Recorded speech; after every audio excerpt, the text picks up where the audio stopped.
The Beasts of Tarzan by Edgar Rice Burroughs. Recording by James Christopher. Chapter 1. Kidnapped. "The entire affair is shrouded in mystery," said D'Arnot. "I have it on the best of authority that neither the police nor the special agents of the General Staff have the faintest conception of how it was accomplished. All they know, all that anyone knows, is that Nicholas Rokoff has escaped. John Clayton, Lord Greystoke, he who had been Tarzan of the Apes, sat in silence in the apartments of his friend, Lieutenant Paul D'Arnot, in Paris, gazing meditatively at the toe of his immaculate boot.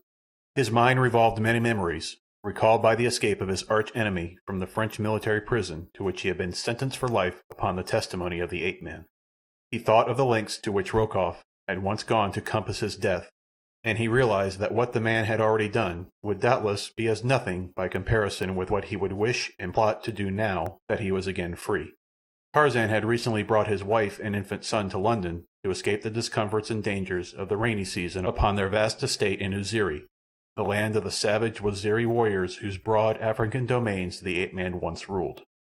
He had run across the channel for a brief visit with his old friend, but the news of the Russian's escape had already cast a shadow upon his outing, so that though he had but just arrived, he was already contemplating an immediate return to London. "It is not that I fear for myself, Paul," he said at last.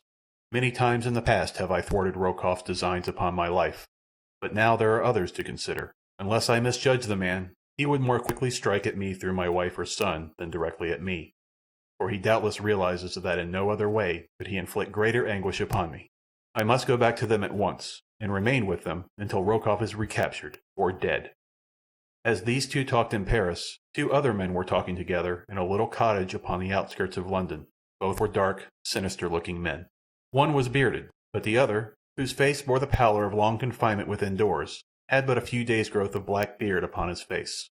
It was he who was speaking. "You must needs shave off that beard of yours, Alexis," he said to his companion. "With it he would recognize you on the instant. We must separate here in the hour, and when we meet again upon the deck of the Kincaid, let us hope that we shall have with us two honored guests who little anticipate the pleasant voyage we have planned for them.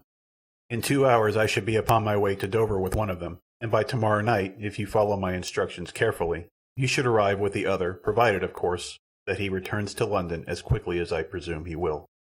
There should be both profit and pleasure as well as other good things to reward our efforts, my dear Alexis. Thanks to the stupidity of the French, they have gone to such lengths to conceal the fact of my escape for these many days that I have had ample opportunity to work out every detail of our little adventure so carefully that there is little chance of the slightest hitch occurring to mar our prospects. And now good-bye and good luck." 3 hours later, a messenger mounted the steps to the apartment of Lieutenant D'Arnot. "A telegram for Lord Greystoke," he said to the servant who answered his summons. "Is he here?" The man answered in the affirmative, and, signing for the message, carried it within to Tarzan, who was already preparing to depart for London.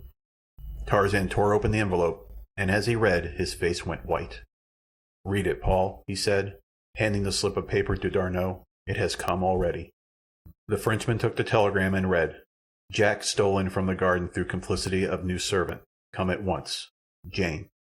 As Tarzan leaped from the roadster that had met him at the station and ran up the steps to his London townhouse, he was met at the door by a dry-eyed but almost frantic woman.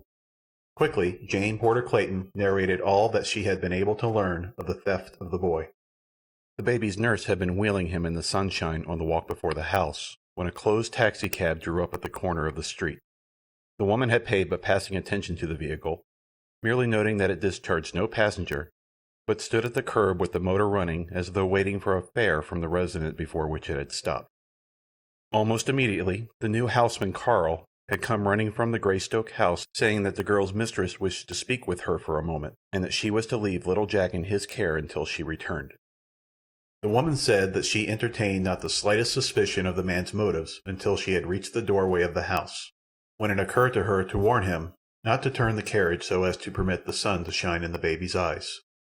As she turned about to call this to him, she was somewhat surprised to see that he was wheeling the carriage rapidly towards the corner, and at the same time she saw the door of the taxicab open and a swarthy face framed for a moment in the aperture. Intuitively, the danger to the child flashed upon her, and with a shriek she dashed down the steps and up the walk toward the taxicab, into which Carl was now handing the baby to the swarthy one within. Just before she reached the vehicle, Carl leaped in beside his confederate, slamming the door behind him. At the same time, the chauffeur attempted to start his machine, but it was evident that something had gone wrong, as though the gears refused to mesh.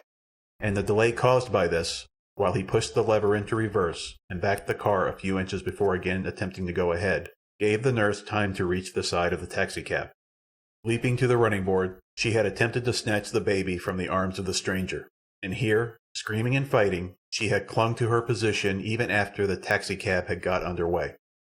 Nor was it until the machine had passed the Greystoke residence at good speed that Carl, with a heavy blow to her face, had succeeded in knocking her to the pavement. Her screams had attracted servants and members of the families from residences nearby, as well as from the Greystoke home. Lady Greystoke had witnessed the girl's brave battle, and had herself tried to reach the rapidly passing vehicle, but had been too late. That was all that anyone knew, nor did Lady Greystoke dream of the possible identity of the man at the bottom of the plot until her husband told her of the escape of Nicholas Rokoff from the French prison where they had hoped he was permanently confined. As Tarzan and his wife stood planning the wisest course to pursue, the telephone bell rang in the library at their right. Tarzan quickly answered the call in person. "Lord Greystoke?" asked the man's voice at the other end of the line. "Yes." "Your son has been stolen," continued the voice, "and I alone may help you to recover him. I am conversant with the plot of those who took him. In fact, I was a party to it, and was to share in the reward. But now they are trying to ditch me, and to be quits with them, I will aid you to recover him on condition that you will not prosecute me for my part in the crime. What do you say?" "If you lead me to where my son is hidden," replied the ape-man, "you need fear nothing from me." "Good," replied the other, "but you must come alone to meet me, for it is enough that I must trust you. I cannot take the chance of permitting others to learn my identity." "Where and when may I meet you?" asked Tarzan.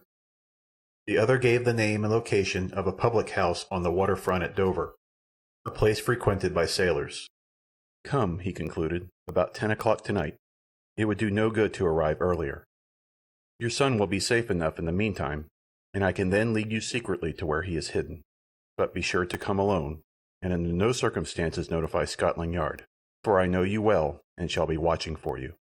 Should any other accompany you, or should I see suspicious characters who might be agents of the police, I shall not meet you, and your last chance of recovering your son will be gone." Without more words, the man rang off. Tarzan repeated the gist of the conversation to his wife. She begged to be allowed to accompany him, but he insisted that it might result in the man's carrying out his threat of refusing to aid them if Tarzan did not come alone.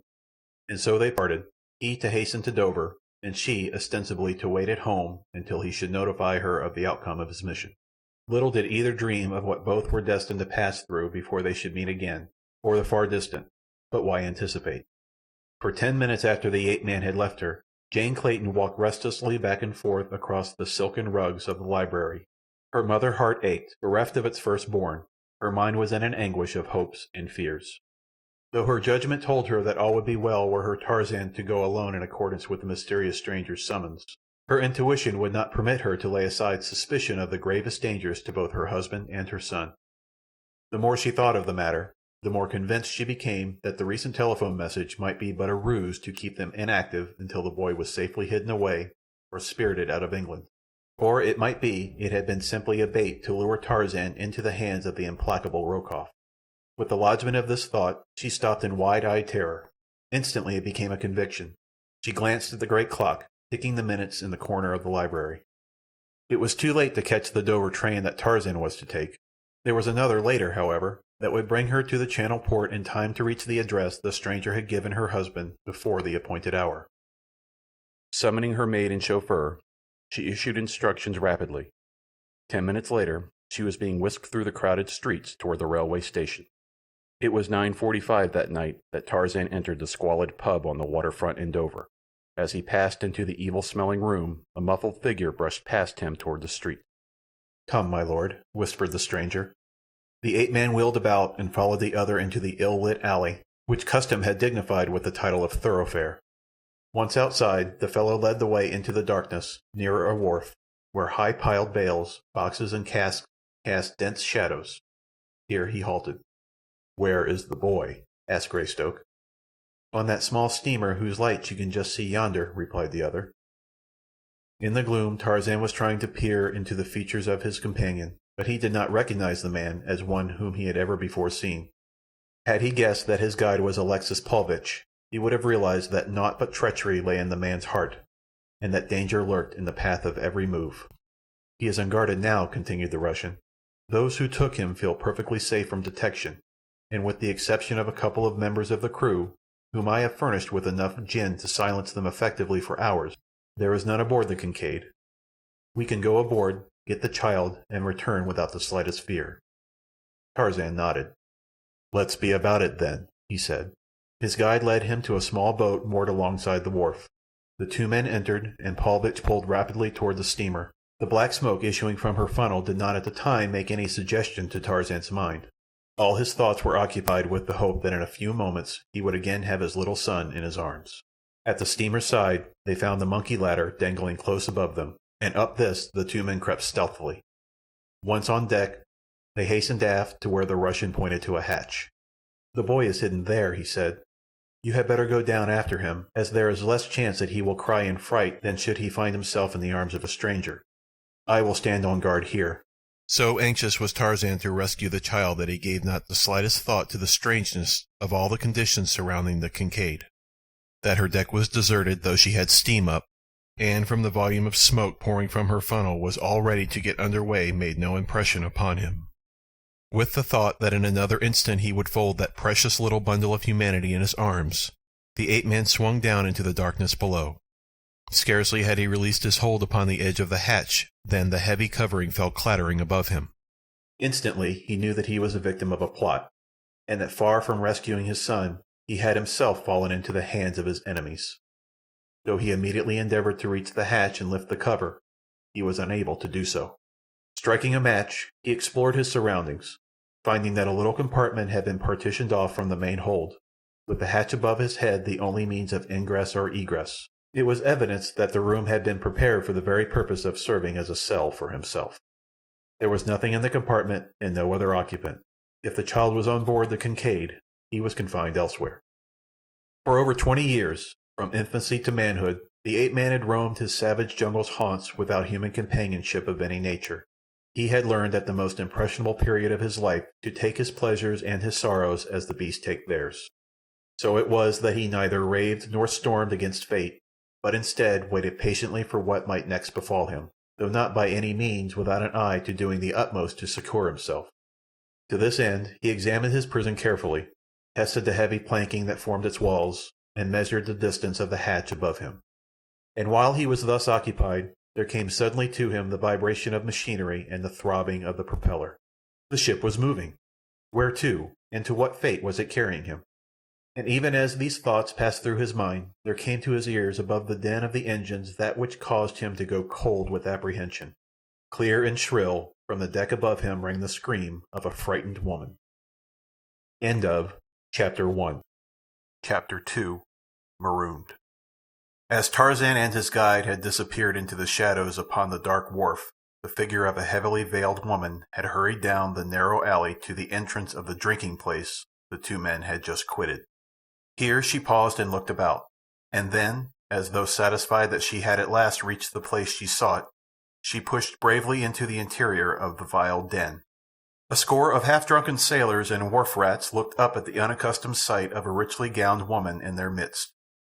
Rapidly she approached the slovenly barmaid, who stared half in envy, half in hate at her more fortunate sister. "Have you seen a tall, well-dressed man here, but a minute since?" she asked, "who met another and went away with him?" The girl answered in the affirmative, but could not tell which way the two had gone. A sailor, who had approached to listen to the conversation, vouchsafed the information that a moment before, as he had been about to enter the pub, he had seen two men leaving it, who walked towards the wharf. "Show me the direction they went," cried the woman, slipping a coin into the man's hand. The fellow led her from the place, and together they walked quickly toward the wharf and along it until across the water they saw a small boat just pulling into the shadows of a nearby steamer. "There they be," whispered the man. £10 if you will find a boat and row me to that steamer," cried the woman. "Quickly then," he replied, "for we gotta go to it if we're going to catch the Kincaid before she sails." She's had steam up for 3 hours and just been a-waiting for that one passenger. I was a-talking to one of her crew 'arf an hour ago." As he spoke, he led the way to the end of the wharf where he knew another boat lay moored, and, lowering the woman into it, he jumped in after and pushed off. The two were soon scudding over the water. At the steamer's side, the man demanded his pay, and without waiting to count out the exact amount, the woman thrust a handful of banknotes into his outstretched hand. A single glance at them convinced the fellow that he had been more than well paid. Then he assisted her up the ladder, holding his skiff close to the ship's side against the chance that this profitable passenger might wish to be taken ashore later. But presently the sound of the donkey engine and the rattle of a steel cable on the hoisting drum proclaimed the fact that the Kincaid's anchor was being raised, and a moment later the waiter heard the propellers revolving, and slowly the little steamer moved away from him out into the channel. As he turned to row back to shore, he heard a woman shriek from the ship's deck. "That's what I call rotten luck," he soliloquized. "I might just as well have 'ad the old bloomin' wad." When Jane Clayton climbed to the deck of the Kincaid, she found the ship apparently deserted. There was no sign of those she sought, nor of any other aboard. And so she went about her search for her husband and the child she hoped against hope to find there without interruption. Quickly she hastened to the cabin, which was half above and half below deck. As she hurried down the short companion ladder into the main cabin, on either side of which were the smaller rooms occupied by the officers, she failed to note the quick closing of one of the doors before her. She passed the full length of the main room, and then retracing her steps stopped before each door to listen, furtively trying each latch. All was silence, utter silence there, in which the throbbing of her own frightened heart seemed to her overwrought imagination to fill the ship with its thunderous alarm. One by one the doors opened before her touch, only to reveal empty interiors. In her absorption she did not note the sudden activity upon the vessel, the purring of the engines, the throbbing of the propeller. She had reached the last door upon the right now, and as she pushed it open she was seized from within by a powerful dark-visaged man, and drawn hastily into the stuffy, ill-smelling interior. The sudden shock of fright which the unexpected attack had upon her drew a single piercing scream from her throat. Then the man clapped a hand roughly over the mouth. "Not until we are further from land, my dear," he said. "Then you may yell your pretty head off." Lady Greystoke turned to look into the leering bearded face so close to hers. The man relaxed the pressure of his fingers upon her lips, and with a little moan of terror as she recognized him, the girl shrank away from her captor. "Nicholas Rokoff, M. Thuran," she exclaimed. "Your devoted admirer," replied the Russian, with a low bow. "My little boy," she said next, ignoring the terms of endearment. "Where is he? Let me have him.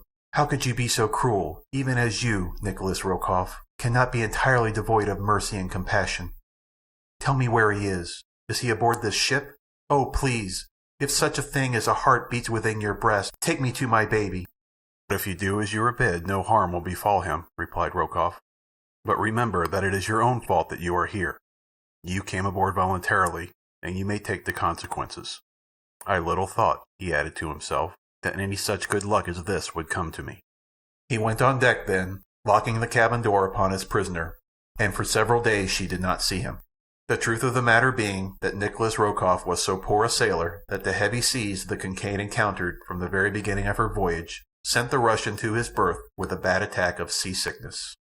During this time her only visitor was an uncouth Swede, the Kincaid's unsavory cook, who brought her meals to her. His name was Sven Anderson, his one pride being that his patronymic was spelt with a double S.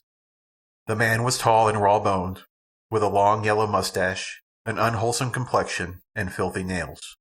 The very sight of him, with one grimy thumb buried deep in the lukewarm stew that seemed from the frequency of its repetition to constitute the pride of his culinary art, was sufficient to take away the girl's appetite.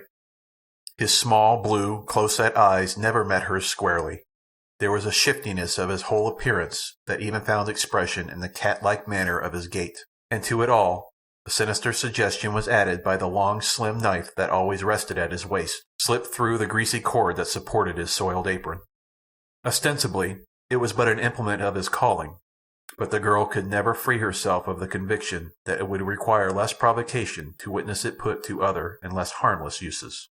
His manner toward her was surly, Yet she never failed to meet him with a pleasant smile and a word of thanks when he brought her food to her, though more often than not she hurled the bulk of it through the tiny cabin port the moment that the door closed behind him. During the days of anguish that followed Jane Clayton's imprisonment, but two questions were uppermost in her mind: the whereabouts of her husband and her son. She fully believed that the baby was aboard the Kincaid, provided that he still lived, but whether Tarzan had been permitted to live after having been lured aboard the evil craft she could not guess. She knew, of course, the deep hatred that the Russian felt for the Englishman, and she could think of but one reason for having him brought aboard the ship: to dispatch him in comparative safety in revenge for his having thwarted Rokoff's pet schemes, and for having been at last the means of landing him in a French prison. Tarzan, on his part, lay in the darkness of his cell, ignorant of the fact that his wife was a prisoner in the cabin almost above his head. The same Swede that served Jane brought his meals to him, but, though on several occasions Tarzan had tried to draw the man into conversation, he had been unsuccessful. He had hoped to learn through this fellow whether his little son was aboard the Kincaid, but to every question upon this or kindred subjects the fellow returned but one reply: "I think it blow pretty soon pretty hard." So after several attempts Tarzan gave it up.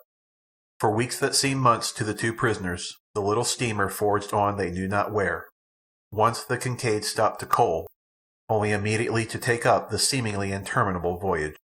Rokoff had visited Jane Clayton but once since he had locked her in the tiny cabin. He had come gaunt and hollow-eyed from a long siege of seasickness. The object of his visit was to obtain from her her personal check for a large sum in return for a guarantee of her personal safety, and return to England. "When you set me down safely in any civilized port, together with my son and my husband," she replied, "I will pay you in gold twice the amount you ask. But until then you shall not have a cent, nor the promise of a cent, under any other conditions." "You will give me the check I ask," he replied with a snarl, "or neither you, nor your child, nor your husband will ever again set foot within any port, civilized or otherwise." "I would not trust you," she replied. "What guarantee have I that you would not take my money and then do as you please with me and mine, regardless of your promise?" "I think you will do as I bid," he said, turning to leave the cabin. "Remember that I have your son. If you chance to hear the agonized wail of a tortured child, it may console you to reflect that it is because of your stubbornness that the baby suffers, and that it is your baby." "You would not do it," cried the girl. "You would not, could not, be so fiendishly cruel." "It is not I that am cruel, but you," he returned, "for you permit a paltry sum of money to stand between your baby and immunity from suffering." The end of it was that Jane Clayton wrote out a check of large denomination and handed it to Nicholas Rokoff, who left her cabin with a grin of satisfaction upon his lips. The following day the hatch was removed from Tarzan's cell, and as he looked up he saw Paulvitch's head framed in the square of light above him. "Come up," commanded the Russian, "but bear in mind that you will be shot if you make a single move to attack me or any other aboard the ship." The ape-man swung himself lightly to the deck. About him, but at a respectful distance, stood a half-dozen sailors armed with rifles and revolvers. Facing him was Paulvitch. Tarzan looked about for Rokoff, who he felt sure must be aboard, but there was no sign of him. "Lord Greystoke," commenced the Russian, "by your continued and wanton interference with M. Rokoff and his plans, you have at last brought yourself and your family to this unfortunate extremity. You have only yourself to thank. As you may imagine, it has cost M. Rokoff a large amount of money to finance this expedition, and, as you are the sole cause of it, he naturally looks to you for reimbursement.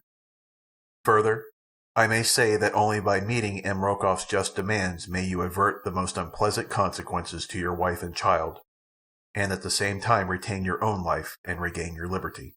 "What is the amount?" asked Tarzan, "and what assurance have I that you will live up to your end of the agreement? I have little reason to trust two such scoundrels as you and Rokoff, you know." The Russian flushed. "You are in no position to deliver insults," he said. "You have no assurance that we will live up to our agreement other than my word. But you have before you the assurance that we can make short work of you if you do not write out the check we demand. Unless you are a greater fool than I imagine, you should know that there is nothing that would give us greater pleasure than to order these men to fire. That we do not is because we have other plans for punishing you that would be entirely upset by your death." "Answer one question," said Tarzan. "Is my son on board this ship?"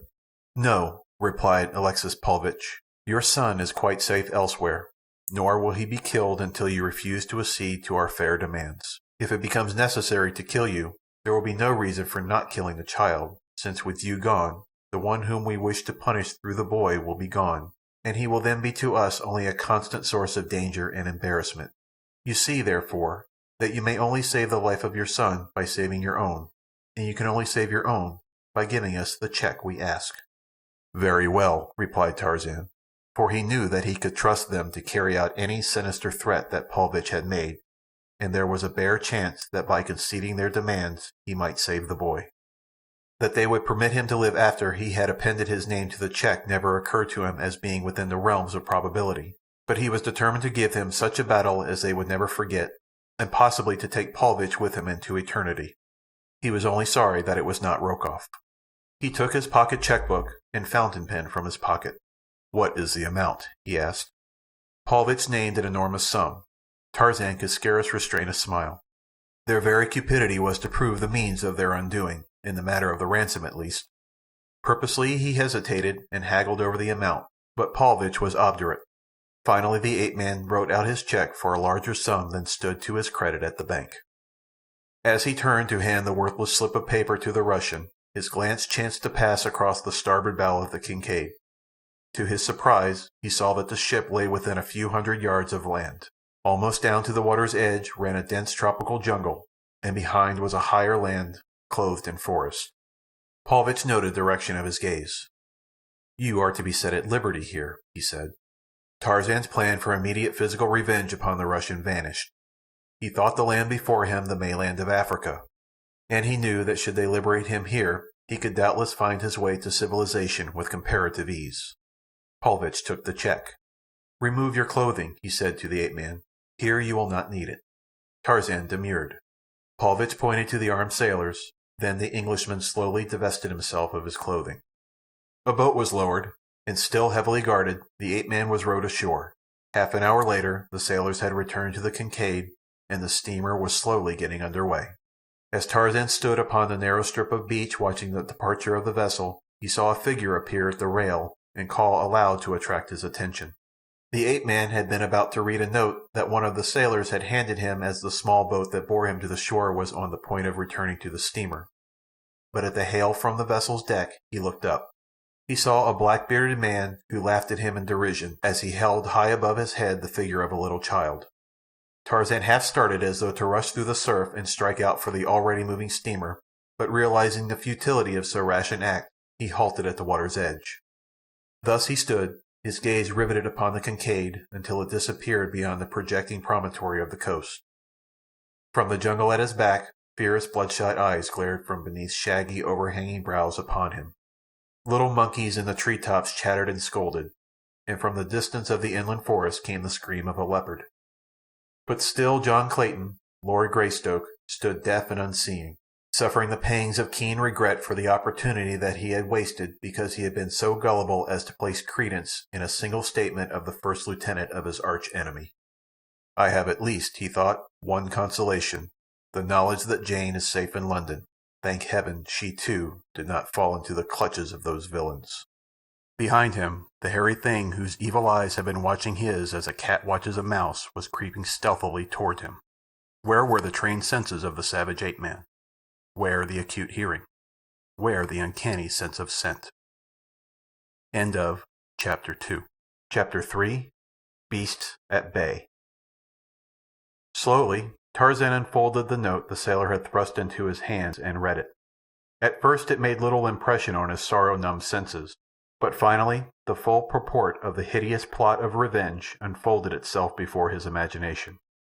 "This will explain to you," the note read, "the exact nature of my intentions relative to your offspring and you.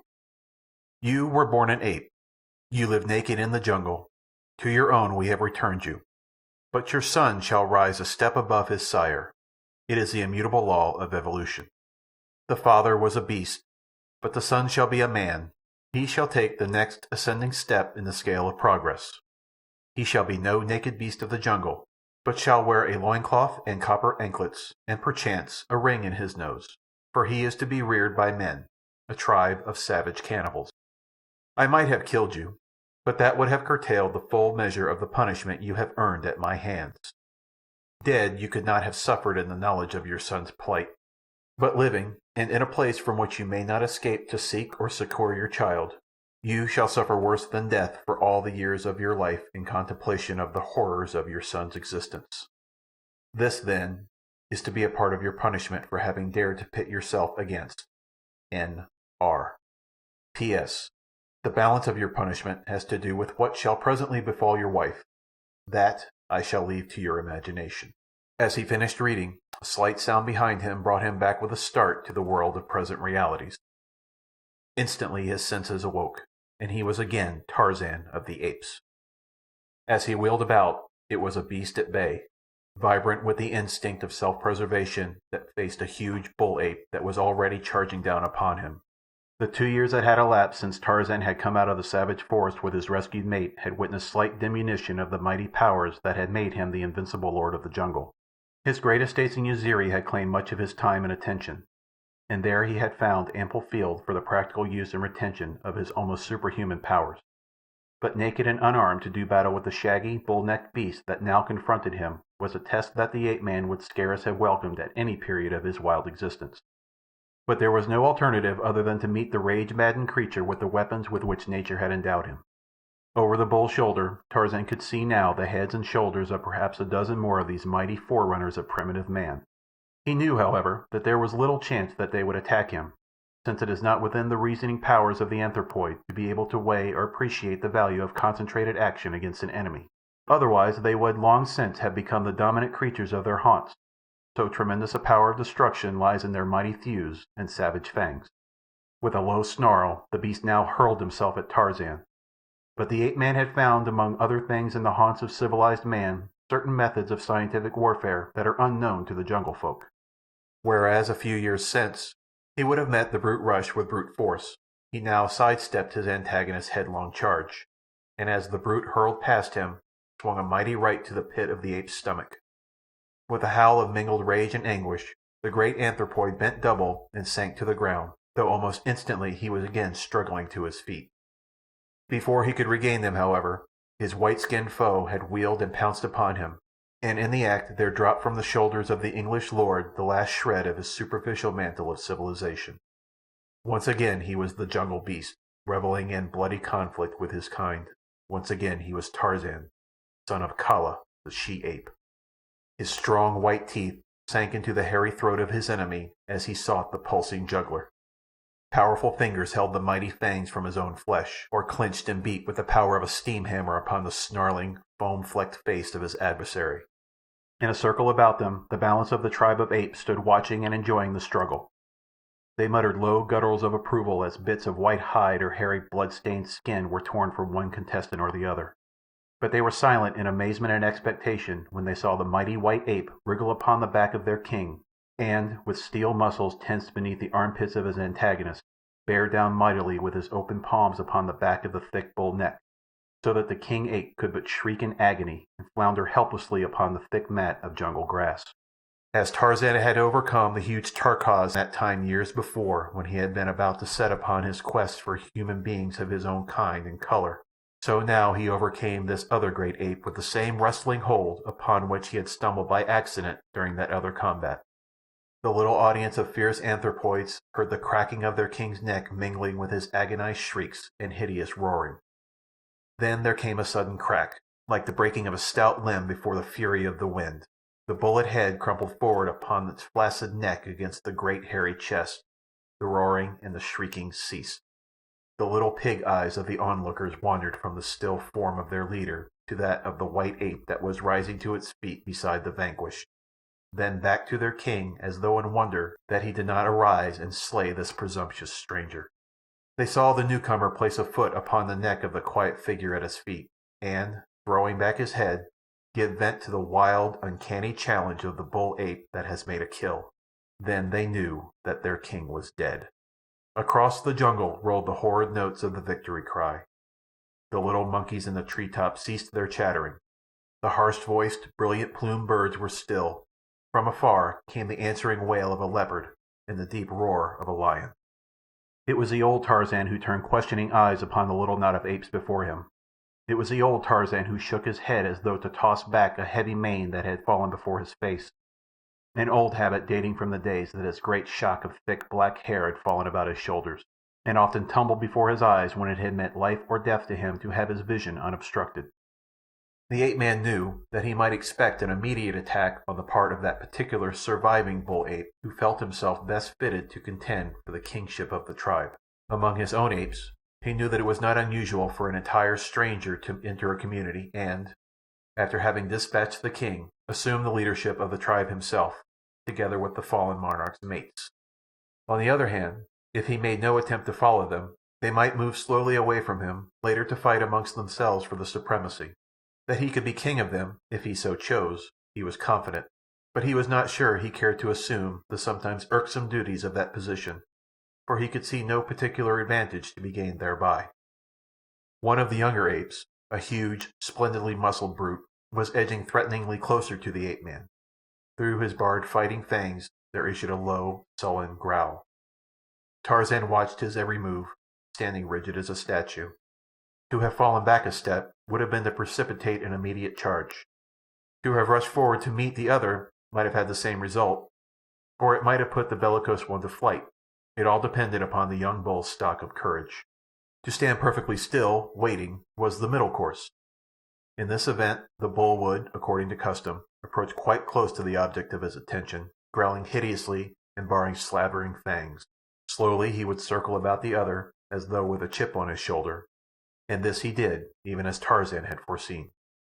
It might be a bluff royal, or, on the other hand, so unstable is the mind of an ape, a passing impulse might hurl the hairy mass tearing and rending upon the man without an instant's warning. As the brute circled him, Tarzan turned slowly, keeping his eyes ever upon the eyes of his antagonist. He had appraised the young bull as one who had never quite felt equal to the task of overthrowing his former king, but who one day would have done so. Tarzan saw that the beast was of wondrous proportions, standing over 7 feet upon his short, bowed legs. His great hairy arms reached almost to the ground, even when he stood erect, and his fighting fangs, now quite close to Tarzan's face, were exceptionally long and sharp. Like the others of his tribe, he differed in several minor essentials from the apes of Tarzan's boyhood. At first, the ape-man had experienced a thrill of hope at sight of the shaggy bodies of the anthropoids, a hope that by some strange freak of fate he had been again returned to his own tribe. But a closer inspection had convinced him that these were another species. As the threatening bull continued his stiff and jerky circling of the ape-man, much after the manner that you have noted among dogs when a strange canine comes among them, it occurred to Tarzan to discover if the language of his own tribe was identical with that of this other family, and so he addressed the brute in the language of the tribe of Kerchak. "Who are you," he asked, "who threatens Tarzan of the Apes?" The hairy brute looked his surprise. "I am a cut," replied the other in the same simple, primal tongue, which is so low on the scale of spoken languages that, as Tarzan had surmised, it was identical with that of the tribe in which the first 20 years of his life had been spent. "I am a cut," said the ape. "Molak is dead. I am king. Go away, or I shall kill you." "You saw how easily I killed Molak," replied Tarzan, "so I could kill you if I cared to be king. But Tarzan of the Apes would not be king of the tribe of Akut. All he wishes is to live in peace in this country. Let us be friends. Tarzan of the Apes can help you, and you can help Tarzan of the Apes." "You cannot kill a cut," replied the other. "None is so great as a cut. Had you not killed Molak, a cut would have done so, for a cut was ready to be king." For answer, the ape-man hurled himself upon the great brute, who during the conversation had slightly relaxed his vigilance. In the twinkling of an eye, the man had seized the wrist of the great ape, and before the other could grapple with him, had whirled him about and leaped upon his broad back. Down they went together, but so well had Tarzan's plan worked out that before ever they touched the ground he had gained the same hold upon a cut that had broken Molak's neck. Slowly he brought the pressure to bear, and then, as in days gone by, he had given Kerchak the chance to surrender and live, so now he gave a cut, in whom he saw a possible ally of great strength and resource, the option of living in amity with him or dying as he had just seen his savage and heretofore invincible king die. "Kagoda," whispered Tarzan to the ape beneath him. It was the same question that he had whispered to Kerchak, and in the language of the apes it means broadly, "Do you surrender?" Akut thought of the creaking sound he had heard just before Molak's thick neck had snapped, and he shuddered. He hated to give up the kingship, though, so again he struggled to free himself. But a sudden torturing pressure upon his vertebra brought an agonized "Kagoda" from his lips. Tarzan relaxed his grip a trifle. "You may still be king, Akut," he said. "Tarzan told you that he did not wish to be king. If any question your right, Tarzan of the Apes will help you in your battles." The ape-man rose, and Akut came slowly to his feet. Shaking his bullet head and growling angrily, he waddled toward his tribe, looking first at one and then at another of the larger bulls who might be expected to challenge his leadership. But none did so. Instead, they drew away as he approached, and presently the whole pack moved off into the jungle, and Tarzan was left alone once more upon the beach. The ape-man was sore from the wounds that Molak had inflicted upon him, but he was inured to physical suffering, and endured it with the calm and fortitude of the wild beast that had taught him to lead the jungle life after the manner of all those that are born to it. His first need, he realized, was for weapons of offense and defense, for his encounter with the apes, and the distant notes of the savage voices of Numa the lion and Sheeta the panther warned him that this was to be no life of indolent ease and security. It was but a return to the old existence of constant bloodshed and danger, to the hunting and being hunted. Grim beasts would stalk him, as they had stalked him in the past, and never would there be a moment, by savage day or by cruel night, that he might not have an instant need of such crude weapons as he could fashion from the materials at hand. Upon the shore he found an outcropping of brittle igneous rock. By dint of much labor he managed to chip off a narrow sliver some 12 inches long by a quarter of an inch thick. One edge was quite thin for a few inches near the tip. It was the rudiment of a knife. With it he went into the jungle, searching until he found a fallen tree of a certain species of hardwood with which he was familiar. From this he cut a small straight branch, which he pointed at one end. Then he scooped a small round hole in the surface of the prostrate trunk.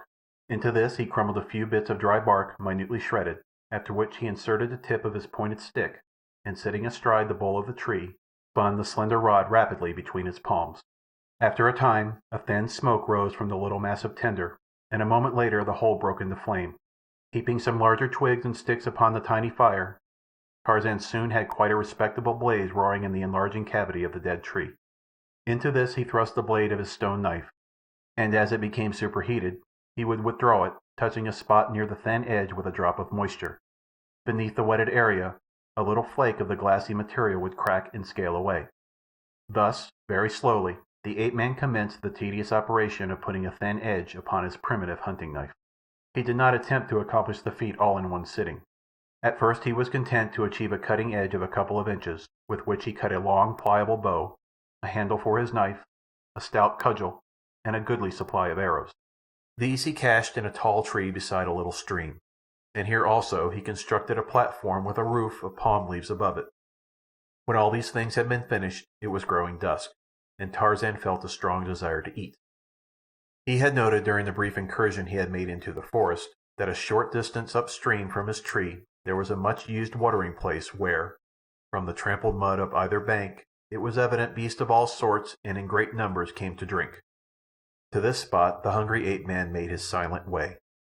Through the upper terrace of the tree-tops he swung with the grace and ease of a monkey. But for the heavy burden upon his heart he would have been happy in this return to the old free life of his boyhood.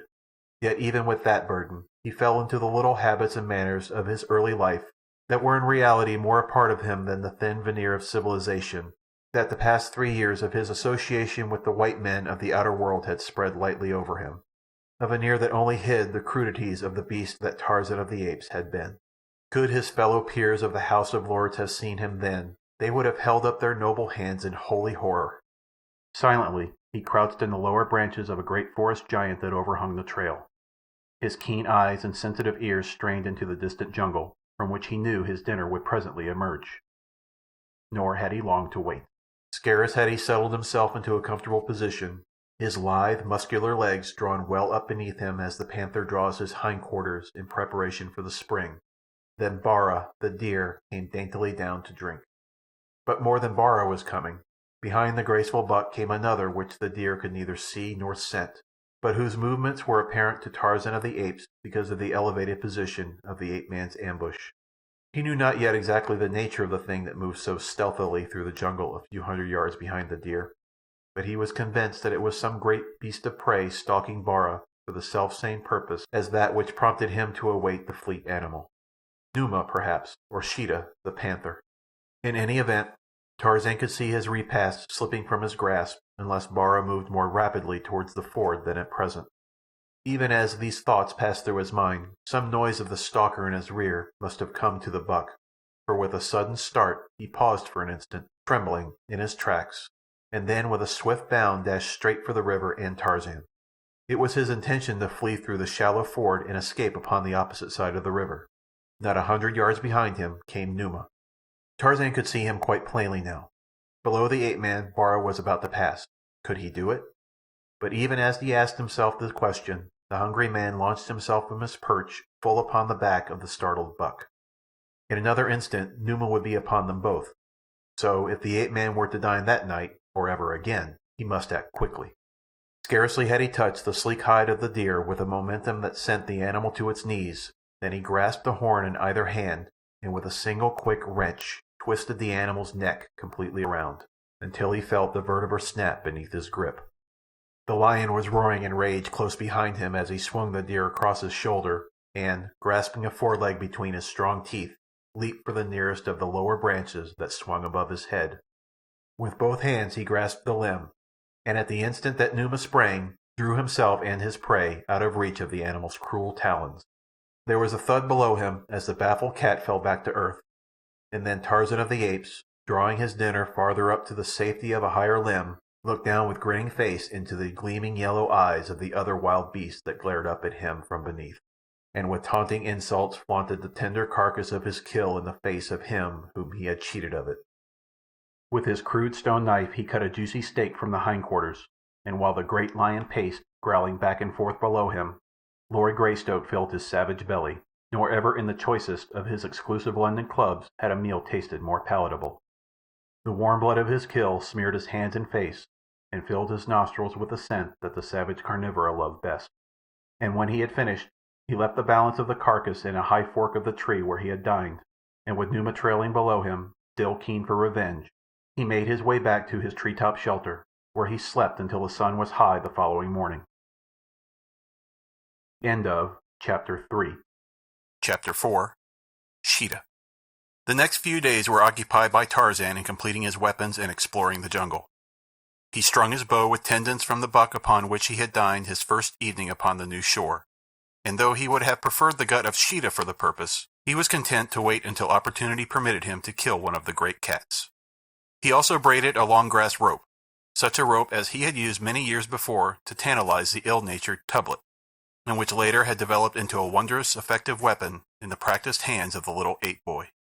A sheath and handle for his hunting knife he fashioned, and a quiver for arrows, and from the hide of Bara a belt and loincloth. Then he set out to learn something of the strange land in which he found himself. That it was not his old familiar west coast of the African continent he knew from the fact that it faced east. The rising sun came up out of the sea before the threshold of the jungle. But that it was not the east coast of Africa he was equally positive, for he felt satisfied that the Kincaid had not passed through the Mediterranean, the Suez Canal, and the Red Sea, nor had she had time to round the Cape of Good Hope, so he was quite at a loss to know where he might be. Sometimes he wondered if the ship had crossed the broad Atlantic to deposit him upon some wild South American shore, but the presence of Numa the lion decided him that such could not be the case. As Tarzan made his lonely way through the jungle paralleling the shore, he felt strong upon him a desire for companionship, so that gradually he commenced to regret that he had not cast his lot with the apes. He had seen nothing of them since that first day, when the influences of civilization were still paramount within him. Now he was more nearly returned to the Tarzan of old, and though he appreciated the fact that there could be little in common between himself and the great anthropoids, still they were better than no company at all. Moving leisurely, sometimes upon the ground and again among the lower branches of the trees, gathering an occasional fruit or turning over a fallen log in search of the larger bugs, which he still found as palatable as of old, Tarzan had covered a mile or more when his attention was attracted by the scent of Sheeta upwind ahead of him. Now Sheeta, the panther, was one of whom Tarzan was exceptionally glad to fall in with, for he had it in mind not only to utilize the great cat's strong gut for his bow, but also to fashion a new quiver and loincloth from pieces of his hide. So, whereas the ape-man had gone carelessly before, he now became the personification of noiseless stealth. Swiftly and silently, he glided through the forest in the wake of the savage cat. Nor was the pursuer, for all his noble birth, one whit less savage than the wild, fierce thing he stalked. As he came closer to Sheeta, he became aware that the panther on his part was stalking game of his own, and even as he realized this fact, there came to his nostrils, wafted from his right by a vagrant breeze, the strong odor of a company of great apes. The panther had taken to a large tree as Tarzan came within sight of him, and beyond and below him Tarzan saw the tribe of Akut lolling in a little natural clearing. Some of them were dozing against the boles of trees, while others roamed about, turning over bits of bark from beneath which they transferred the luscious grubs and beetles to their mouths. Akut was the closest to Sheeta. The great cat lay crouched upon a thick limb, hidden from the ape's view by dense foliage, waiting patiently until the anthropoid should come within range of his spring. Tarzan cautiously gained a position in the same tree with the panther and a little above him. In his left hand he grasped his slim stone blade. He would have preferred to use his noose, but the foliage surrounding the huge cat precluded the possibility of an accurate throw with the rope. Akut had now wandered quite close beneath the tree wherein lay the waiting death. Sheeta slowly edged his hind paws along the branch still further beneath him, and then with a hideous shriek he launched himself toward the great ape.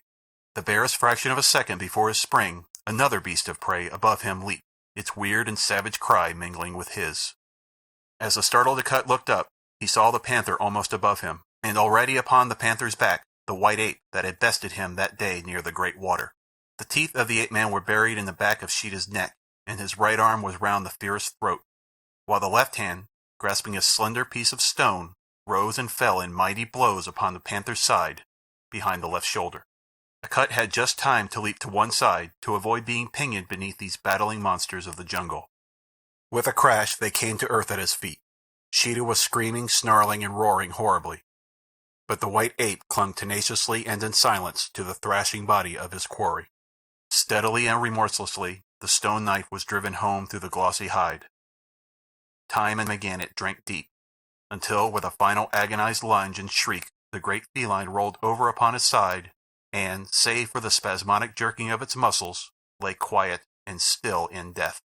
Then the ape-man raised his head as he stood over the carcass of his kill, and once again through the jungle rang his wild and savage victory challenge.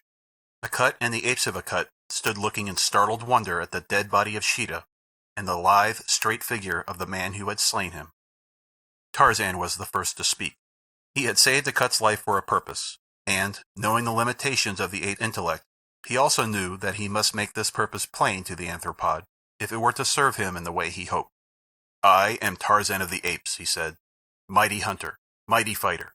By the great water I spared Akut's life when I might have taken it and become king of the tribe of Akut. Now I have saved Akut from death beneath the rending fangs of Sheeta. When Akut or the tribe of Akut is in danger, let them call to Tarzan thus," and the ape-man raised the hideous cry with which the tribe of Kerchak had been wont to summon its absent members in times of peril. "And," he continued, "when they hear Tarzan call to them, let them remember what he has done for Akut and come to him with great speed. Shall it be as Tarzan says?" "Huh!" ascended Akut, and from the members of his tribe there rose a unanimous "huh." Then presently they went to feeding again as though nothing had happened, and with them fed John Clayton, Lord Greystoke. He noticed, however, that Akut kept always close to him, and was often looking at him with a strange wonder in his little bloodshot eyes. And once he did a thing that Tarzan during all his long years among the apes had never before seen an ape do. He found a particularly tender morsel, and handed it to Tarzan. As the tribe hunted, the glistening body of the ape-man mingled with the brown, shaggy hides of his companions. Oftentimes they brushed together in passing, but the apes had already taken his presence for granted, so that he was as much one of them as Akut himself. If he came too close to a she with a young baby, the former would bare her great fighting fangs and growl ominously, and occasionally a truculent young bull would snarl a warning if Tarzan approached while the former was eating. But in those things the treatment was no different from that which they accorded any other member of the tribe. Tarzan, on his part, felt very much at home with these fierce, hairy progenitors of primitive man. He skipped nimbly out of reach of each threatening female, for such is the way of apes, if they be not in one of their occasional fits of bestial rage, and he growled back at the truculent young bulls, baring his canine teeth even as they. Thus easily he fell back into the way of his early life, nor did it seem that he had ever tasted association with creatures of his own kind. For the better part of a week he roamed the jungle with his new friends, partly because of a desire for companionship, and partly through a well-laid plan to impress himself indelibly upon their memories, which at best are none too long. For Tarzan from past experience knew that it might serve him in good stead to have a tribe of these powerful and terrible beasts at his call. When he was convinced that he had succeeded to some extent in fixing his identity upon them, he decided to again take up his exploration. To this end, he set out toward the north early one day, and keeping parallel with the shore, traveled rapidly until almost nightfall. When the sun rose the next morning, he saw that it lay almost directly to his right as he stood upon the beach, instead of straight out across the water as heretofore, and so he reasoned that the shoreline had trended toward the west. All the second day he continued his rapid course, and when Tarzan of the Apes sought speed, he passed through the middle terrace of the forest with the rapidity of a squirrel. That night the sun set straight out across the water opposite the land, and then the ape-man guessed at last the truth that he had been suspecting. Rokoff had set him ashore upon an island. He might have known it. If there was any plan that would render his position more harrowing, he should have known that such would be the one adopted by the Russian, and what could be more terrible than to leave him to a lifetime of suspense upon an uninhabited island? Rokoff doubtless had sailed directly to the mainland, where it would be a comparatively easy thing for him to find the means of delivering the infant Jack into the hands of the cruel and savage foster parents, who, as his note had threatened, would have the upbringing of the child. Tarzan shuddered as he thought of the cruel suffering the little one must endure in such a life, even though he might fall into the hands of individuals whose intention towards him were of the kindest.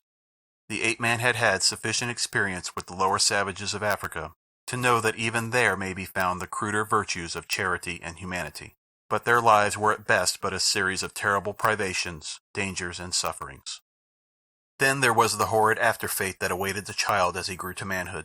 The horrible practices that would form a part of his life training would alone be sufficient to bar him forever from association with those of his own race and station in life.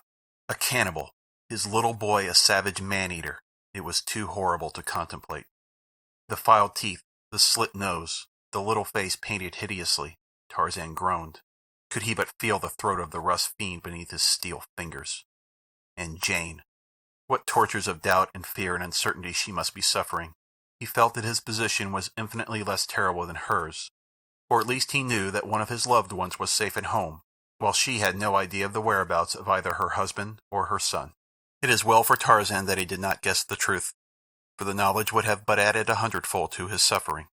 As he moved slowly through the jungle, his mind absorbed by his gloomy thoughts, there presently came to his ears a strange scratching sound which he could not translate. Cautiously he moved in the direction from which it emanated, presently coming upon a huge panther pinned beneath the fallen tree. As Tarzan approached, the beast turned snarling towards him, struggling to extricate itself, but one great limb across its back and the smaller entangling branches pinioning its legs prevented it from moving but a few inches in any direction. The ape-man stood before the helpless cat, fitting an arrow to his bow that he might dispatch the beast that otherwise must die of starvation. But even as he drew back the shaft, a sudden whim stayed his hand. Why rob the poor creature of life and liberty, when it would be so easy a thing to restore both to it? He was sure from the fact that the panther moved all its limbs in its futile struggle for freedom that its spine was uninjured, and for the same reason he knew that none of its limbs were broken. Relaxing his bowstring, he returned the arrow to the quiver, and throwing the bow about his shoulder, stepped closer to the pinioned beast. On his lips was the soothing purring sound that the great cats themselves made when contented and happy.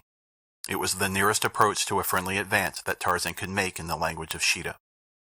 The panther ceased its snarling and eyed the ape-man closely. To lift the tree's great weight from the animal, it was necessary to come within reach of those long, strong talons, and when the tree had been removed, the man would be totally at the mercy of the savage beast. But to Tarzan of the Apes, fear was a thing unknown. Having decided, he acted promptly. Unhesitatingly, he stepped into the tangle of branches close to the panther's side, still voicing his friendly and conciliatory purr. The cat turned his head towards the man, eyeing him steadily, questioningly. The long fangs were bared, but more in preparedness than threat. Tarzan put a broad shoulder beneath the bole of the tree, and as he did so, his bare leg pressed against the cat's silken side. So close was the man to the great beast. Slowly Tarzan extended his giant thews. The great tree, with its entangling branches, rose gradually from the panther, who, feeling the encumbering weight diminish, quickly crawled from beneath. Tarzan let the tree fall back to earth, and the two beasts turned to look upon one another. A grim smile lay upon the ape-man's lips, for he knew that he had taken his life in his hands to free this savage jungle fellow. Nor would it have surprised him had the cat sprung upon him the instant that it had been released. But it did not do so. Instead, it stood a few paces from the tree, watching the ape-man clamber out of the maze of fallen branches. Once outside, Tarzan was not 3 paces from the panther. He might have taken to the higher branches of the trees upon the opposite side, for Sheeta cannot climb to the heights to which the ape-man can go. But something, a spirit of bravado perhaps, prompted him to approach the panther as though to discover if any feeling of gratitude would prompt the beast to friendliness. As he approached the mighty cat, the creature stepped warily to one side, and the ape-man brushed past him within a foot of the dripping jaws. And as he continued on through the forest, the panther followed on behind him as a hound follows at heel. For a long time, Tarzan could not tell whether the beast was following out of friendly feelings or merely stalking him against the time he should be hungry. But finally he was forced to believe that the former incentive it was that prompted the animal's action. Later in the day, the scent of a deer sent Tarzan into the trees, and when he had dropped his noose about the animal's neck, he called to Sheeta, using a purr similar to that which he had utilized to pacify the brute's suspicions earlier in the day, but a trifle louder and more shrill. It was similar to that which he had heard panthers used after a kill when they had been hunting in pairs. Almost immediately there was a crashing of the underbrush close at hand, and the long, lithe body of his strange companion broke into view. At sight of the body of Bara and the smell of blood, the panther gave forth a shrill scream, and a moment later 2 beasts were feeding side by side upon the tender meat of the deer. For several days this strangely assorted pair roamed the jungle together. When one made a kill, he called the other, and thus they fed well and often. On one occasion, as they were dining upon the carcass of a boar that Sheeta had dispatched, Numa, the lion, grim and terrible, broke through the tangled grasses close beside them. With an angry, warning roar, he sprang forward to chase them from their kill. Sheeta bounded into a nearby thicket, while Tarzan took to the low branches of an overhanging tree.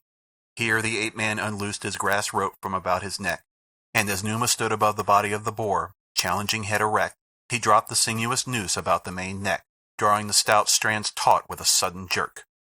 At the same time he called shrilly to Sheeta, as he drew the struggling lion upward until only his hind feet touched the ground.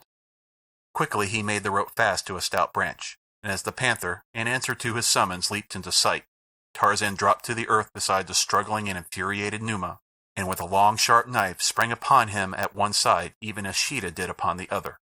The panther tore and rent Numa upon the right, while the ape-man struck home with his stone knife upon the other, so that before the mighty clawing king of beasts had succeeded in parting the rope, he hung quite dead and harmless in the noose. And then upon the jungle air there rose in unison from 2 savage throats the victory cry of the bull-ape and the panther, blended into one frightful and uncanny scream. As the last notes died away in a long-drawn, fearsome wail, a score of painted warriors, drawing their long war-canoe upon the beach, halted to stare in the direction of the jungle and to listen. End of Chapter 4. Chapter 5. Mugambi.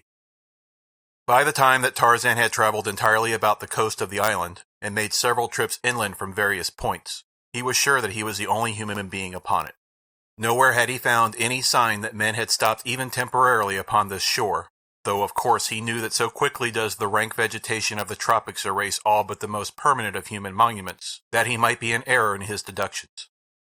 The day following the killing of Numa, Tarzan and Sheeta came upon the tribe of Akut. At sight of the panther, the great apes took to flight, but after a time Tarzan succeeded in recalling them. It had occurred to him that it would be at least an interesting experiment to attempt to reconcile these hereditary enemies. He welcomed anything that would occupy his time and his mind beyond the filling of his belly and the gloomy thoughts to which he fell prey the moment that he became idle. To communicate his plan to the apes was not a particularly difficult matter, though their narrow and limited vocabulary was strained in the effort. but to impress upon the little, wicked brain of Sheeta that he was to hunt with and not for his legitimate prey proved a task almost beyond the powers of the ape-man.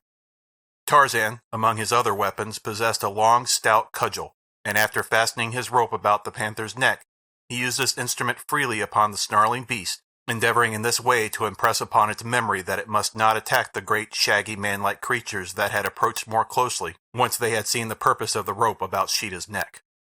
That the cat did not turn and rend to Tarzan is something of a miracle, which may possibly be accounted for by the fact that twice when it turned growling upon the ape-man, he had rapped it sharply upon its sensitive nose, inculcating in its mind thereby a most wholesome fear of the cudgel and the ape-beast behind it. It is a question if the original cause of this attachment for Tarzan was still at all clear in the mind of the panther, though doubtless some subconscious suggestion, superinduced by this primary reason and aided and abetted by the habit of the past few days, did much to compel the beast to tolerate treatment at his hands that would have sent it at the throat of any other creature. Then, too, there was the compelling force of the man-mind exerting its powerful influence over this creature of a lower order, and, after all, it may have been this that proved the most potent factor in Tarzan's supremacy over Sheeta and the other beast of the jungle that had from time to time fallen under his dominion. Be that as it may, for days the man, the panther, and the great apes roamed their savage haunts side by side, making their kills together, and sharing them with one another, and of all the fierce and savage band, none was more terrible than the smooth-skinned, powerful beast that had been but a few short months before a familiar figure in many a London drawing-room. Sometimes the beasts separated to follow their own inclinations for an hour or a day, and it was upon one of these occasions when the ape-man had wandered through the tree-tops toward the beach, and was stretched in the hot sun upon the sand, that from the low summit of a nearby promontory a pair of keen eyes discovered him. For a moment, the owner of the eyes looked in astonishment at the figure of the savage white man basking in the rays of that hot tropic sun. Then he turned, making a sign to someone behind him. Presently, another pair of eyes were looking down upon the ape-man, and then another, and another, until a full score of hideously trapped, savage warriors were lying upon their bellies along the crest of the ridge, watching the white-skinned stranger. They were downwind from Tarzan, and so their scent was not carried to him, and as his back was turned half toward them he did not see their cautious advance over the edge of the promontory and down through the rank grass toward the sandy beach where he lay. Big fellows they were, all of them, their barbaric headdress and grotesquely painted faces, together with their many metal ornaments and gorgeously colored feathers, adding to their wild, fierce appearance. Once at the foot of the ridge, they came cautiously to their feet, and, bent half double, advanced silently upon the unconscious white man, their heavy war clubs swinging menacingly in their brawny hands. The mental suffering that Tarzan's sorrowful thoughts induced had the effect of numbing his keen, perceptive faculties, so that the advancing savages were almost upon him before he became aware that he was no longer alone upon the beach. So quickly, though, were his mind and muscles wont to react in unison to the slightest alarm that he was upon his feet and facing his enemies, even as he realized that something was behind him. As he sprang to his feet, the warriors leaped toward him with raised clubs and savage yells, but the foremost went down to sudden death beneath the long, stout stick of the ape-man, and then the lithe, sinewy figure was among them, striking right and left with a fury, power, and precision that brought panic to the ranks of the blacks. For a moment they withdrew, those that were left of them, and consulted together at a short distance from the ape-man, who stood with folded arms, a half smile upon his handsome face, watching them. Presently they advanced upon him once more, this time wielding their heavy war spears. They were between Tarzan and the jungle, in a little semicircle that closed in upon him as they advanced. There seemed to the ape-man but slight chance to escape the final charge when all the great spears should be hurled simultaneously at him. But if he had desired to escape, there was no way other than through the ranks of the savages except the open sea behind him. His predicament was indeed most serious when an idea occurred to him that altered his smile to a broad grin. The warriors were still some little distance away, advancing slowly, making after the manner of their kind a frightful din with their savage yells and the pounding of their naked feet upon the ground as they leaped up and down in a fantastic war dance. Then it was that the ape-man lifted his voice in a series of wild, weird screams that brought the blacks to a sudden, perplexed halt. They looked at one another questioningly, for here was a sound so hideous that their own frightful din faded into insignificance beside it. No human throat could have formed those bestial notes, they were sure. And yet with their own eyes they had seen this white man open his mouth to pour forth his awful cry. But only for a moment they hesitated, and then with one accord they again took up their fantastic advance upon their prey. but even then a sudden crashing in the jungle behind them brought them once more to a halt. And as they turned to look in the direction of this new noise, there broke upon their startled visions a sight that may well have frozen the blood of braver men than the Wagambi. Leaping from the tangled vegetation of the jungle's rim came a huge panther, with blazing eyes and bared fangs, and in his wake a score of mighty, shaggy apes, lumbering rapidly toward them, half erect upon their short, bowed legs, and with their long arms reaching to the ground, where their horny knuckles bore the weight of their ponderous bodies as they lurched from side to side in their grotesque advance. The Beasts of Tarzan had come in answer to his call. Before the Wagambi could recover from their astonishment, the frightful horde was upon them from one side and Tarzan of the Apes from the other. Heavy spears were hurled and mighty war clubs wielded, and though apes went down never to rise, so too went down the men of Ugambi. Sheeta's cruel fangs and tearing talons ripped and tore at the black hides. Akut's mighty yellow tusks found the jugular of more than one sleek-skinned savage, and Tarzan of the Apes was here and there and everywhere, urging on his fierce allies and taking a heavy toll with his long, slim knife. In a moment the blacks had scattered for their lives, but of the score that had crept down the grassy sides of the promontory, only a single warrior managed to escape the horde that had overwhelmed his people. This one was Mugambi, chief of the Wagambi of Ugambi, and as he disappeared in the tangled luxuriousness of the rank growth upon the ridge's summit, only the keen eyes of the ape-man saw the direction of his flight. Leaving his pack to eat their fill upon the flesh of their victims, flesh that he could not touch, Tarzan of the Apes pursued the single survivor of the bloody fray. Just beyond the ridge, he came within sight of the fleeing black, making with headlong leaps for a long war canoe that was drawn up well upon the beach above the high-tide surf. Noiseless as the fellow's shadow, the ape-man raced after the terror-stricken black. In the white man's mind was a new plan, awakened by sight of the war canoe. If these men had come to his island from another, or from the mainland, why not utilize their craft to make his way to the country from which they had come? Evidently it was an inhabited country, and no doubt had occasional intercourse with the mainland, if it were not itself upon the continent of Africa. A heavy hand fell upon the shoulder of the escaping Mugambi before he was aware that he was being pursued, and as he turned to do battle with his assailant, giant fingers closed about his wrist, and he was hurled to earth with a giant astride him before he could strike a blow in his own defense.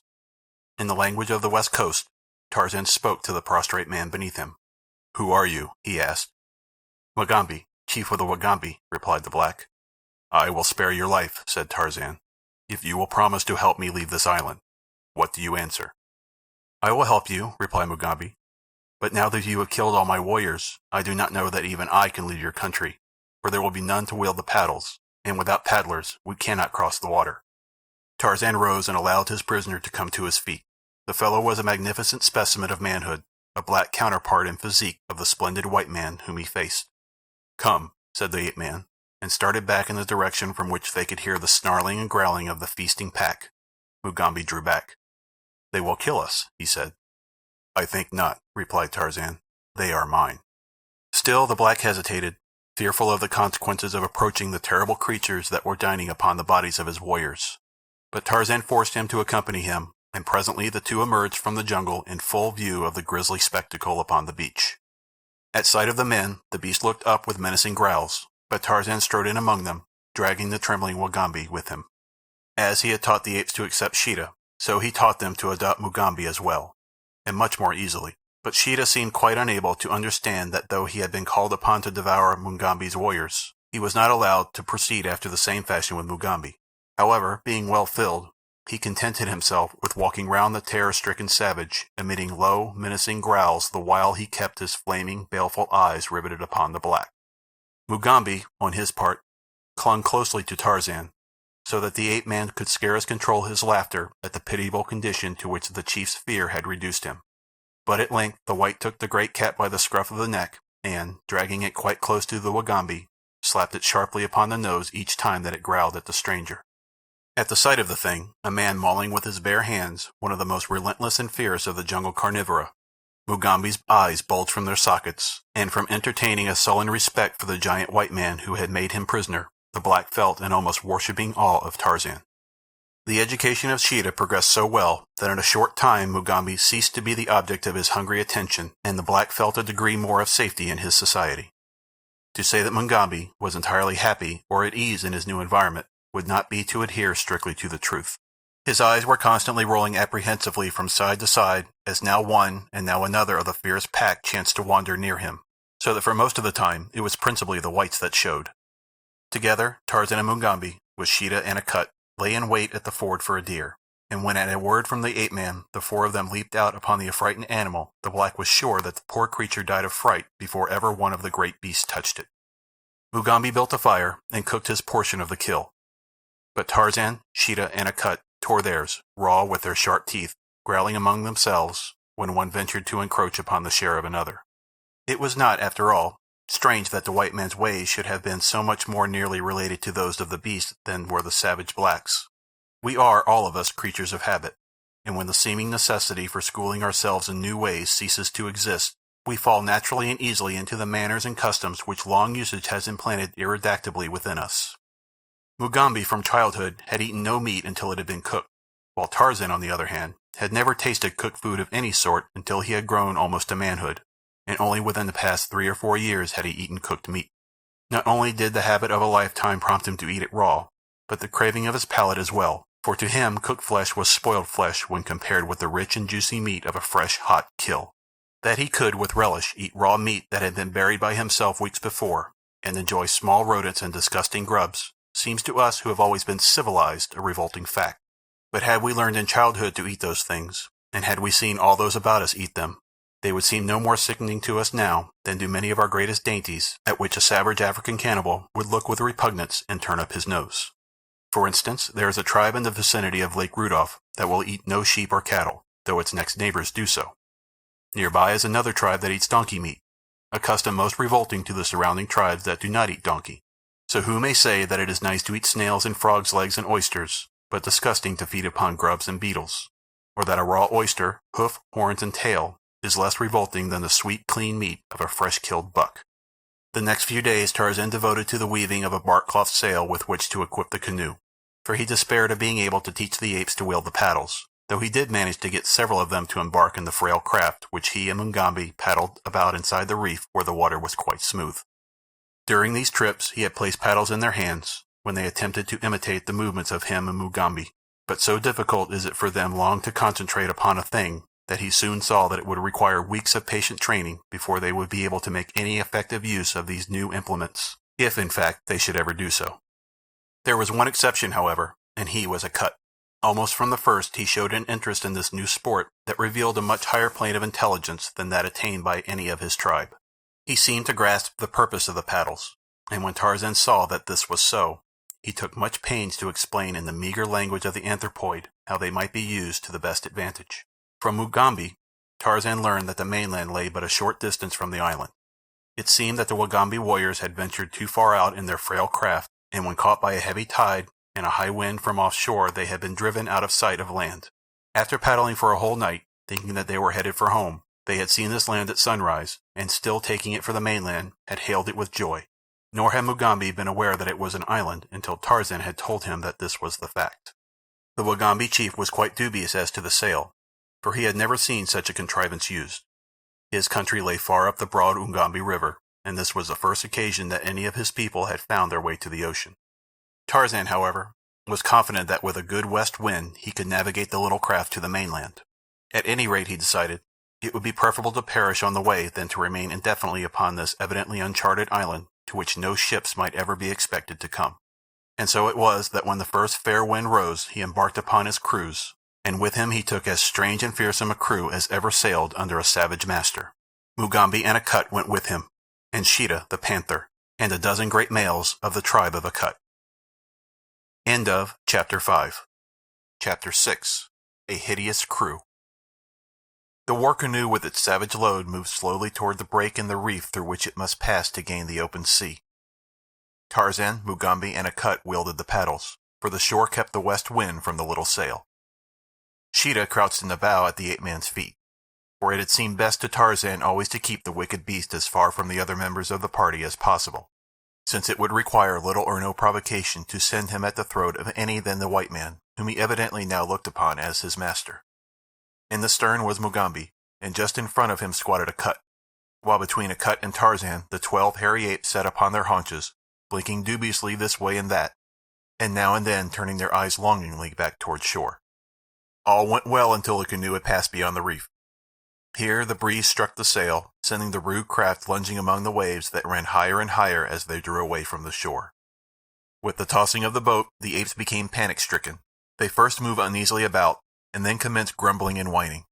With difficulty, a cut kept them in hand for a time, but when a particularly large wave struck the dugout simultaneously with a little squall of wind, their terror broke all bounds, and, leaping to their feet, they all but overturned the boat before Akut and Tarzan together could quiet them. At last calm was restored, and eventually the apes became accustomed to the strange antics of their craft, after which no more trouble was experienced with them. The trip was uneventful. The wind held, and after 10 hours' steady sailing, the black shadows of the coast loomed close before the straining eyes of the ape-man in the bow. It was far too dark to distinguish whether they had approached close to the mouth of the Ugambi or not, so Tarzan ran through the surf at the closest point to await the dawn. The dugout turned broadside the instant that its nose touched the sand, and immediately it rolled over, with all its crew scrambling madly for the shore. The next breaker rolled them over and over, but eventually they all succeeded in crawling to safety, and in a moment more their ungainly craft had been washed up beside them. The balance of the night the apes sat huddled close to one another for warmth, while Mugambi built a fire close to them over which he crouched. Tarzan and Sheeta, however, were of a different mind, for neither of them feared the jungle night, and the insistent craving of their hunger sent them off into the Stygian blackness of the forest in search of prey. Side by side they walked when there was room for two abreast, at other times in single file, first one and then the other in advance. It was Tarzan who first caught the scent of meat, a bull buffalo, and presently the two came stealthily upon the sleeping beast in the midst of a dense jungle of reeds close to a river. Closer and closer they crept toward the unsuspecting beast, Sheeta upon his right side, and Tarzan upon his left nearest the great heart. They had hunted together now for some time, so that they worked in unison, with only low purring sounds as signals. For a moment they lay quite silent near their prey, and then at a sign from the ape-man, Sheeta sprang upon the great back, burying his strong teeth in the bull's neck. Instantly the brute sprang to his feet with a bellow of pain and rage, and at the same instant Tarzan rushed in upon his left side with the stone knife, striking repeatedly behind the shoulder. One of the ape-man's hands clutched the thick mane, and as the bull raced madly through the reeds, the thing striking at his life was dragged beside him. Sheeta but clung tenuously to his hold upon the neck and back, biting deep in an effort to reach the spine. For several hundred yards the bellowing bull carried his two savage antagonists, until at last the blade found his heart, when with a final bellow that was half scream, he plunged headlong to the earth. Then Tarzan and Sheeta feasted to repletion. After the meal the two curled up together in a thicket, the man's black head pillowed upon the tawny side of the panther. Shortly after dawn they awoke and ate again, and then returned to the beach that Tarzan might lead the balance of the pack to the kill. When the meal was done, the brutes were for curling up to sleep, so Tarzan and Mugambi set off in search of the Ugambi River. They had proceeded scarce 100 yards when they came suddenly upon a broad stream, which the Negro instantly recognized as that down which he and his warriors had paddled to the sea upon their ill-starred expedition. The two now followed the stream down to the ocean, finding that it emptied into a bay not over a mile from the point upon the beach at which the canoe had been thrown the night before. Tarzan was much elated by the discovery, as he knew that in the vicinity of a large watercourse he should find natives, and from some of these he had little doubt but that he should obtain news of Rokoff and the child, for he felt reasonably certain that the Russian would rid himself of the baby as quickly as possible after having disposed of Tarzan. He and Mugambi now righted and launched the dugout, though it was a most difficult feat in the face of the surf which rolled continuously in upon the beach. But at last they were successful, and soon after were paddling up the coast toward the mouth of the Ugambi. Here they experienced considerable difficulty in making an entrance against the combined current and ebb tide, but by taking advantage of eddies close into shore, they came about dusk to a point nearly opposite the spot where they had left the pack asleep. Making the craft fast to an overhanging bough, the two made their way into the jungle, presently coming upon some of the apes feeding upon fruit little beyond the reeds where the buffalo had fallen. Sheeta was not anywhere to be seen, nor did he return that night, so Tarzan came to believe that he had wandered away in search of his own kind. Early the next morning, the ape-man led his band down to the river, and as he walked he gave vent to a series of shrill cries. Presently, from a great distance and faintly, there came an answering scream, and a half-hour later the lithe form of Sheeta bounded into view where the others of the pack were clambering gingerly into the canoe. The great beast, with arched back and purring like a contented tabby, rubbed his sides against the ape-man, and then at a word from the latter, sprang lightly to his former place in the bow of the dugout. When all were in place, it was discovered that 2 of the apes of a cut were missing, and though both the king ape and Tarzan called to them for the better part of an hour, there was no response, and finally the boat put off without them. As it happened that the 2 missing ones were the very same who had evinced the least desire to accompany the expedition from the island, and had suffered the most from fright during the voyage, Tarzan was quite sure that they had absented themselves purposely rather than again enter the canoe. As the party were putting in for the shore shortly after noon to search for food, a slender, naked savage watched them for a moment from behind the dense screen of verdure which lined the river's bank. Then he melted away upstream before any of those in the canoe discovered him. Like a deer he bounded along the narrow trail until, filled with the excitement of his news, he burst into a native village several miles above the point at which Tarzan and his pack had stopped to hunt. "Another white man is coming," he cried to the chief who squatted before the entrance to a circular hut. "Another white man, and with him are many warriors. They come in a great war canoe to kill and rob, as did the black-bearded one who has just left us." Kaviri leaped to his feet. He had but recently had a taste of the white man's medicine, and his savage heart was filled with bitterness and hate. In another moment the rumble of the war drums rose from the village, calling in the hunters from the forest and the tillers from the fields. 7 war canoes were launched and manned by paint-daubed, befeathered warriors. Long spears bristled from the rude battleships as they slid noiselessly over the bosom of the water, propelled by giant muscles rolling beneath glistening ebony hides. There was no beating of tom-toms now, nor blare of native horn, for Kaviri was a crafty warrior, and it was in his mind to take no chances if they could be avoided. He would swoop noiselessly down with his 7 canoes upon the single one of the white man, and before the guns of the latter could inflict much damage upon his people, he would have overwhelmed the enemy by force of numbers. Kaviri's own canoe went in advance of the others a short distance, and as it rounded a sharp bend in the river where the swift current bore it rapidly on its way, it came suddenly upon the thing that Kaviri sought. So close were the 2 canoes to one another that the black had only an opportunity to note the white face in the bow of the oncoming craft before the 2 touched, and his own men were upon their feet, yelling like mad devils and thrusting their long spears at the occupants of the other canoe. But a moment later, when Kaviri was able to realize the nature of the crew that manned the white man's dugout, he would have given all the beads and iron wire that he possessed to have been safely within his distant village. Scarcely had the 2 craft come together than the frightful apes of a cut rose, growling and barking, from the bottom of the canoe, and with long hairy arms far outstretched, grasped the menacing spears from the hands of Kaviri's warriors. The blacks were overcome with terror, but there was nothing to do other than fight. Now came the other war canoes rapidly down upon the 2 craft. Their occupants were eager to join the battle, for they thought that their foes were white men and their native porters. They swarmed about Tarzan's craft, but when they saw the nature of the enemy, all but one turned and paddled swiftly upriver. That one came too close to the ape-man's craft before its occupants realized that their fellows were pitted against demons instead of men. As it touched, Tarzan spoke a few low words to Sheeta and a cut, so that before the attacking warriors could draw away, there sprang upon them with a blood-freezing scream a huge panther, and into the other end of their canoe clambered a great ape. At one end the panther wrought fearful havoc with his mighty talons and long sharp fangs, while a cut at the other buried his yellow canines in the necks of those that came within his reach, hurling the terror-stricken blacks overboard as he made his way toward the center of the canoe. Kaviri was so busily engaged with the demons that had entered his own craft that he could offer no assistance to his warriors in the other. A giant of a white devil had wrested a spear from him as though he, the mighty Kaviri, had been but a newborn babe. Hairy monsters were overcoming his fighting men, and a black chieftain like himself was fighting shoulder to shoulder with the hideous pack that opposed him. Kaviri battled bravely against his antagonist, for he felt that death had already claimed him, and so the least that he could do would be to sell his life as dearly as possible. But it was soon evident that his best was quite futile when pitted against the superhuman brawn and agility of the creature that at last found his throat and bent him back into the bottom of the canoe. Presently Kaviri's head began to whirl. Objects became confused and dim before his eyes. There was a great pain in his chest as he struggled for the breath of life that the thing upon him was shutting off forever. Then he lost consciousness. When he opened his eyes once more, he found, much to his surprise, that he was not dead. He lay, securely bound, in the bottom of his own canoe. A great panther sat upon its haunches, looking down upon him.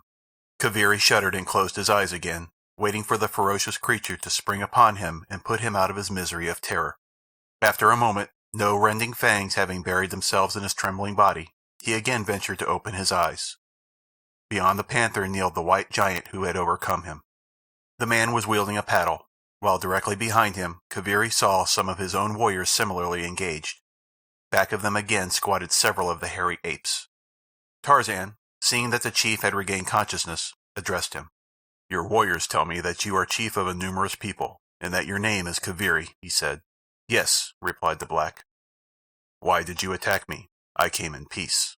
"Another white man came in peace 3 moons ago," replied Kaviri, "and after we had brought him presents of a goat and cassava and milk, he set upon us with his guns and killed many of my people, and then went on his way, taking all of our goats and many of our young men and women." "I am not as this other white man," replied Tarzan. "I should not have harmed you had you not set upon me.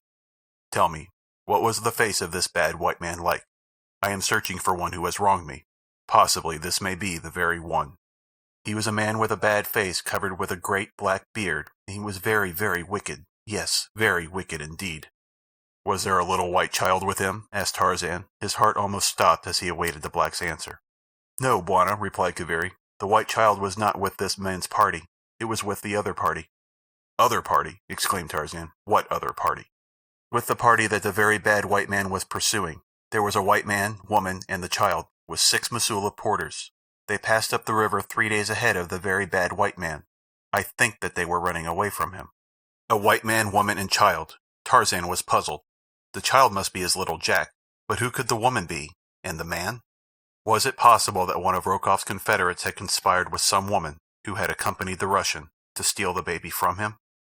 If this was the case, they had doubtless purposed returning the child to civilization, and there either claiming a reward or holding the little prisoner for ransom. But now that Rokoff had succeeded in chasing them far inland, up the savage river, there could be little doubt but that he would eventually overhaul them, unless, as was still more probable, they should be captured and killed by the very cannibals farther up the Ugambi, to whom Tarzan was now convinced it had been Rokoff's intention to deliver the baby. As he talked to Kaviri, the canoes had been moving steadily upriver toward the chief's village. Kaviri's warriors plied the paddles in the 3 canoes, casting sidelong terrified glances at their hideous passengers. 3 of the apes of Akut had been killed in the encounter, but there were, with Akut, 8 of the frightful beast remaining, and there was Sheeta, the panther, and Tarzan and Mugambi. Kaviri's warriors thought that they had never seen so terrible a crew in all their lives. Momentarily they expected to be pounced upon and torn asunder by some of their captors, and in fact it was all that Tarzan and Mugambi and Akut could do to keep the snarling, ill-natured brutes from snapping at the glistening, naked bodies that brushed against them now and then with the movements of the paddlers, whose very fear added incitement to the beast.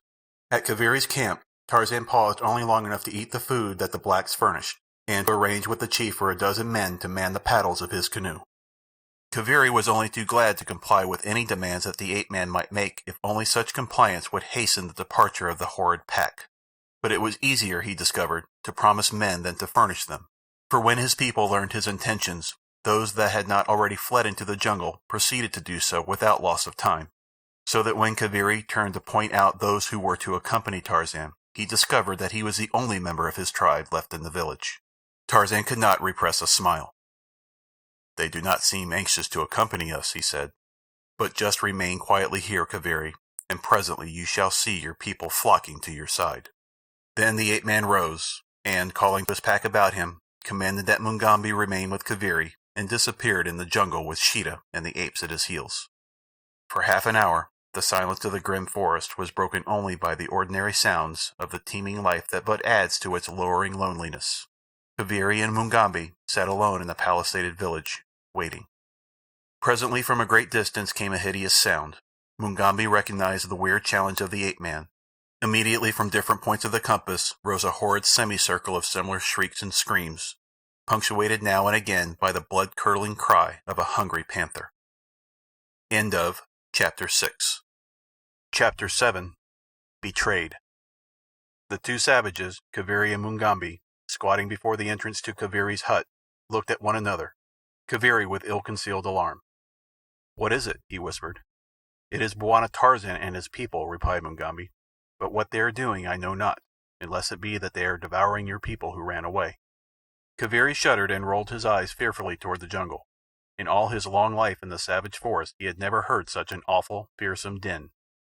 Closer and closer came the sounds, and now with them were mingled the terrified shrieks of women and children and of men. For 20 long minutes the blood-curdling cries continued, until they seemed but a stone's throw from the palisade. Kaviri rose to flee, but Mugambi seized and held him, for such had been the command of Tarzan. A moment later, a horde of terrified natives burst from the jungle, racing toward the shelter of their huts. Like frightened sheep they ran, and behind them, driving them as sheep might be driven, came Tarzan and Sheeta and the hideous apes of Akut. Presently Tarzan stood before Kaviri, the old quiet smile upon his lips. "Your people have returned, my brother," he said, "and now you may select those who are to accompany me and paddle my canoe." Tremblingly, Kaviri tottered to his feet, calling to his people to come from their huts, but none responded to his summons. "Tell them," suggested Tarzan, "that if they do not come, I shall send my people in after them."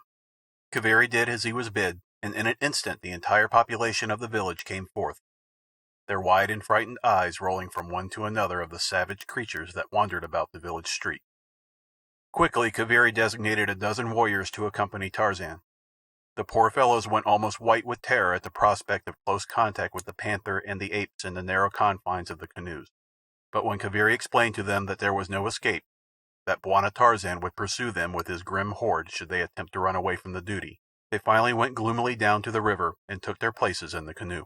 It was with a sigh of relief that their chieftain saw the party disappear about a headland a short distance upriver. For 3 days the strange company continued farther and farther into the heart of the savage country that lies on either side of the almost unexplored Ugambi. 3 of the 12 warriors deserted during that time, but as several of the apes had finally learned the secret of the paddles, Tarzan felt no dismay because of the loss. As a matter of fact, he could have traveled much more rapidly on shore, but he believed that he could hold his own wild crew together to better advantage by keeping them to the boat as much as possible. Twice a day they landed to hunt and feed, and at night they slept upon the bank of the mainland or on one of the numerous little islands that dotted the river. Before them the natives fled in alarm, so that they found only deserted villages in their path as they proceeded. Tarzan was anxious to get in touch with some of the savages who dwelt upon the river's banks, but so far he had been unable to do so. Finally he decided to take to the land himself, leaving his company to follow after him by boat. He explained to Mugambi the thing that he had in mind, and told Akut to follow the directions of the black. "I will join you again in a few days," he said. "Now I go ahead to learn what has become of the very bad white man whom I seek." At the next halt Tarzan took to the shore, and was soon lost to the view of his people. The first few villages he came to were deserted, showing that news of the coming of his pack had traveled rapidly, but toward evening he came upon a distant clutter of thatched huts surrounded by a rude palisade, within which were a couple of hundred natives. The women were preparing the evening meal as Tarzan of the Apes poised above them in the branches of a giant tree which overhung the palisade at one point. The ape-man was at a loss as to how he might enter into communication with these people without either frightening them or arousing their savage love of battle. He had no desire to fight now, for he was upon a much more important mission than that of battling with every chance tribe that he should happen to meet with. At last he hit upon a plan, and after seeing that he was concealed from the view of those below, he gave a few hoarse grunts in imitation of a panther. All eyes immediately turned upward toward the foliage above. It was growing dark, and they could not penetrate the leafy screen which shielded the ape-man from their view. The moment that he had won their attention, he raised his voice to the shriller and more hideous scream of the beast he personated, and then, scarce stirring a leaf in his descent, dropped to the ground once again outside the palisade, and, with the speed of a deer, ran quickly round to the village gate. Here he beat upon the fibre-bound saplings of which the barrier was constructed, shouting to the natives in their own tongue that he was a friend who wished food and shelter for the night. Tarzan knew well the nature of the black man. He was aware that the grunting and screaming of Sheeta in the tree above them would set their nerves on edge, and that his pounding upon their gate after dark would still further add to their terror. That they did not reply to his hail was no surprise, for natives are fearful of any voice that comes out of the night from beyond their palisades, attributing it always to some demon or other ghostly visitor. But still he continued to call. "Let me in, my friends," he cried. "I am a white man, pursuing the very bad white man who passed this way a few days ago. I follow to punish him for the sins he has committed against you and me. If you doubt my friendship, I will prove it to you by going into the tree above your village and driving Sheeta back into the jungle before he leaps among you. If you will not promise to take me in and treat me as a friend, I shall let Sheeta stay and devour you." For a moment there was silence. Then the voice of an old man came out of the quiet of the village street. "If you are indeed a white man and a friend, we will let you come in, but first you must drive Sheeta away." "Very well," replied Tarzan. "Listen, and you shall hear Sheeta fleeing before me." The ape-man returned quickly to the tree, and this time he made a great noise as he entered the branches, at the same time growling ominously after the manner of the panther, so that those below would believe that the great beast was still there. When he reached a point well above the village street, he made a great commotion, shaking the tree violently, crying aloud to the panther to flee or be killed, and punctuating his own voice with the screams and mouthings of an angry beast. Presently he raced toward the opposite side of the tree and off into the jungle, pounding loudly against the boles of trees as he went, and voicing the panther's diminishing growls as he drew farther and farther away from the village. A few minutes later he returned to the village gate, calling to the natives within. "I have driven Sheeta away," he said. "Now come and admit me as you promised." For a time there was the sound of excited discussion within the palisade, but at length a half-dozen warriors came and opened the gates, peering anxiously out in evident trepidation as to the nature of the creature which they should find waiting there. They were not much relieved at sight of an almost naked white man, but when Tarzan had reassured them in quiet tones, protesting his friendship for them, they opened the barrier a trifle farther and admitted him. When the gates had been once more secured, the self-confidence of the savages returned, and as Tarzan walked up the village street towards the chief's hut, he was surrounded by a host of curious men, women, and children. From the chief he learned that Rokoff had passed up the river a week previous, and that he had horns growing from his forehead and was accompanied by 1,000 devils. Later the chief said that the very bad white man had remained a month in his village. Though none of these statements agreed with Kaviri's, that the Russian was but 3 days gone from the chieftain's village, and that his following was much smaller than now stated, Tarzan was in no manner surprised at the discrepancies, for he was quite familiar with the savage mind's strange manner of functioning. What he was most interested in knowing was that he was upon the right trail, and that it led toward the interior. In this circumstance he knew that Rokoff could never escape him. After several hours of questioning and cross-questioning, the ape-man learned that another party had preceded the Russian by several days, 3 whites, a man, a woman, and a little man-child, with several Masulas. Tarzan explained to the chief that his people would follow him in a canoe, probably the next day, and that though he might go on ahead of them, the chief was to receive them kindly and have no fear of them, for Mugambi would see that they did not harm the chief's people if they were accorded a friendly reception. "And now," he concluded, "I shall lie down beneath this tree and sleep. I am very tired. Permit no one to disturb me." The chief offered him a hut, but Tarzan, from past experience of native dwellings, preferred the open air, and further, he had plans of his own that could be better carried out if he remained beneath the tree. He gave as his reason a desire to be close at hand should Sheeta return, and after this explanation, the chief was very glad to permit him to sleep beneath the tree. Tarzan had always found that it stood him in good stead to leave with natives the impression that he was to some extent possessed of more or less miraculous powers. He might easily have entered their village without recourse to the gates, but he believed that a sudden and unaccountable disappearance when he was ready to leave them would result in a more lasting impression upon their childlike minds, and so, as soon as the village was quiet in sleep, he rose and, leaping to the branches of the tree above him, faded silently into the black mystery of the jungle night. All the balance of that night, the ape-man swung rapidly through the upper and middle terraces of the forest. When the going was good there, he preferred the upper branches of the giant trees, for then his way was better lighted by the moon. But so accustomed were all his senses to the grim world of his birth that it was possible for him, even in the dense black shadows near the ground, to move with ease and rapidity. You or I, walking beneath the arcs of Main Street or Broadway or State Street, could not have moved more surely or with 1/10 the speed of the agile ape-man through the gloomy mazes that would have baffled us entirely. At dawn he stopped to feed, and then he slept for several hours, taking up the pursuit again toward noon. Twice he came upon natives, and though he had considerable difficulty in approaching them, he succeeded in each instance in quieting both their fears and bellicose intentions toward him, and learned from them that he was upon the trail of the Russian. 2 days later, still following up the Ugambi, he came upon a large village. The chief, a wicked-looking fellow with the sharp filed teeth that often denote the cannibal, received him with apparent friendliness. The ape-man was now thoroughly fatigued, and had determined to rest for 8 or 10 hours that he might be fresh and strong when he caught up with Rokoff. as he was sure he must do within a very short time. The chief told him that the bearded white man had left his village only the morning before, and that doubtless he would be able to overtake him in a short time. The other party the chief had not seen or heard of, so he said.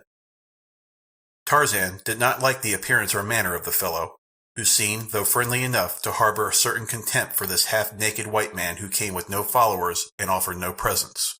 But he needed the rest and food that the village would afford him with less effort than the jungle, and so, as he knew no fear of man, beast, or devil, he curled himself up in the shadow of a hut and was soon asleep. Scarcely had he left the chief than the latter called 2 of his warriors, to whom he whispered a few instructions. A moment later, the sleek black bodies were racing along the river path upstream toward the east. In the village, the chief maintained perfect quiet. He would permit no one to approach the sleeping visitor, nor any singing, nor loud talking. He was remarkably solicitous lest his guest be disturbed.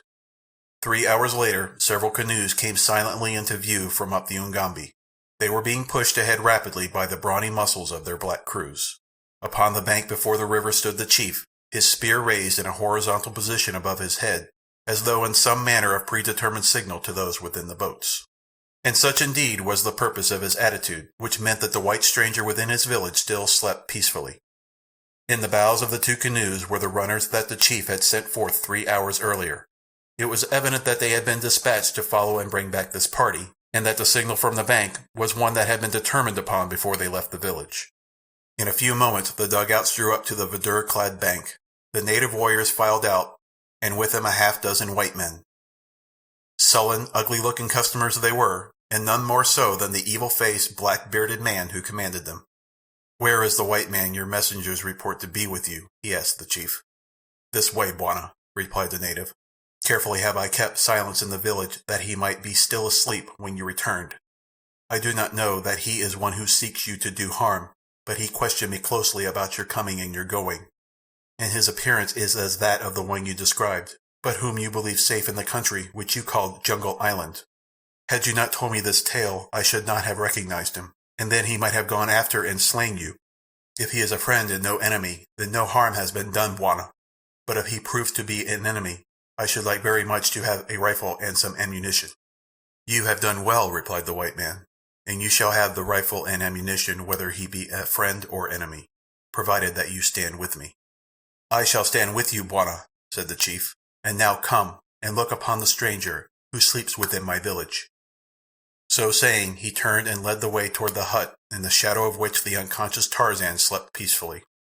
Behind the 2 men came the remaining whites and a score of warriors, but the raised forefingers of the chief and his companion held them all to perfect silence.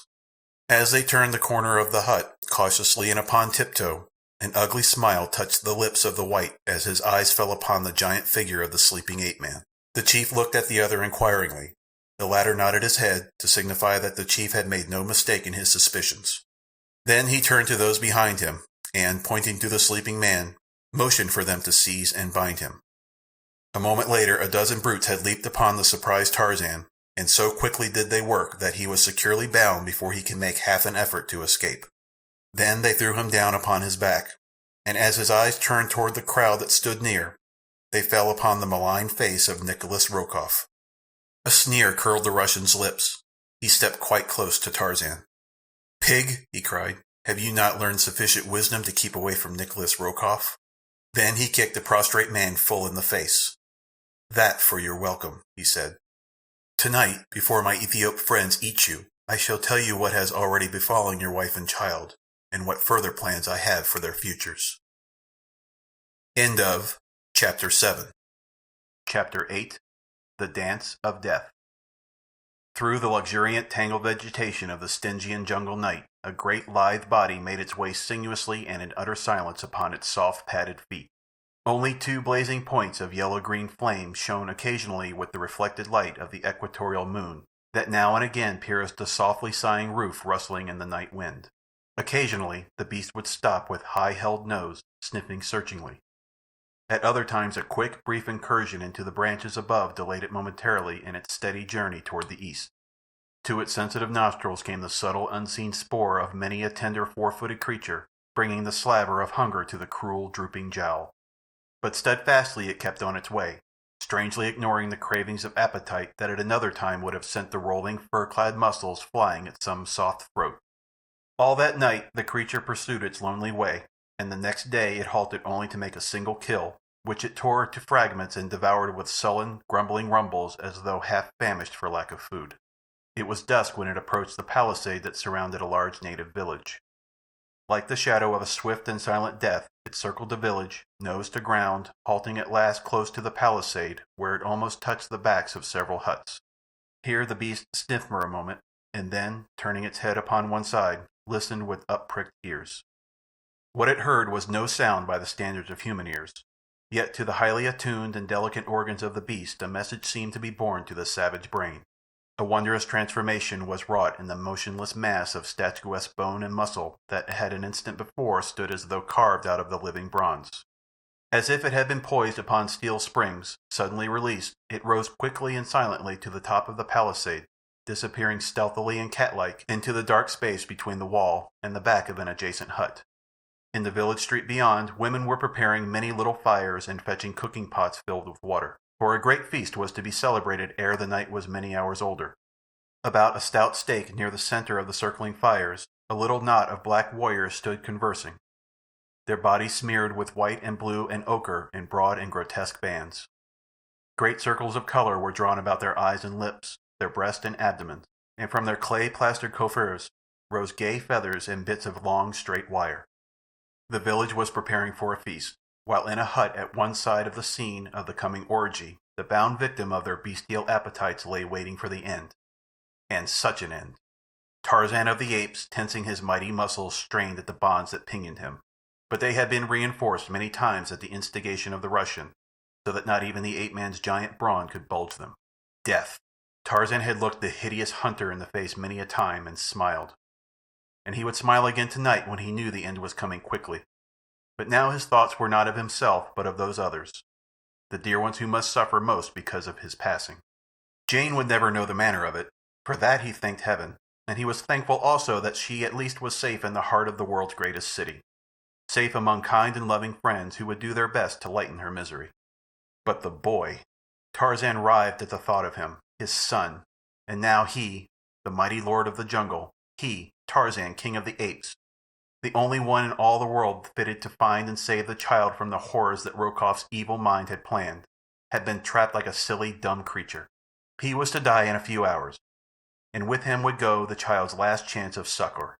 Rokoff had been in to see and revile and abuse him several times during the afternoon, but he had been able to wring no word of remonstrance or murmur of pain from the lips of the giant captive.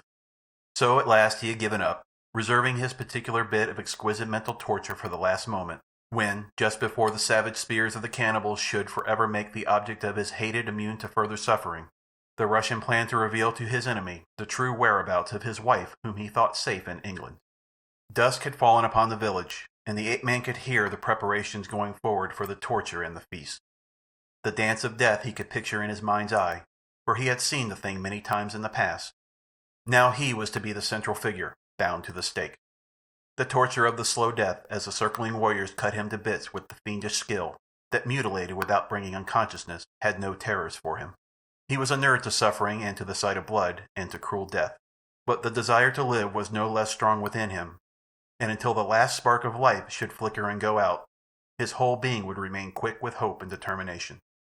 Let them relax their watchfulness but for an instant, he knew that his cunning mind and giant muscles would find a way to escape and revenge. As he lay, thinking furiously on every possibility of self-salvation, there came to his sensitive nostrils a faint and familiar scent. Instantly every faculty of his mind was upon the alert. Presently his trained ears caught the sound of the soundless presence without, behind the hut wherein he lay. His lips moved, and though no sound came forth that might have been appreciable to a human ear beyond the walls of his prison, yet he realized that the one beyond would hear. Already he knew who that one was, for his nostrils had told him as plainly as your eyes or mine tell us of the identity of an old friend whom we come upon in broad daylight.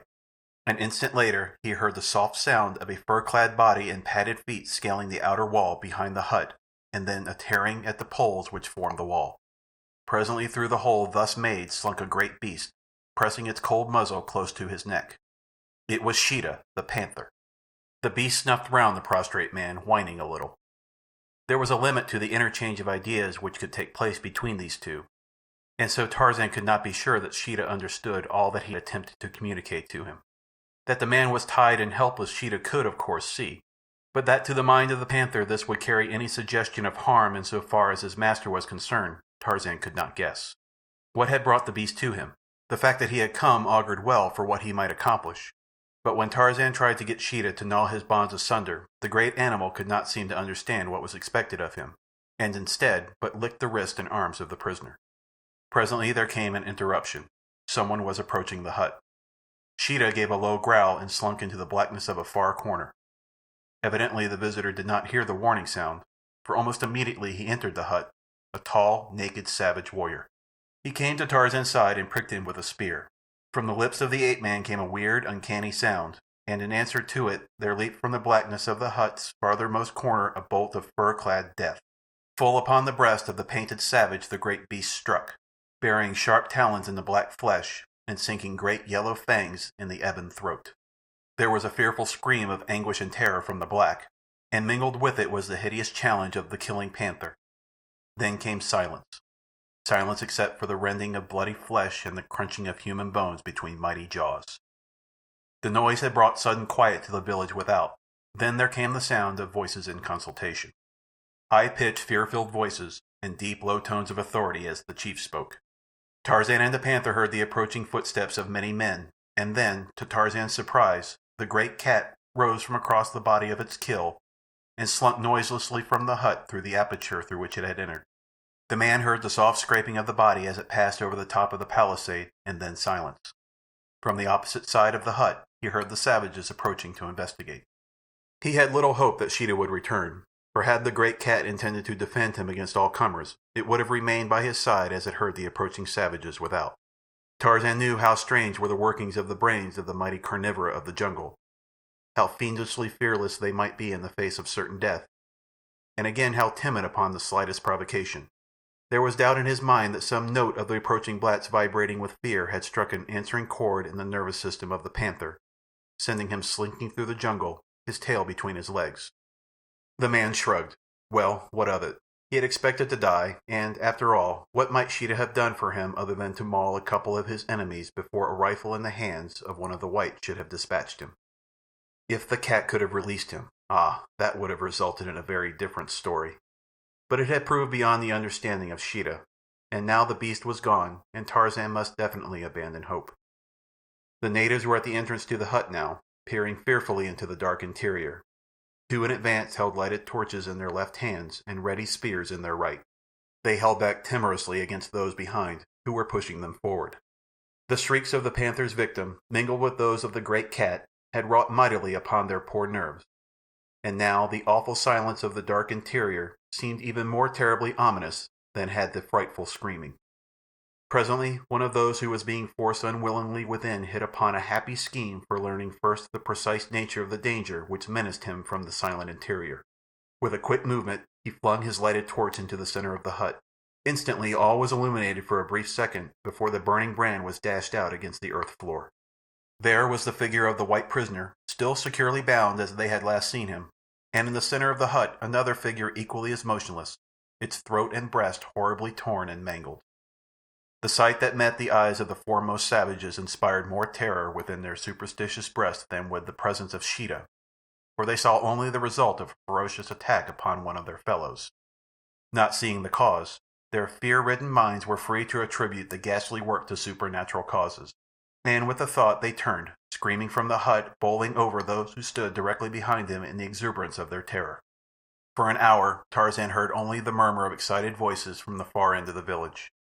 Evidently the savages were once more attempting to work up their flickering courage to a point that would permit them to make another invasion of the hut, for now and then came a savage yell, such as the warriors give to bolster up their bravery upon the field of battle. But in the end it was two of the whites who first entered, carrying torches and guns. Tarzan was not surprised to discover that neither of them was Rokoff. He would have wagered his soul that no power on earth could have tempted that great coward to face the unknown menace of the hut. When the natives saw that the white men were not attacked, they too crowded into the interior. their voices hushed with terror as they looked upon the mutilated corpse of their comrade. The whites tried in vain to elicit an explanation from Tarzan, but to all their queries he but shook his head, a grim and knowing smile curving his lips. At last Rokoff came. His face grew very white as his eyes rested upon the bloody thing grinning up at him from the floor, the face set in a death mask of excruciating horror. "Come," he said to the chief, "let us get to work and finish this demon before he has an opportunity to repeat this thing upon more of your people." The chief gave orders that Tarzan should be lifted and carried to the stake, but it was several minutes before he could prevail upon any of his men to touch the prisoner. At last, however, 4 of the younger warriors dragged Tarzan roughly from the hut, and once outside, the pall of terror seemed lifted from the savage hearts. A score of howling blacks pushed and buffeted the prisoner down the village street and bound him to the post in the center of the circle of little fires and boiling cooking pots. When at last he was made fast and seemed quite helpless and beyond the faintest hope of succor, Rokoff's shriveled wart of courage swelled to its usual proportions when danger was not present. He stepped close to the ape-man, and, seizing a spear from the hands of one of the savages, was the first to prod the helpless victim. A little stream of blood trickled down the giant's smooth skin from the wound in his side, but no murmur of pain passed his lips. The smile of contempt upon his face seemed to infuriate the Russian. With a volley of oaths, he leaped at the helpless captive, beating him upon the face with his clenched fists and kicking him mercilessly about the legs. Then he raised the heavy spear to drive it through the mighty heart, and still Tarzan of the Apes smiled contemptuously upon him. Before Rokoff could drive the weapon home, the chief sprang upon him and dragged him away from his intended victim. "Stop, white man," he cried. "Rob us of this prisoner and our death dance, and you yourself may have to take his place." The threat proved most effective in keeping the Russian from further assaults upon the prisoner, though he continued to stand a little apart and hurl taunts at his enemy. He told Tarzan that he himself was going to eat the ape-man's heart. He enlarged upon the horrors of the future life of Tarzan's son, and intimated that his vengeance would reach as well to Jane Clayton. "You think your wife safe in England," said Rokoff. "Poor fool. She is even now in the hands of one not even of decent birth, and far from the safety of London and the protection of her friends. I had not meant to tell you this until I could bring to you upon Jungle Island proof of her fate. Now that you are about to die the most unthinkably horrible death that it is given a white man to die, let this word of the plight of your wife add to the torments that you must suffer before the last savage spear thrust releases you from your torture." The dance had commenced now, and the yells of the circling warriors drowned Rokoff's further attempts to distress his victim. The leaping savages, the flickering firelight played upon their painted bodies, circled about the victim at the stake. To Tarzan's memory came a similar scene, when he had rescued D'Arnot from a like predicament at the last moment before the final spear thrust should have ended his suffering. Who was there now to rescue him? In all the world there was none able to save him from the torture and the death. The thought that these human fiends would devour him when the dance was done caused him not a single qualm of horror or disgust. It did not add to his sufferings as it would have to those of an ordinary white man, for all his life Tarzan had seen the beasts of the jungle devour the flesh of their kills. Had he himself not battled for the grisly forearm of a great ape at that long-gone Dum-Dum, when he had slain the fierce Tublet and won his niche in the respect of the apes of Kerchak? The dancers were leaping more closely to him now. The spears were commencing to find his body in the first torturing pricks that prefaced the more serious thrusts. It would not be long now. The ape-man longed for the last savage lunge that would end his misery. And then, far out in the mazes of the weird jungle, rose a shrill scream. For an instant the dancers paused, and in the silence of the interval there rose from the lips of the fast-bound white man an answering shriek, more fearsome and more terrible than that of the jungle beast that had roused it. For several minutes the blacks hesitated. Then, at the urging of Rokoff and their chief, they leaped in to finish the dance and the victim. But ere ever another spear touched the brown hide, a tawny streak of green-eyed hate and ferocity bounded from the door of the hut in which Tarzan had been imprisoned, and Sheeta, the panther, stood snarling beside his master. For an instant, the blacks and the whites stood transfixed with terror. Their eyes were riveted upon the bared fangs of the jungle cat. Only Tarzan of the Apes saw what else there was emerging from the dark interior of the hut. End of Chapter 8. Chapter 9. Chivalry or Villainy. From her cabin port upon the Kincaid, Jane Clayton had seen her husband rowed to the verdure-clad shore of Jungle Island, and then the ship once more proceeded upon its way. For several days she saw no one other than Sven Anderson, the Kincaid's taciturn and repellent cook. She asked them the name of the shore upon which her husband had been set. "I think it blow pretty soon pretty hard," replied the Swede, and that was all that she could get out of him. She had come to the conclusion that he spoke no other English, and so she ceased to importune him for information. But never did she forget to greet him pleasantly or to thank him for the hideous nauseating meals he brought her. 3 days from the spot where Tarzan had been marooned, the Kincaid came to anchor in the mouth of a great river, and presently Rokoff came to Jane Clayton's cabin. "We have arrived, my dear," he said with a sickening leer. "I have come to offer you safety, liberty, and ease. My heart has been softened towards you in your suffering, and I would make amends as best I may. Your husband was a brute. You know that best who found him naked in his native jungle, roaming wild with the savage beasts that were his fellows.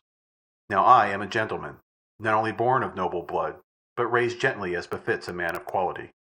To you, dear Jane, I offer the love of a cultured man in association with one of culture and refinement, which you must have sorely missed in your relations with the poor ape that through your girlish infatuation you married so thoughtlessly. I love you, Jane. You have but to say the word, and no further sorrow shall afflict you. Even your baby shall be returned to you unharmed."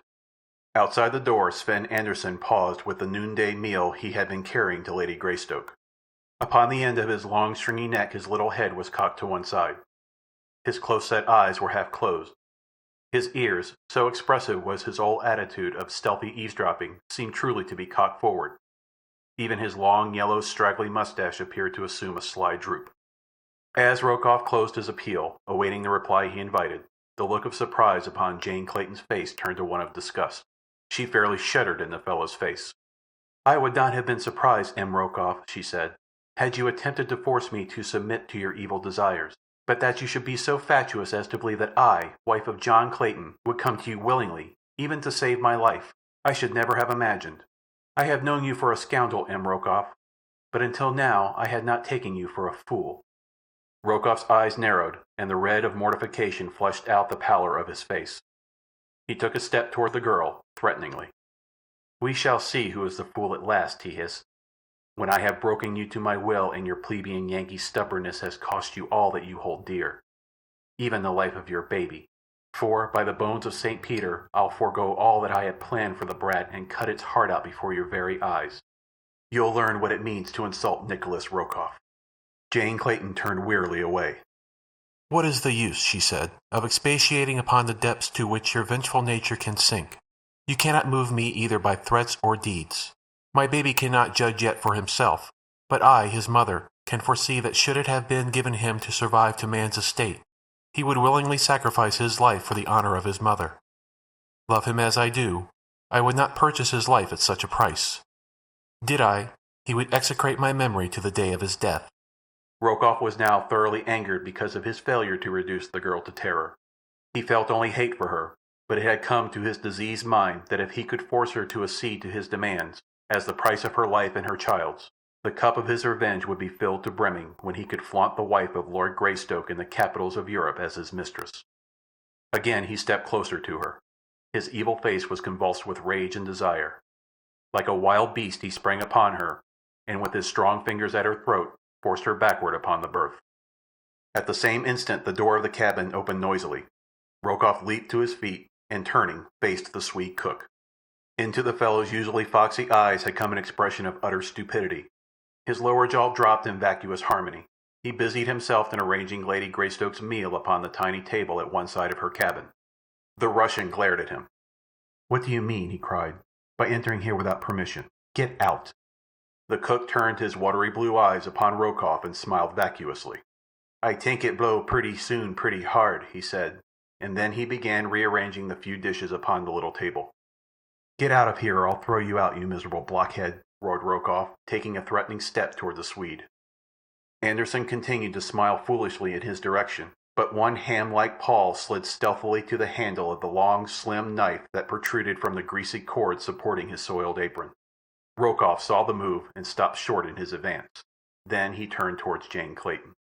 "I will give you until tomorrow," he said, "to reconsider your answer to my offer. All will be sent ashore upon one pretext or another except you and the child, Paulvitch and myself. Then, without interruption, you will be able to witness the death of the baby." He spoke in French that the cook might not understand the sinister portent of his words. When he had done, he banged out of the cabin without another look at the man who had interrupted him in his sorry work. When he had gone, Sven Anderson turned toward Lady Greystoke. The idiotic expression that had masked his thoughts had fallen away, and in its place was one of craft and cunning. "Hey tank I been a fool," he said. "Hey been the fool. I savvy French." Jane Clayton looked at him in surprise. "You understand all that he said, then?" Anderson grinned. "You bet," he said. "And you heard what was going on in here and came to protect me?" "You bane good to me," explained the Swede. "Hey treat me like dirty dog. I help you, lady. You just wait. I help you. I been was coast lots times." "But how can you help me, Sven," she asked, "when all these men will be against us?" "I tank," said Sven Anderson, "it blow pretty soon pretty hard." And then he turned and left the cabin. Though Jane Clayton doubted the cook's ability to be of any material service to her, she was nevertheless deeply grateful to him for what he had already done. The feeling that among these enemies she had one friend brought the first ray of comfort that had come to lighten the burden of her miserable apprehensions throughout the long voyage of the Kincaid. She saw no more of Rokoff that day, nor of any other until Sven came with her evening meal. She tried to draw him into conversation relative to his plans to aid her, but all she could get from him was his stereotyped prophecy as to the future state of the wind. He seemed suddenly to have relapsed into his wonted state of dense stupidity. However, when he was leaving the cabin a little later with the empty dishes, he whispered very low, "Leave on your clothes and roll up your blankets. I come back after you pretty soon." He would have slipped from the room at once, but Jane laid her hand upon his sleeve. "My baby," she asked. "I cannot go without him." "You do what I tell you," said Anderson, scowling. "I been helping you, so don't you get too funny." When he had gone, Jane Clayton sank down upon her berth in utter bewilderment. What was she to do? Suspicions as to the intentions of the Swede swarmed her brain. Might she not be infinitely worse off if she gave herself into his power than she already was? No, she could be no worse off in company with the devil himself than with Nicholas Rokoff, for the devil at least bore the reputation of being a gentleman. She swore a dozen times that she would not leave the Kincaid without her baby, and yet she remained clothed long past her usual hour for retiring, and her blankets were neatly rolled and bound with stout cord, when about midnight there came a stealthy scratching upon the panels of her door. Swiftly she crossed the room and drew the bolt. Softly the door swung open to admit the muffled figure of the Swede. On one arm he carried a bundle, evidently his blankets. His other hand was raised in a gesture commanding silence, a grimy forefinger upon his lips. He came quite close to her. "Carry this," he said. "Do not make some noise when you see it. It bane your kid." Quick hands snatched the bundle from the cook, and hungry mother arms folded the sleeping infant to her breast, while hot tears of joy ran down her cheeks and her whole frame shook with the emotion of the moment. "Come," said Anderson. "We got no time to waste." He snatched up her bundle of blankets, and outside the cabin door his own as well. Then he led her to the ship's side, steadied her descent of the monkey ladder, holding the child for her as she climbed into the waiting boat below. A moment later he had cut the rope that held the small boat to the steamer's side, and, bending silently to the muffled oars, was pulling toward the black shadows up the Ugambi River. Anderson rowed on as though quite sure of his ground, and when after half an hour the moon broke through the clouds there was revealed upon their left the mouth of a tributary running into the Ugambi. Up this narrow channel the Swede turned the prow of the small boat. Jane Clayton wondered if the man knew where he was bound. She did not know that in his capacity as cook he had that day been rowed up this very stream to a little village where he had bartered with the natives for such provisions as they had for sale, and that he had there arranged the details of his plan for the adventure upon which they were now setting forth. Even though the moon was full, the surface of the small river was quite dark. The giant trees overhung its narrow banks, meeting in a great arch above the center of the river. Spanish moss dropped from the gracefully bending limbs, and enormous creepers clambered in riotous profusion from the ground to the loftiest branch, falling in curving loops almost to the water's placid breast. Now and then the river's surface would be suddenly broken ahead of them by a huge crocodile, startled by the splashing of the oars. Or, snorting and blowing, a family of hippos would dive from a sandy bar to the cool, safe depths of the bottom. From the dense jungles upon either side came the weird night cries of the carnivora, the maniacal voice of the hyena, the coughing grunt of the panther, the deep and awful roar of the lion, and with them strange, uncanny notes that the girl could not ascribe to any particular night prowler, more terrible because of their mystery. Huddled in the stern of the boat, she sat with her baby strained close to her bosom. And because of that little, tender, helpless thing, she was happier tonight than she had been for many a sorrow-ridden day. Even though she knew not to what fate she was going, or how soon that fate might overtake her, still she was happy and thankful for the moment, however brief, that she might press her baby tightly in her arms. She could scarce wait for the coming of the day, that she might look again upon the bright face of her little black-eyed Jack. Again and again she tried to strain her eyes through the blackness of the jungle night to have but a tiny peep at those beloved features. But only the dim outline of the baby face rewarded her efforts. Then once more she would cuddle the warm little bundle close to her throbbing heart. It must have been close to 3 o'clock in the morning that Anderson brought the boat's nose to shore before a clearing where could be dimly seen in the waning moonlight a cluster of native huts encircled by a thorn boma. At the village gate they were admitted by a native woman, the wife of the chief whom Anderson had paid to assist him. She took them to the chief's hut, but Anderson said that they would sleep without upon the ground, and so, her duty having been completed, she left them to their own devices. The Swede, after explaining in his gruff way that the huts were doubtless filthy and vermin-ridden, spread Jane's blankets on the ground for her, and at a little distance unrolled his own and lay down to sleep. It was some time before the girl could find a comfortable position upon the hard ground, but at last, the baby in the hollow of her arm, she dropped asleep from utter exhaustion. When she awoke it was broad daylight. About her were clustered a score of curious natives, mostly men. For among the aborigines it is the male who owns this characteristic in its most exaggerated form. Instinctively, Jane Clayton drew the baby more closely to her, though she soon saw that the blacks were far from intending her or the child any harm. In fact, one of them offered her a gourd of milk, a filthy, smoke-begrimed gourd with the ancient rind of long curdled milk caked in layers within its neck. But the spirit of the giver touched her deeply, and her face lighted for a moment with one of those almost forgotten smiles of radiance that had helped to make her beauty famous both in Baltimore and London. She took the gourd in one hand, and rather than cause the giver pain raised it to her lips, though for the life of her she could scarce restrain the qualm of nausea that surged through her as the malodorous thing approached her nostrils. It was Anderson who came to her rescue, and, taking the gourd from her, drank a portion himself, and then returned it to the native with a gift of blue beads. The sun was shining brightly now, and though the baby still slept, Jane could scarce restrain her impatient desire to have at least a brief glance at the beloved face.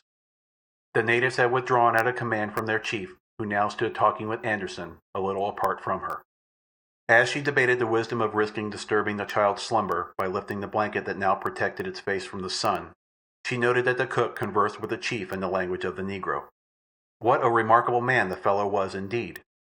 She had thought him ignorant and stupid but a short day before, and now, within the past 24 hours, she had learned that he spoke not only English but French as well, and the primitive dialect of the West Coast. She had thought him shifty, cruel, and untrustworthy, yet insofar as she had reason to believe, he had proved himself in every way the contrary since the day before. It scarce seemed credible that he could be serving her from motives purely chivalrous. There must be something deeper in his intentions and plans than he had yet disclosed. She wondered, and when she looked at him, at his close-set, shifty eyes and repulsive features, she shuddered, for she was convinced that no lofty characteristics could be hid behind so foul an exterior.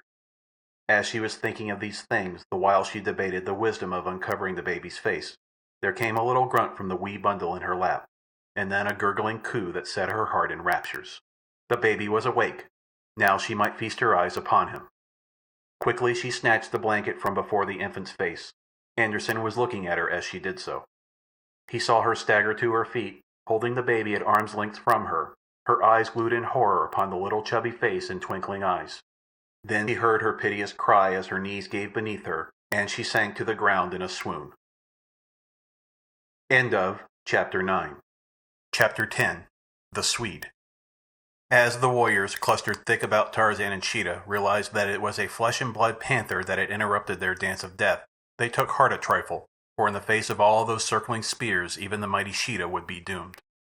Rokoff was urging the chief to have his spearmen launch their missiles, and the black was upon the instant of issuing the command when his eyes strayed beyond Tarzan, following the gaze of the ape-man. With a yell of terror the chief turned and fled towards the village gate, and as his people looked to see the cause of his fright, they too took to their heels, For there, lumbering down upon them, their huge forms exaggerated by the play of moonlight and campfire, came the hideous apes of Akut. The instant the natives turned to flee, the ape-man's savage cry rang out above the shrieks of the blacks, and in answer to it, Sheeta and the apes leaped growling after the fugitives. Some of the warriors turned to battle with their enraged antagonist, but before the fiendish ferocity of the fierce beast they went down to bloody death. Others were dragged down in their flight, and it was not until the village was empty and the last of the blacks had disappeared into the bush that Tarzan was able to recall his savage pack to his side. Then it was that he discovered to his chagrin that he could not make one of them, not even the comparatively intelligent Akut, understand that he wished to be freed from the bonds that held him to the stake. In time, of course, the idea would filter through their thick skulls, but in the meanwhile many things might happen. The blacks might return in force to regain their village. The whites might readily pick them all off with their rifles from the surrounding trees. He might even starve to death before the dull-witted apes realized that he wished them to gnaw through his bonds. As for Sheeta, the great cat understood even less than the apes, but yet Tarzan could not but marvel at the remarkable characteristics this beast had evidenced. That it felt real affection for him there seemed little doubt, for now that the blacks were disposed of, it walked slowly back and forth about the stake, rubbing its sides against the ape-man's legs, and purring like a contented tabby. That it had gone of its own volition to bring the balance of the pack to his rescue, Tarzan could not doubt. His Sheeta was indeed a jewel among beasts. Mugambi's absence worried the ape-man not a little. He attempted to learn from Akut what had become of the black, fearing that the beast, freed from the restraint of Tarzan's presence, might have fallen upon the man and devoured him. But to all his questions the great ape but pointed back in the direction from which they had come out of the jungle. The night passed with Tarzan still fast bound to the stake, and shortly after dawn his fears were realized in the discovery of naked black figures moving stealthily just within the edge of the jungle about the village. The blacks were returning. With daylight, their courage would be equal to the demands of a charge upon the handful of beasts that had routed them from their rightful abodes. The result of the encounter seemed foregone if the savages could curb their superstitious terror, for against their overwhelming numbers, their long spears and poisoned arrows, the panther and the apes could not be expected to survive a really determined attack. That the blacks were preparing for a charge became apparent a few moments later, when they commenced to show themselves in force upon the edge of the clearing, dancing and jumping about as they waved their spears and shouted taunts and fierce war cries toward the village. These maneuvers, Tarzan knew, would continue until the blacks had worked themselves into a state of hysterical courage sufficient to sustain them for a short charge toward the village. And even though he doubted that they would reach it at first attempt, he believed that at the second or the third they would swarm through the gateway, when the outcome could not be aught than the extermination of Tarzan's bold but unarmed and undisciplined defenders. Even as he had guessed, the first charge carried the howling warriors but a short distance into the open, a shrill, weird challenge from the ape-man being all that was necessary to send them scurrying back to the bush. For half an hour they pranced and yelled their courage to the sticking point, and again essayed a charge. This time they came quite to the village gate, but when Sheeta and the hideous apes leaped among them, they turned screaming in terror, and again fled into the jungle. Again was the dancing and shouting repeated. This time Tarzan felt no doubt that they would enter the village and complete the work that a handful of determined white men would have carried to a successful conclusion at the first attempt. To have rescue come so close, only to be thwarted because he could not make his poor, savage friends understand precisely what he wanted of them was most irritating. But he could not find it in his heart to place blame upon them. They had done their best, and now he was sure they would doubtless remain to die with him in a fruitless effort to defend him. The blacks were already preparing for the charge. A few individuals had advanced a short distance toward the village, and were exhorting the others to follow them. In a moment the whole savage horde would be racing across the clearing. Tarzan thought only of the little child somewhere in this cruel, relentless wilderness. His heart ached for the son that he might no longer seek to save, and that the realization of Jane's suffering were all that weighed upon his brave spirit in these that he thought his last moments of life. Succor, all that he could hope for, had come to him in the instant of his extremity, and failed. There was nothing further for which to hope. The blacks were halfway across the clearing when Tarzan's attention was attracted by the actions of one of the apes. The beast was glaring toward one of the huts. Tarzan followed his gaze. To his infinite relief and delight he saw the stalwart form of Mugambi racing toward him. The huge black was panting heavily, as though from strenuous physical exertion and nervous excitement. He rushed to Tarzan's side, and as the first of the savages reached the village gate, the native's knife severed the last of the cords that bound Tarzan to the stake. In the street lay the corpses of the savages that had fallen before the pack the night before. From one of these Tarzan seized a spear and knobstick, and with Mugambi at his side and the snarling pack about him, he met the natives as they poured through the gate. Fierce and terrible was the battle that ensued, but at last the savages were routed, more by terror perhaps at sight of a black man and a white fighting in company with a panther and the huge fierce apes of a cut, than because of their inability to overcome the relatively small force that opposed them. One prisoner fell into the hands of Tarzan, and him the ape-man questioned in an effort to learn what had become of Rokoff and his party. Promised his liberty in return for the information, the black told all he knew concerning the movements of the Russian. It seemed that early in the morning their chief had attempted to prevail upon the whites to return with him to the village and with their guns destroy the ferocious pack that had taken possession of it. But Rokoff appeared to entertain even more fears of the giant white man and his savage companions than even the blacks themselves. Upon no conditions would he consent to returning even within sight of the village. Instead, he took his party hurriedly to the river, where they stole a number of canoes the blacks had hidden there. The last that they had seen of them, they had been paddling strongly upstream, their porters from Kaviri's village wielding the blades. So once more Tarzan of the Apes with his hideous pack took up his search for the ape-man's son and the pursuit of his abductor. For weary days they followed through an almost uninhabited country, only to learn at last that they were upon the wrong trail. The little band had been reduced by 3, for 3 of Akut's apes had fallen in the fighting at the village. Now with Akut there were 5 great apes, and Sheeta was there, and Mugambi and Tarzan. The ape-man no longer heard rumors even of the 3 who had preceded Rokoff, the white man and the woman and the child. Who the man and woman were he could not guess, but that the child was his was enough to keep him hot upon the trail. He was sure that Rokoff would be following this trio, and so he felt confident that so long as he could keep upon the Russian's trail, he would be winning so much nearer to the time he might snatch his son from the dangers and horrors that menaced him. In retracing their way after losing Rokoff's trail, Tarzan picked it up again at a point where the Russian had left the river and taken to the brush in a northerly direction.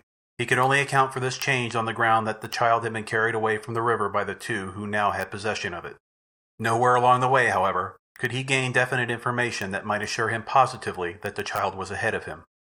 Not a single native they questioned had seen or heard of this other party, though nearly all had direct experience with the Russian or had talked with others who had. It was with difficulty that Tarzan could find means to communicate with the natives, as the moment their eyes fell upon his companions they fled precipitously into the bush. His only alternative was to go ahead of his pack and waylay an occasional warrior whom he found alone in the jungle.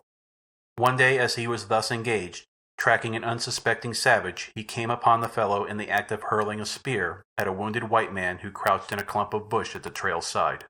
The white was one whom Tarzan had often seen, and whom he recognized at once.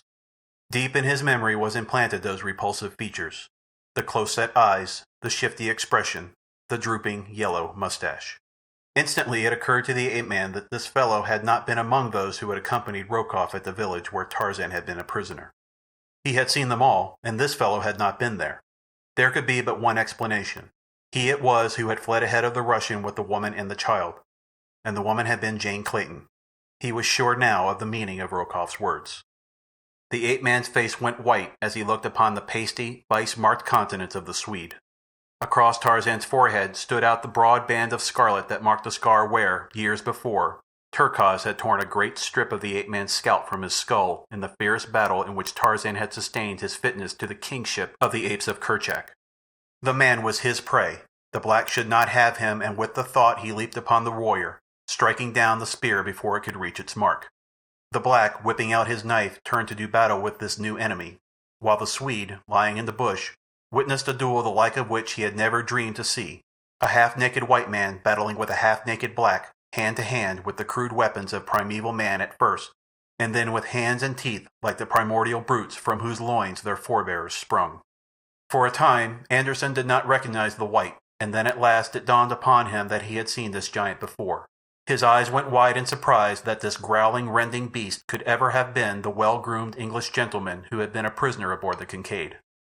An English nobleman. He had learned the identity of the Kincaid's prisoners from Lady Greystoke during their flight up the Ugambi. Before, in common with the other members of the crew of the steamer, he had not known who the 2 might be. The fight was over. Tarzan had been compelled to kill his antagonist, as the fellow would not surrender. The Swede saw the white man leap to his feet beside the corpse of his foe, and placing one foot upon the broken neck, lift his voice in the hideous challenge of the victorious bull-ape. Anderson shuddered.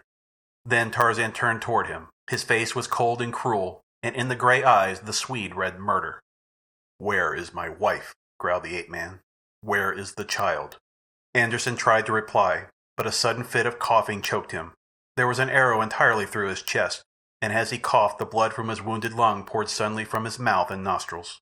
Tarzan stood waiting for the paroxysm to pass. Like a bronze image, cold, hard, and relentless, he stood over the helpless man, waiting to wring such information from him as he needed, and then to kill. Presently the coughing and hemorrhaging ceased, and again the wounded man tried to speak. Tarzan knelt near the faintly moving lips. "The wife and child," he repeated. "Where are they?" Anderson pointed up the trail. "The Russian. He got them," he whispered. "How did you come here?" continued Tarzan. "Why are you not with Rokoff?" "They catch us," replied Anderson, in a voice so low that the ape-man could just distinguish the words. "They catch us. I fight. But my men, they all run away. Then they get me when I been wounded. Rokoff say he leave me here for the hyenas. That was worse than to kill. He take your wife and kid." "What were you doing with them? Where were you taking them?" asked Tarzan, and then, fiercely leaping close to the fellow with fierce eyes blazing with the passion of hate and vengeance that he had with difficulty controlled. "What harm did you do to my wife or child? Speak quick before I kill you. Make your peace with God. Tell me the worst or I will tear you to pieces with my hands and teeth. You have seen that I can do it." A look of wide-eyed surprise overspread Anderson's face. "Why?" he whispered. "I did not hurt them. I tried to save them from that Russian. Your wife was kind to me on the Kincaid, and I hear that little baby cry sometimes. I got a wife and kid for my own by Christiana, and I couldn't bear for to see them separated and in Rokoff's hands any more. That was all. Do I look like I been here to hurt them?" he continued after a pause, pointing to the arrow protruding from his breast. There was something in the man's tone and expression that convinced Tarzan of the truth of his assertions. More weighty than anything else was the fact that Anderson evidently seemed more hurt than frightened. He knew he was going to die, so Tarzan's threats had little effect upon him. But it was quite apparent that he wished the Englishman to know the truth, and not to wrong him by harboring the belief that his words and manner indicated that he had entertained. The ape-man instantly dropped to his knees beside the Swede. "I am sorry," he said very simply. "I had looked for none but knaves in company with Rokoff. I see that I was wrong. That is past now, and we will drop it for the more important matter of getting you to a place of comfort and for looking after your wound. We must have you on your feet again as soon as possible." Then the Swede, smiling, shook his head. "You go on and look for the wife and kid," he said. "I been as good as dead already, but," he hesitated, "I hate to think of the hyenas. Won't you finish up this job?" Tarzan shuddered. A moment ago he had been upon the point of killing this man. Now he could no more have taken his life than he could have taken the life of any of his best friends. He lifted the Swede's head in his arms to change and ease his position. Again came a fit of coughing and the terrible hemorrhage. After it was over, Anderson lay with closed eyes. Tarzan thought that he was dead, until he suddenly raised his eyes to those of the ape-man, sighed, and spoke in a very low, weak whisper. "I think it blow pretty soon, pretty hard," he said, and died. End of Chapter 10. Chapter 11. Tambudza. Tarzan scooped a shallow grave for the Kincaid's cook, beneath whose repulsive exterior had beaten the heart of a chivalrous gentleman. That was all he could do in the cruel jungle for the man who had given his life in the service of his little son and his wife. Then Tarzan took up again the pursuit of Rokoff. Now that he was positive that the woman ahead of him was indeed Jane, and that she had again fallen into the hands of the Russian, it seemed that with all the incredible speed of his fleet and agile muscles he moved but at a snail's pace. It was with difficulty that he kept the trail, for there were many paths through the jungle at this point, crossing and crisscrossing, forking and branching in all directions, and over them all had passed natives innumerable, coming and going. The spoor of the white men was obliterated by that of the native carriers who had followed them, and over all was the spoor of other natives and of wild beasts. It was most perplexing, yet Tarzan kept on assiduously, checking his sense of sight against his sense of smell, that he might more surely keep to the right trail. But, with all his care, night found him at a point where he was positive that he was on the wrong trail entirely. He knew that the pack would follow his spoor, and so he had been careful to make it as distinct as possible, brushing often against the vines and creepers that walled the jungle path, and in other ways leaving his scent spoor plainly discernible. As darkness settled, a heavy rain set in, and there was nothing for the baffled ape-man to do but wait in the partial shelter of a huge tree until morning. But the coming of dawn brought no cessation of the torrential downpour. For a week the sun was obscured by heavy clouds, while violent rain and windstorms obliterated the last remnants of the spoor Tarzan constantly though vainly sought. During all this time he saw no signs of natives, nor of his own pack, the members of which he feared had lost his trail during the terrific storm. As the country was strange to him, he had been unable to judge his course accurately, since he had had neither sun by day, nor moon nor stars by night to guide him.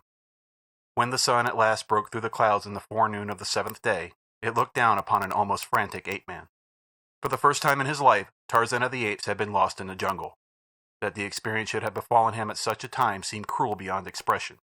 Somewhere in this savage land his wife and son lay in the clutches of the arch-fiend Rokoff. What hideous trials might they not have undergone during those 7 awful days that nature had thwarted him in his endeavors to locate them? Tarzan knew the Russian, in whose power they were, so well that he could not doubt but that the man, filled with rage that Jane had once escaped him, and knowing that Tarzan might be close upon his trail, would wreak without further loss of time whatever vengeance his polluted mind might be able to conceive.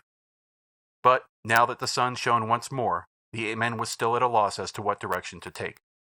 He knew that Rokoff had left the river in pursuit of Anderson, but whether he would continue inland or return to the Ugambi was a question. The ape-man had seen that the river at the point he had left it was growing narrow and swift, so that he judged that it could not be navigable even for canoes to any great distance farther toward its source. However, if Rokoff had not returned to the river, in what direction had he proceeded? From the direction of Anderson's flight with Jane and the child, Tarzan was convinced that the man had purposed in tempting the treacherous feat of crossing the continent to Zanzibar. But whether Rokoff would dare so dangerous a journey or not was a question. Fear might drive him to the attempt now that he knew the manner of the horrible pack that was upon his trail, and that Tarzan of the Apes was following him to wreak upon him the vengeance that he deserved. At last the ape-man determined to continue toward the northeast in the general direction of German East Africa until he came upon natives from whom he might gain information as to Rokoff's whereabouts. The 2nd day following the cessation of the rain, Tarzan came upon a native village the inhabitants of which fled into the bush the instant their eyes fell upon him.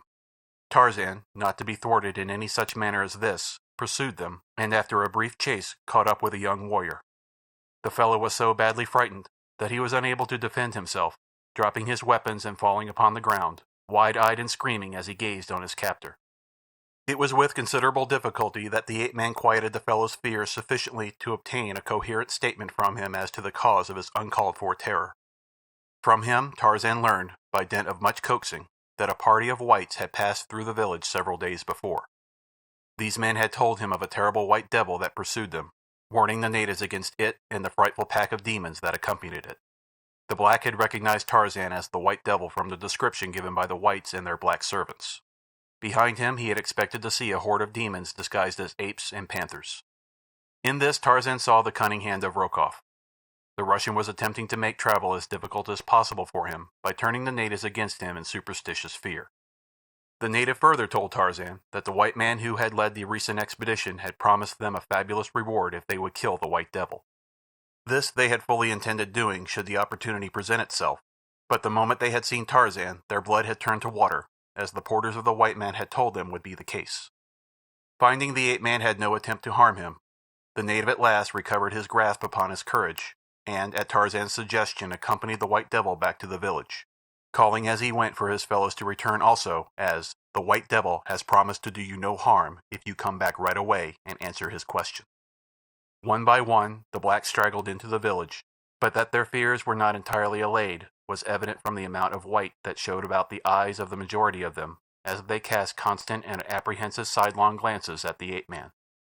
The chief was among the first to return to the village, and as it was he that Tarzan was most anxious to interview, he lost no time in entering into a palaver with the black.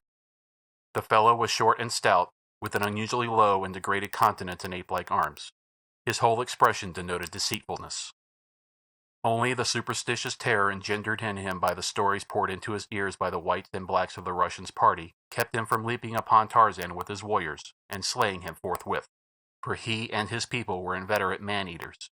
But the fear that he might indeed be a devil, and that out there in the jungle behind him his fierce demons waited to do his biddings, kept M'ganwazam from putting his desires into action.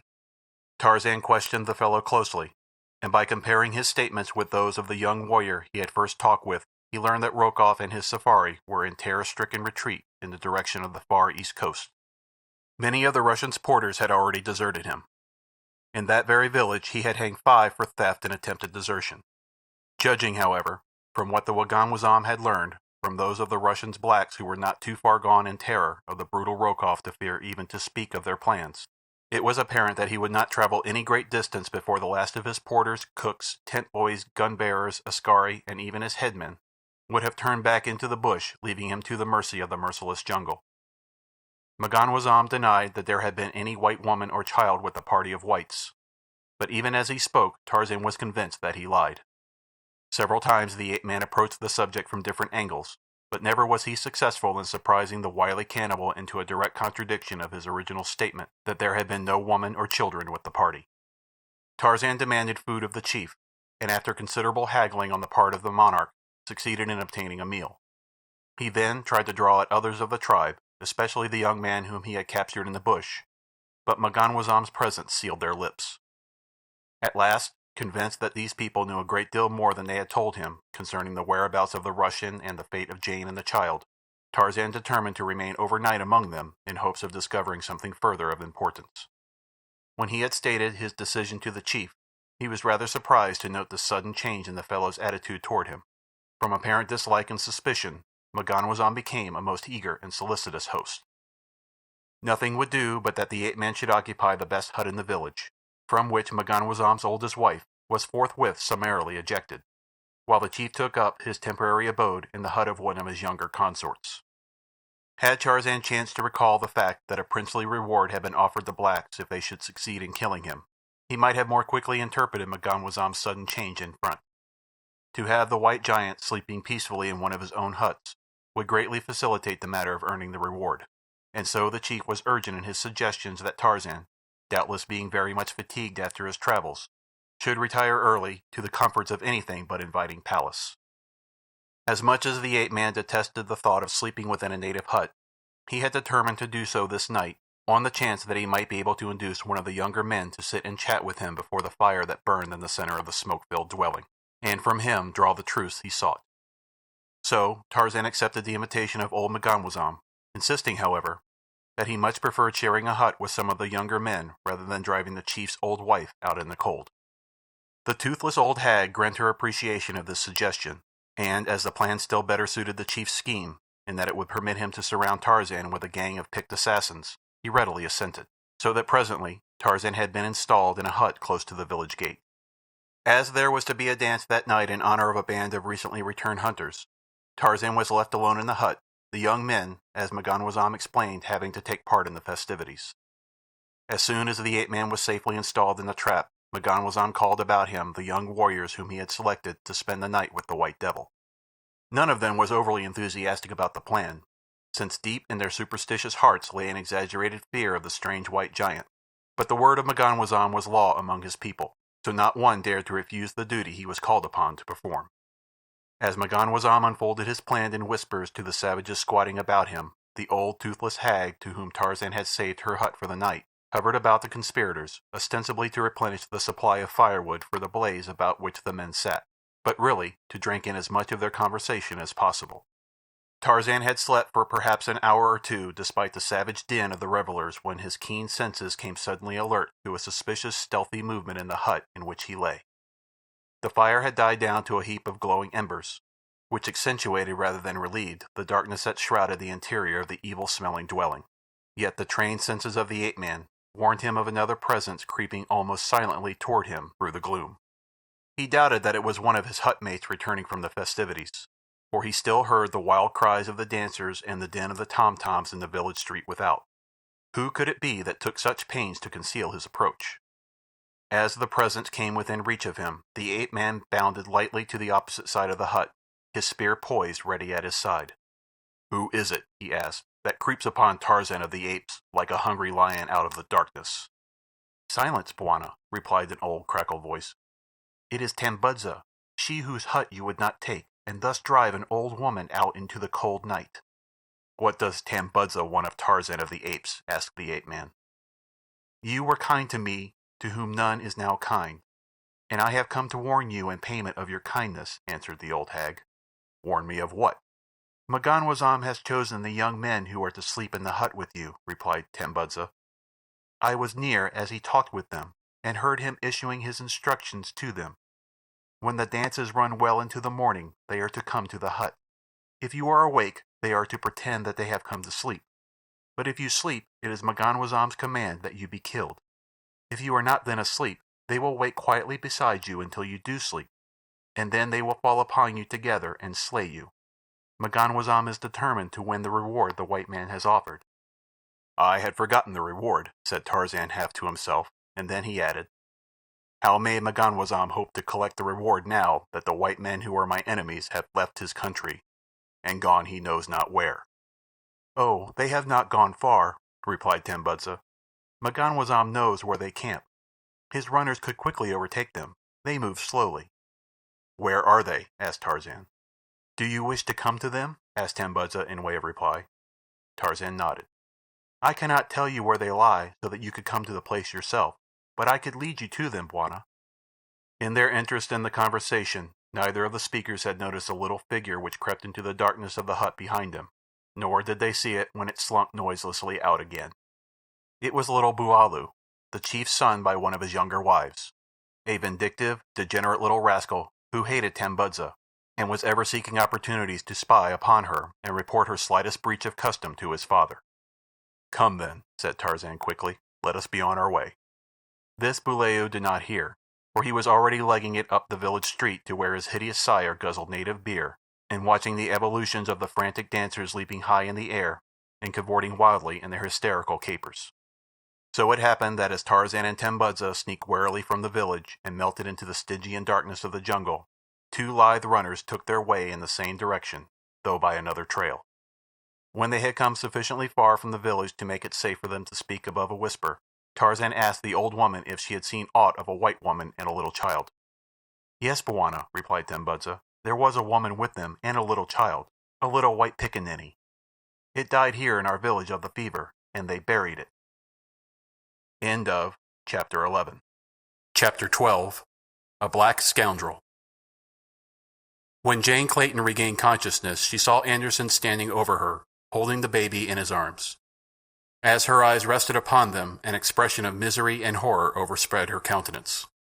"What is the matter?" he asked. "You bane sick?" "Where is my baby?" she cried, ignoring his questions. Anderson held out the chubby infant, but she shook her head. "It is not mine," she said. "You knew that it was not mine. You are a devil like the Russian." Anderson's blue eyes stretched in surprise. "Not yours," he exclaimed. "You told me the kid aboard the Kincaid bane your kid."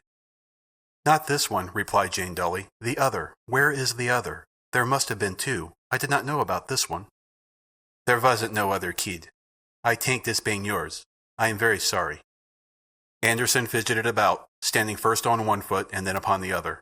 It was perfectly evident to Jane that he was honest in his protestations of ignorance of the true identity of the child. Presently the baby commenced to crow, and bounce up and down in the Swede's arms, and at the same time leaning forward with little hands outreaching toward the young woman. She could not withstand the appeal, and with a low cry, she sprang to her feet and gathered the baby to her breast. For a few minutes she wept silently, her face buried in the baby's soiled little dress. The first shock of disappointment that the tiny thing had not been her beloved Jack was giving way to a great hope that after all some miracle had occurred to snatch her baby from Rokoff's hands at the last instant before the Kincaid sailed from England. Then, too, there was the mute appeal of this wee waif alone and unloved in the midst of the horrors of the savage jungle. It was this thought, more than any other, that had sent her mother's heart out to the innocent babe, while still she suffered from disappointment that she had been deceived in its identity. "Have you no idea whose child this is?" she asked Anderson. The man shook his head. "Not now," he said. "If he ain't bane your kid, I don't know whose kid he bane. Rokoff said it was yours. I think he thinks so too. What can we do with it now? I can't go back to the Kincaid. Rokoff would have me shot, but you can go back. I take you to the sea, and then some of these black men, they take you to the ship, eh? No, no, cried Jane, not for the world. I would rather die than fall into the hands of that man again. No, let us go on and take this poor creature with us. If God is willing, we shall be saved in one way or another. So they again took up their flight through the wilderness, taking with them a half-dozen of the masalas to carry provisions, and the tents that Anderson had smuggled aboard the small boat in preparation for the attempted escape. The days and nights of torture that the young woman suffered were so merged into one long, unbroken nightmare of hideousness that she soon lost all track of time. Whether they had been wandering for days or years she could not tell. The one bright spot in that eternity of fear and suffering was a little child whose tiny hands had long since fastened their softly groping fingers firmly about her heart. In a way, the little thing took the place and filled the aching void that the theft of her own baby had left.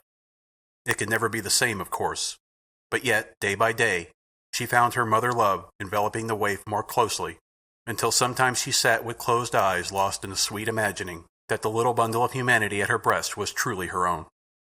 For some time their progress inland was extremely slow. Word came to them from time to time through natives passing from the coast on hunting excursions that Rokoff had not yet guessed the direction of their flight. This, and the desire to make the journey as light as possible for the gently bred woman, kept Anderson to a slow advance of short and easy marches with many rests. The Swede insisted upon carrying the child while they traveled, and in countless other ways did what he could to help Jane Clayton conserve her strength. He had been terribly chagrined on discovering the mistake he had made in the identity of the baby, but once the young woman became convinced that his motives were truly chivalrous, she would not permit him any longer to upbraid himself for the error that he could not by any means have avoided. At the close of each day's march, Anderson saw to the erection of a comfortable shelter for Jane and the child. Her tent was always pitched in the most favorable location. The thorn boma around it was the strongest and most impregnable that the Musula could construct. Her food was the best that their limited stores and the rifle of the Swede could provide. But the thing that touched her heart the closest was the gentle consideration and courtesy which the man always accorded her.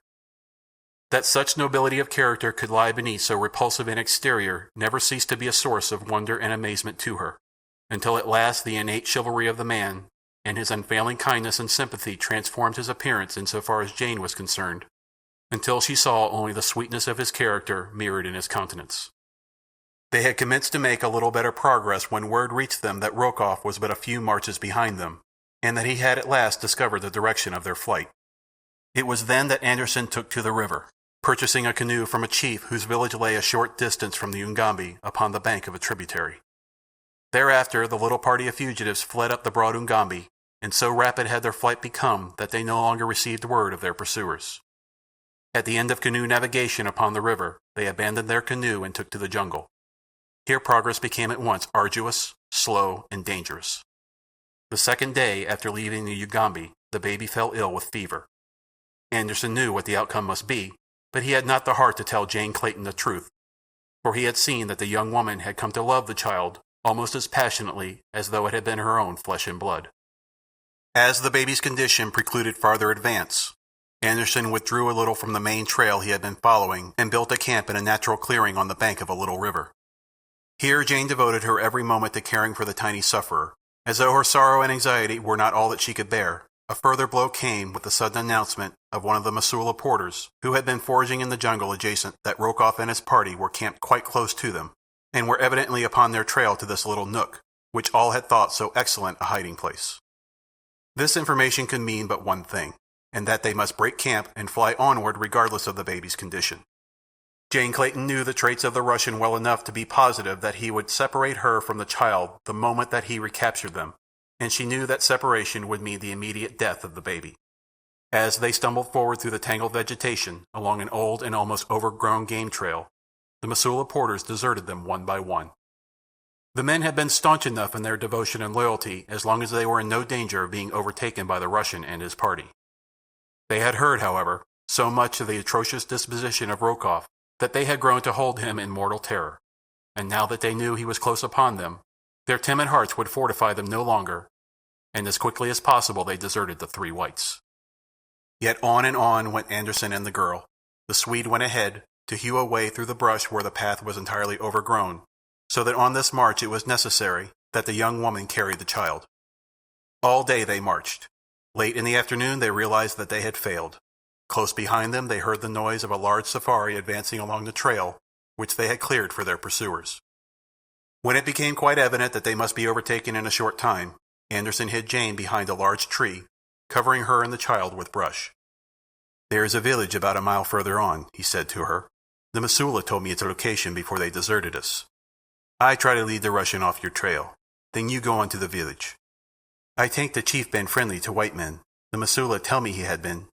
Anyhow, that was all we can do. After a while, you get chief to take you down by the Mosula village to the sea again, and after a while, a ship is sure to put into the mouth of the Ugambi. Then you be all right. Goodbye and good luck to you, lady." "But where are you going, Sven?" asked Jane. "Why can't you hide here and go back to the sea with me?" "I gotta tell the Russian you been dead, so that he don't look for you no more," and Anderson grinned. "Why can't you join me then after you have told him that?" insisted the girl. Anderson shook his head. "I don't think I join anybody any more after I tell the Russian you been dead," he said. "You don't mean that you think he will kill you?" asked Jane, and yet in her heart she knew that that was exactly what the great scoundrel would do in revenge for his having been thwarted by the Swede. Anderson did not reply, other than to warn her to silence and point toward the path along which they had just come. "I don't care," whispered Jane Clayton. "I shall not let you die to save me if I can prevent it in any way. Give me your revolver. I can use that, and together we may be able to hold them off until we can find some means of escape." "It won't work, lady," replied Anderson. "They would only get us both, and then I couldn't do you no good at all. Think of the kid, lady, and what it would be for you both to fall into Rokoff's hands again. For his sake, you must do what I say. Here, take my rifle and ammunition. You may need them." He shoved the gun and bandolier into the shelter beside Jane. Then he was gone. She watched him as he returned along the path to meet the oncoming safari of the Russian. Soon a turn in the trail hid him from view. Her first impulse was to follow. With the rifle, she might be of assistance to him, and further, she could not bear the terrible thought of being left alone at the mercy of the fearful jungle without a single friend to aid her. She started to crawl from her shelter with the intention of running after Anderson as fast as she could. As she drew the baby close to her, she glanced down into its little face. How red it was! How unnatural the little thing looked! She raised the cheek to hers. It was fiery hot with fever. With a little gasp of terror, Jane Clayton rose to her feet in the jungle path. The rifle and bandolier lay forgotten in the shelter beside her. Anderson was forgotten, and Rokoff, and her great peril. All that rioted through her fear-mad brain was the fearful fact that this little helpless child was stricken with a terrible jungle fever, and that she was helpless to do aught to allay its sufferings, sufferings that were sure to come during ensuing intervals of partial consciousness. Her one thought was to find someone who could help her, some woman who had had children of her own, and with the thought came recollection of the friendly village of which Anderson had spoken. If she could but reach it, in time. There was no time to be lost. Like a startled antelope, she turned and fled up the trail in the direction Anderson had indicated. From far behind came the sudden shouting of men, the sound of shots, and then silence. She knew that Anderson had met the Russian. A half-hour later she stumbled, exhausted, into a little thatched village. Instantly she was surrounded by men, women, and children. Eager, curious, excited natives plied her with 100 questions, no one of which she could understand or answer. All that she could do was point tearfully at the baby, now wailing piteously in her arms, and repeat over and over, "Fever, fever, fever." The blacks did not understand her words, but they saw the cause of her trouble, and soon a young woman had pulled her into a hut, and with several others was doing her poor best to quiet the child and allay its agony.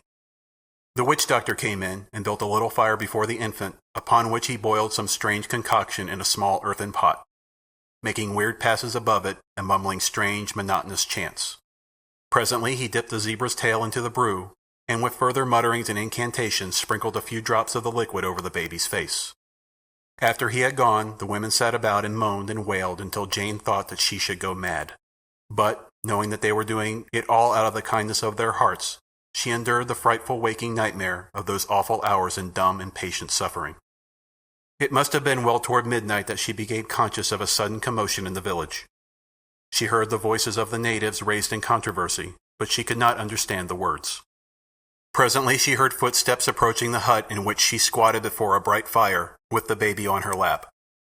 The little thing lay very still now. Its lids, half raised, showed the pupils horribly upturned. Jane Clayton looked into the little face with fear-haunted eyes. It was not her baby, not her flesh and blood, but how close, how dear the tiny helpless thing had become to her.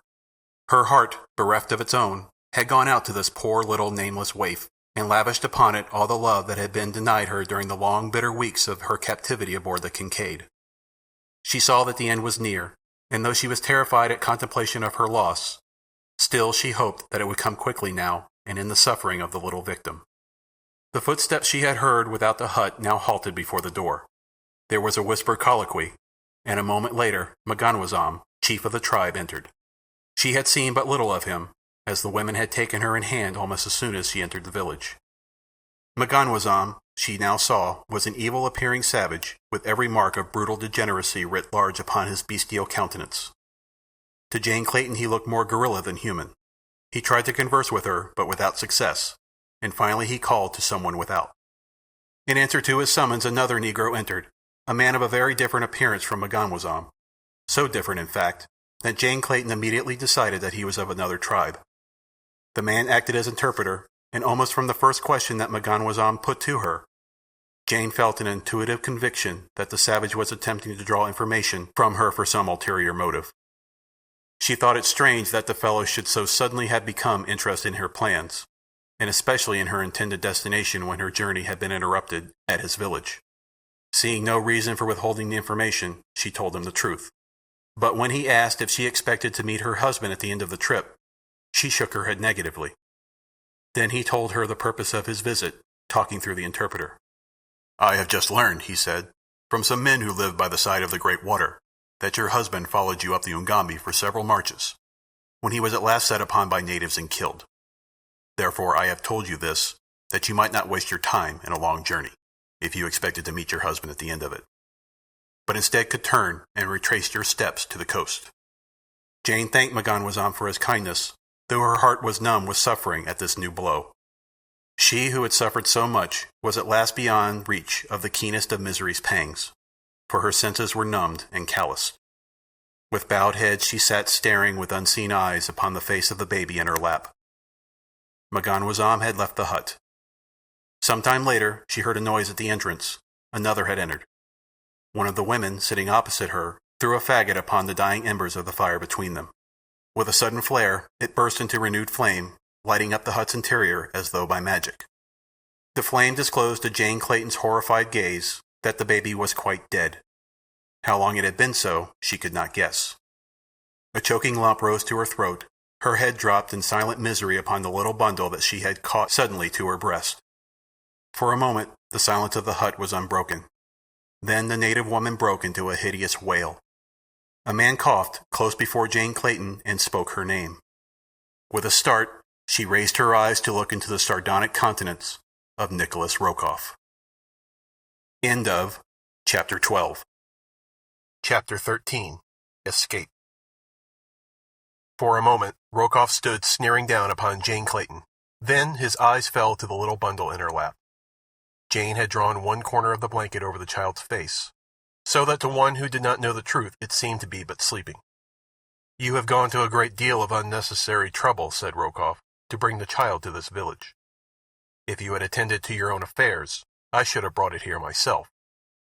You would have been spared the dangers and fatigue of the journey, but I suppose I must thank you for relieving me of the inconvenience of having to care for a young infant on the march. This is a village to which the child was destined from the first. M'ganwazam will rear him carefully, making a good cannibal of him, and if you ever chance to return to civilization, it will doubtless afford you much food for thought as you compare the luxuries and comforts of your life with the details of the life your son is living in the village of the M'ganwazam. Again I thank you for bringing him here for me, and now I must ask that you surrender him to me, that I may turn him over to his foster parents." As he concluded, Rokoff held out his hands for the child, a nasty grin of vindictiveness upon his lips. To his surprise, Jane Clayton rose and without a word of protest laid the little bundle in his arms.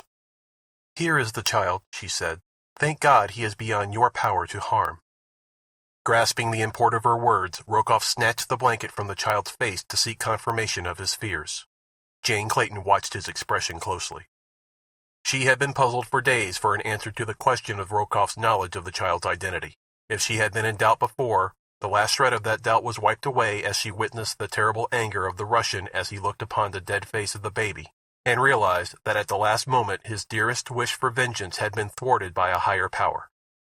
Almost throwing the body of the child back into Jane Clayton's arms, Rokoff stamped up and down the hut, pounding the air with his clenched fist and cursing terribly. At last he halted in front of the young woman, bringing his face down close to hers. "You are laughing at me," he shrieked. "You think that you have beaten me, eh?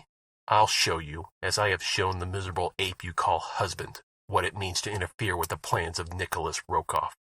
You have robbed me of the child. I cannot make him the son of a cannibal chief. But," and he paused as though to let the full meaning of his threat sink deep, "I can make the mother the wife of a cannibal, and that I shall do after I have finished with her myself." If he had thought to wring from Jane Clayton any sign of terror, he failed miserably. She was beyond that. Her brain and nerves were numb to suffering and shock. To his surprise, a faint, almost happy smile touched her lips. She was thinking with thankful heart that this poor little corpse was not that of her own wee Jack, and that best of all, Rokoff evidently did not know the truth. She would have liked to have flaunted the fact in his face, but she dared not. If he continued to believe that the child had been hers, so much safer would be the real Jack wherever he might be. She had, of course, no knowledge of the whereabouts of her little son. She did not know even that he still lived, and yet there was the chance that he might. It was more than possible that without Rokoff's knowledge this child had been substituted for hers by one of the Russian's confederates, and that even now her son might be safe with friends in London, where there were many, both able and willing, to have paid any ransom which the traitorous conspirator might have asked for the safe release of Lord Greystoke's son. She had thought it all out 100 times since she had discovered that the baby which Anderson had placed in her arms that night upon the Kincaid was not her own, and it had been a constant and gnawing source of happiness to her to dream the whole fantasy through in its every detail. No, the Russian must never know that this was not her baby. She realized that her position was hopeless. With Anderson and her husband dead, there was no one in all the world with a desire to succor her, who knew where she might be found. Rokoff's threat, she realized, was no idle one. That he would do, or attempt to do, all that he had promised she was perfectly sure, but at the worst it meant but a little earlier release from the hideous anguish that she had been enduring. She must find some way to take her own life before the Russian could harm her further. Just now she wanted time to think and prepare herself for the end. She felt that she could not take the last awful step until she had exhausted every possibility of escape. She did not care to live unless she might find her way back to her own child, but, slight as such hope appeared, she would not admit its impossibility until the last moment had come, and she faced the fearful reality of choosing between the final alternatives, Nicholas Rokoff on one hand, and self-destruction upon the other. "Go away," she said to the Russian. "Go away and leave me in peace with my dead. Have you not brought sufficient misery and anguish upon me without attempting to harm me further? What wrong have I ever done to you, that you should persist in persecuting me? You are suffering for the sins of the monkey you chose when you might have had the love of a gentleman, of Nicholas Rokoff," he replied. "But where is the use in discussing the matter? We shall bury the child here, and you will return with me at once to my own camp. Tomorrow I shall bring you back and turn you over to your new husband, the lovely Maganwazam. Come." He reached out for the child. Jane, who was on her feet now, turned away from him. "I shall bury the body," she said. "Send some men to dig a grave outside the village." Rokoff was anxious to have the thing over and get back to his camp with his victim. He thought he saw in her apathy a resignation to her fate. Stepping outside the hut, he motioned her to follow him, and a moment later, with his men he escorted Jane beyond the village, where beneath a great tree the black scooped a shallow grave. Wrapping the tiny body in a blanket, Jane laid it tenderly in the black hole, and, turning her head that she might not see the moldy earth falling upon the pitiful little bundle, she breathed a prayer beside the grave of the nameless waif that had won its way into the innermost recesses of her heart. Then, dry-eyed but suffering, she rose and followed the Russian through the Stygian blackness of the jungle, along the winding leafy corridor that led from the village of Maganwazam, the black cannibal, into the camp of Nicholas Rokoff, the white fiend. Beside them, in the impenetrable thickets that fringed the path rising to arch above it and shut out the moon, the girl could hear the stealthy, muffled footfalls of great beasts, and ever round about them rose the deafening roars of hunting lions, until the earth trembled to the mighty sound. The porters lighted torches now, and waved them upon either hand to frighten off the beast of prey. Rokoff urged them to greater speed, and from the quavering note in his voice, Jane Clayton knew that he was weak from terror. The sounds of the jungle night recalled most vividly the days and nights that she had spent in a similar jungle with her forest god, with the fearless and unconquerable Tarzan of the apes. Then there had been no thoughts of terror, though the jungle noises were new to her, and the roar of the lion had seemed the most awe-inspiring sound upon the great earth. How different it would be now if she knew that he was somewhere there in the wilderness seeking her. Then indeed would there be that for which to live, and every reason to believe that succor was close at hand. But he was dead. It was incredible that it should be so. There seemed no place in death for that great body, and those mighty thews. Had Rokoff been the one to tell her of her lord's passing, she would have known that he lied. There could be no reason, she thought, why Maganwazam should have deceived her. She did not know that the Russian had talked with the savage a few minutes before the chief had come to her with his tale. At last they reached the rude boma that Rokoff's porters had thrown up around the Russian's camp. Here they found all in turmoil. She did not know what it was all about, but she saw that Rokoff was very angry, and from bits of conversation which she could translate, she gleaned that there had been further desertions while he had been absent, and that the deserters had taken the bulk of his food and ammunition. When he had done venting his rage upon those who remained, he returned to where Jane stood under guard of a couple of his white sailors. He grasped her roughly by the arm and started to drag her toward his tent. The girl struggled and fought to free herself, while the two sailors stood by, laughing at the rare treat. Rokoff did not hesitate to use rough methods when he found that he was to have difficulty in carrying out his designs. Repeatedly he struck Jane Clayton in the face, until at last, half conscious, she was dragged within his tent. Rokoff's boy had lighted the Russian's lamp, and now at a word from his master he made himself scarce. Jane had sunk to the floor in the middle of the enclosure. Slowly her numb senses were returning to her, and she was commencing to think very fast indeed. Quickly her eyes ran round the interior of the tent, taking in every detail of its equipment and contents. Now the Russian was lifting her to her feet and attempting to drag her to the camp cot that stood at one side of the tent. At his belt hung a heavy revolver. Jane Clayton's eyes riveted themselves upon it. Her palm itched to grasp the huge butt. She feigned again to swoon, but through her half-closed lids she waited her opportunity. It came just as Rokoff was lifting her upon the cot. A noise at the tent door behind him brought his head quickly about and away from the girl. The butt of the gun was not an inch from her hand. With a single, lightning-like move she snatched the weapon from its holster, and at the same instant Rokoff turned back toward her, realizing his peril. She did not dare fire for fear the shot would bring his people about him, and with Rokoff dead she would fall into hands no better than his, into a fate probably even worse than he alone could have imagined. The memory of the two brutes who stood and laughed as Rokoff struck her was still vivid. As the rage and fear-filled countenance of the Slav turned toward her, Jane Clayton raised the heavy revolver high above the pasty face, and with all her strength dealt the man a terrific blow between the eyes. Without a sound he sank, limp and unconscious, to the ground. A moment later the girl stood beside him, for a moment at least free from the menace of his lust. Outside the tent she again heard the noise that had distracted Rokoff's attention. What it was she did not know, but fearing the return of the servant and the discovery of her deed, she stepped quickly to the camp table, upon which burned the oil lamp and extinguished the smudgy, evil-smelling flame. In the total darkness of the interior she paused for a moment to collect her wits and plan for the next step in her venture for freedom. About her was a camp of enemies.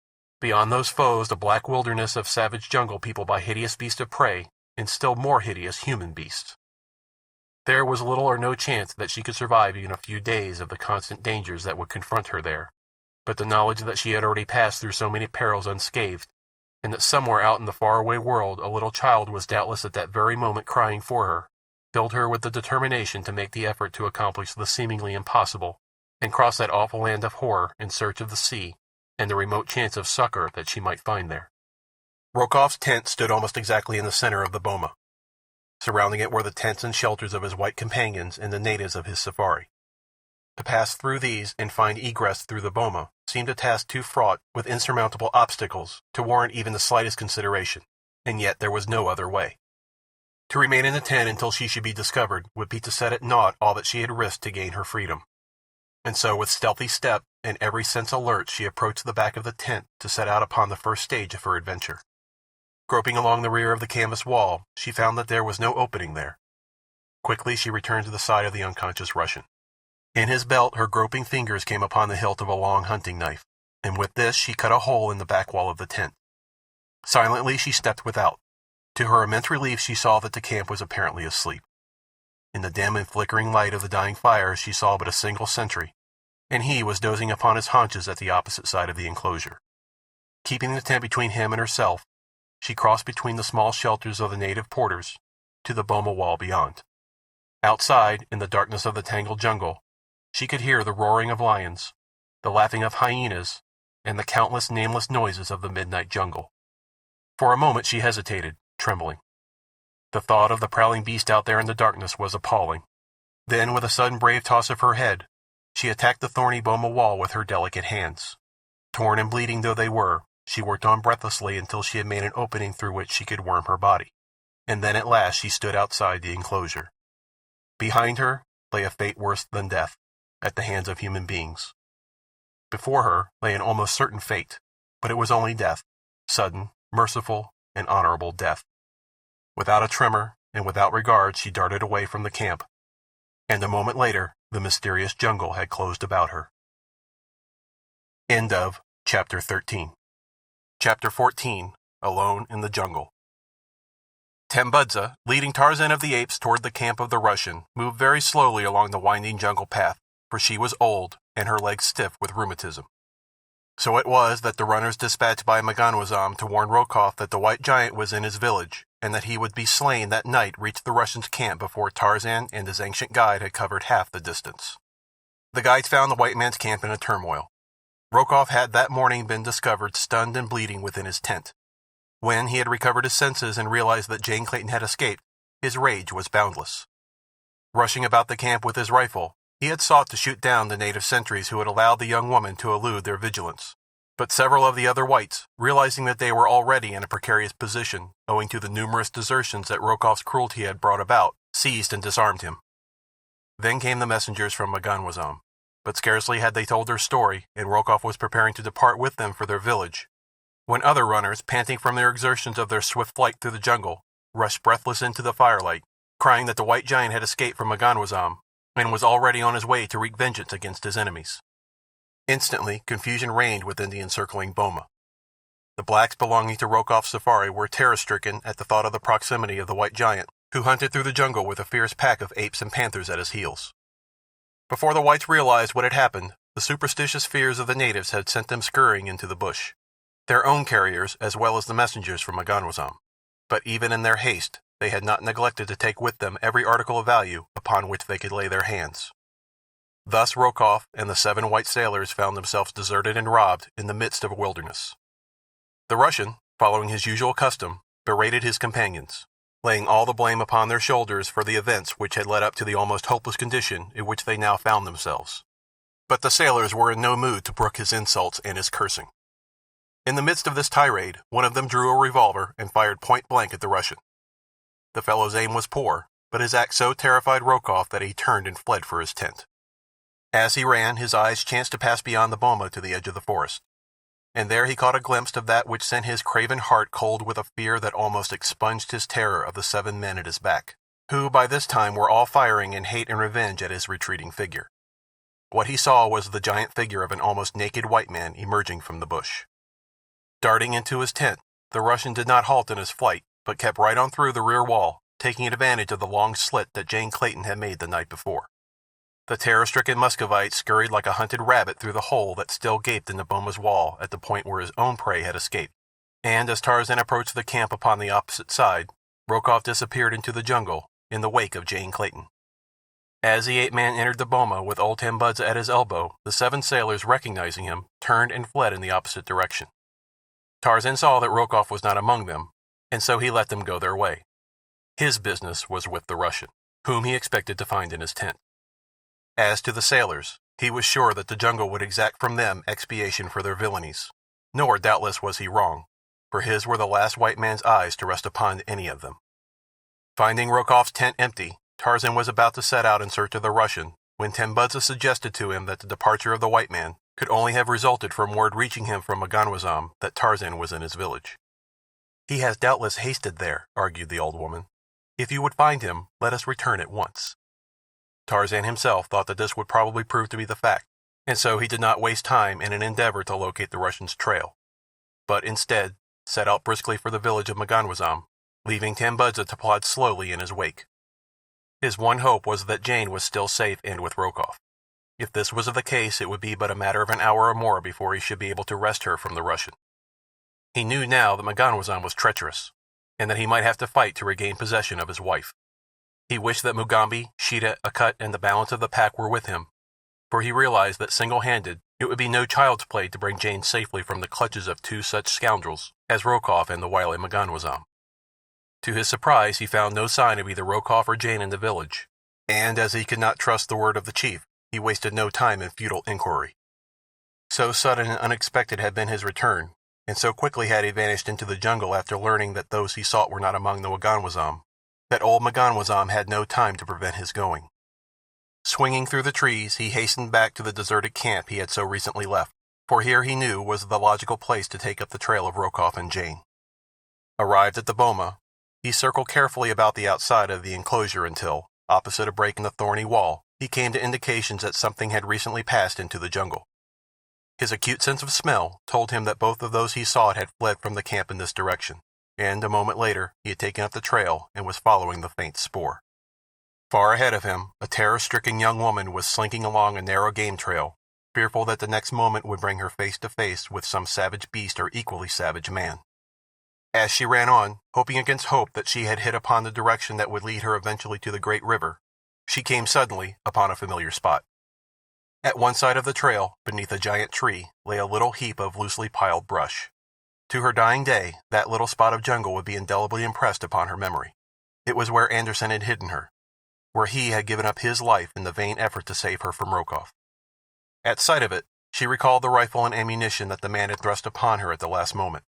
Until now she had forgotten them entirely.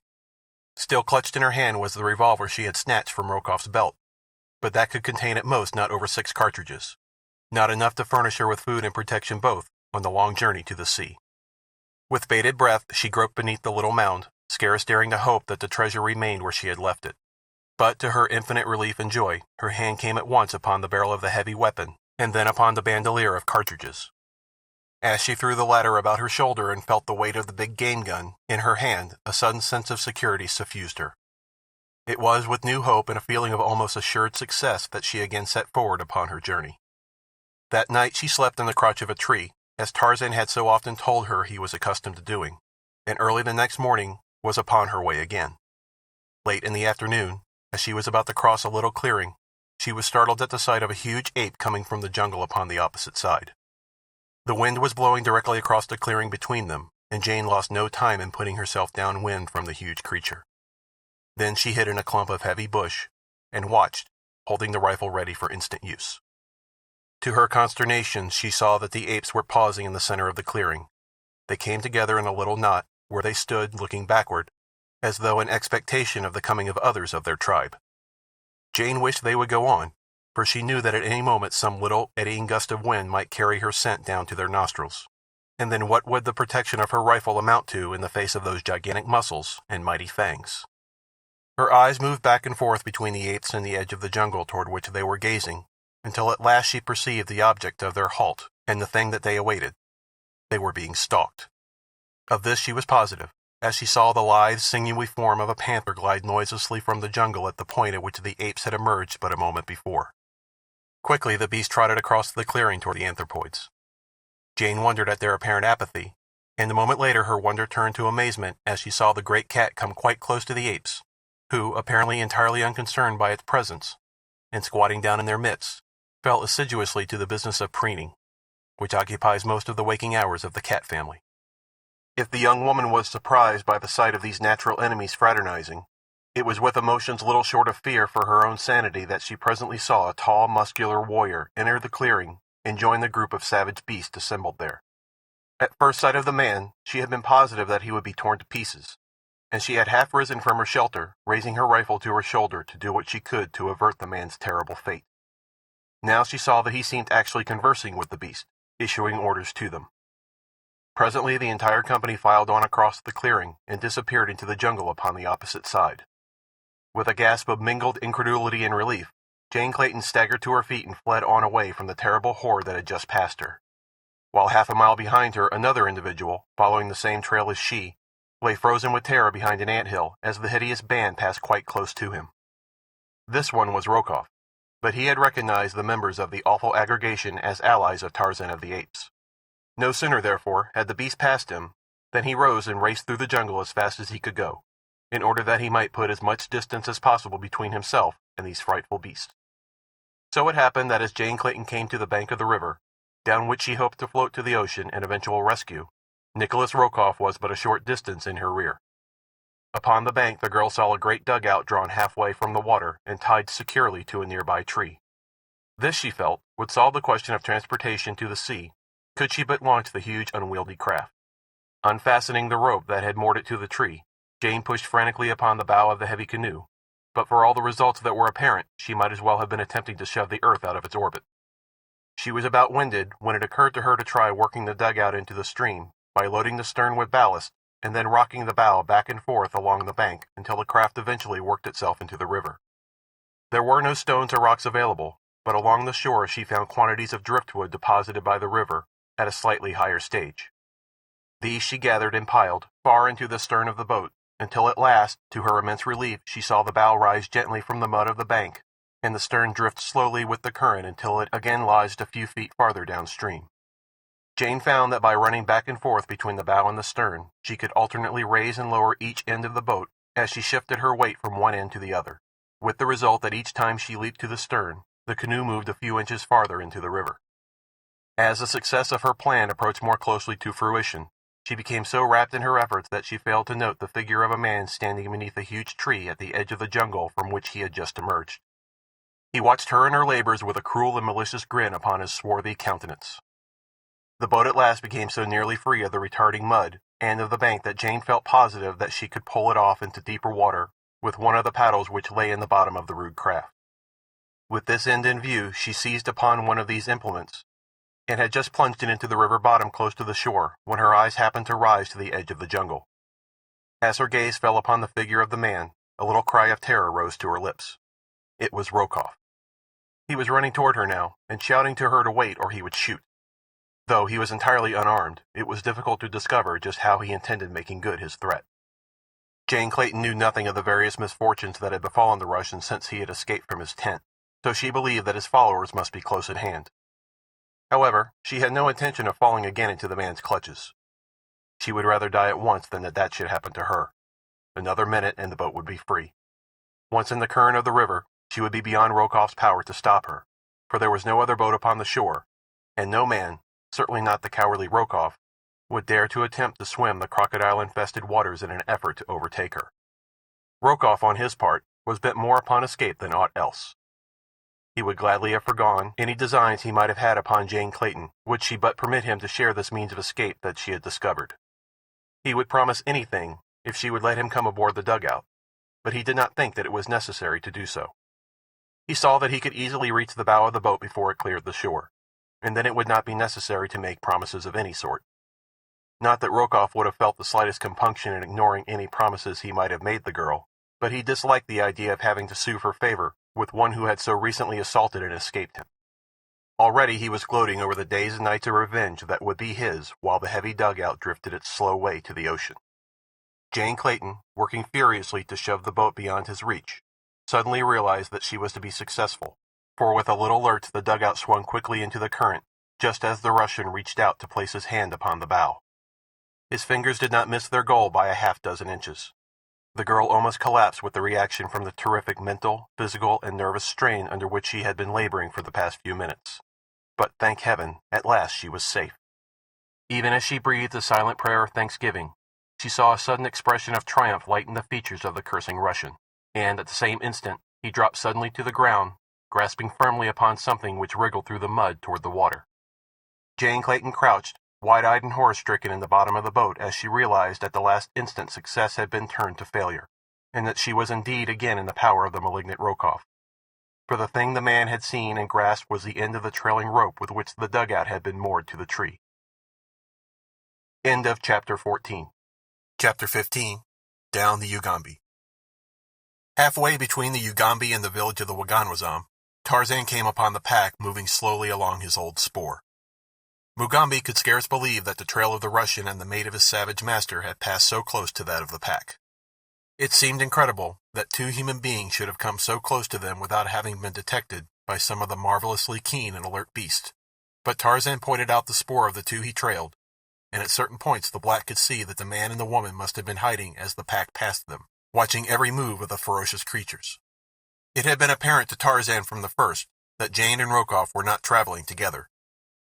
The spoor showed distinctly that the young woman had been a considerable distance ahead of the Russian at first, though the farther the ape-man continued along the trail, the more obvious it became that the man was rapidly overhauling his quarry.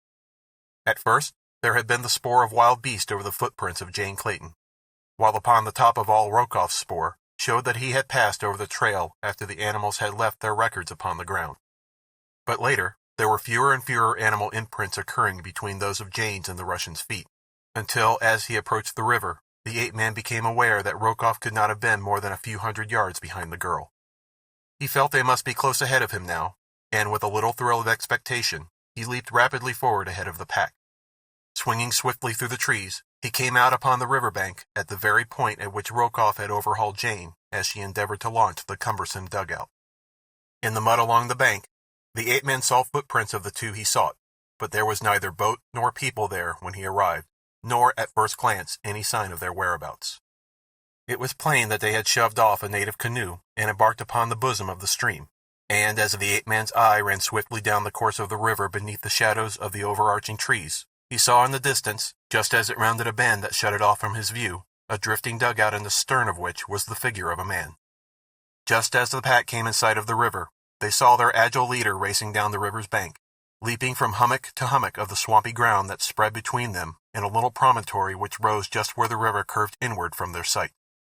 To follow him, it was necessary for the heavy, cumbersome apes to make a wild detour, and Sheeta too, who hated water.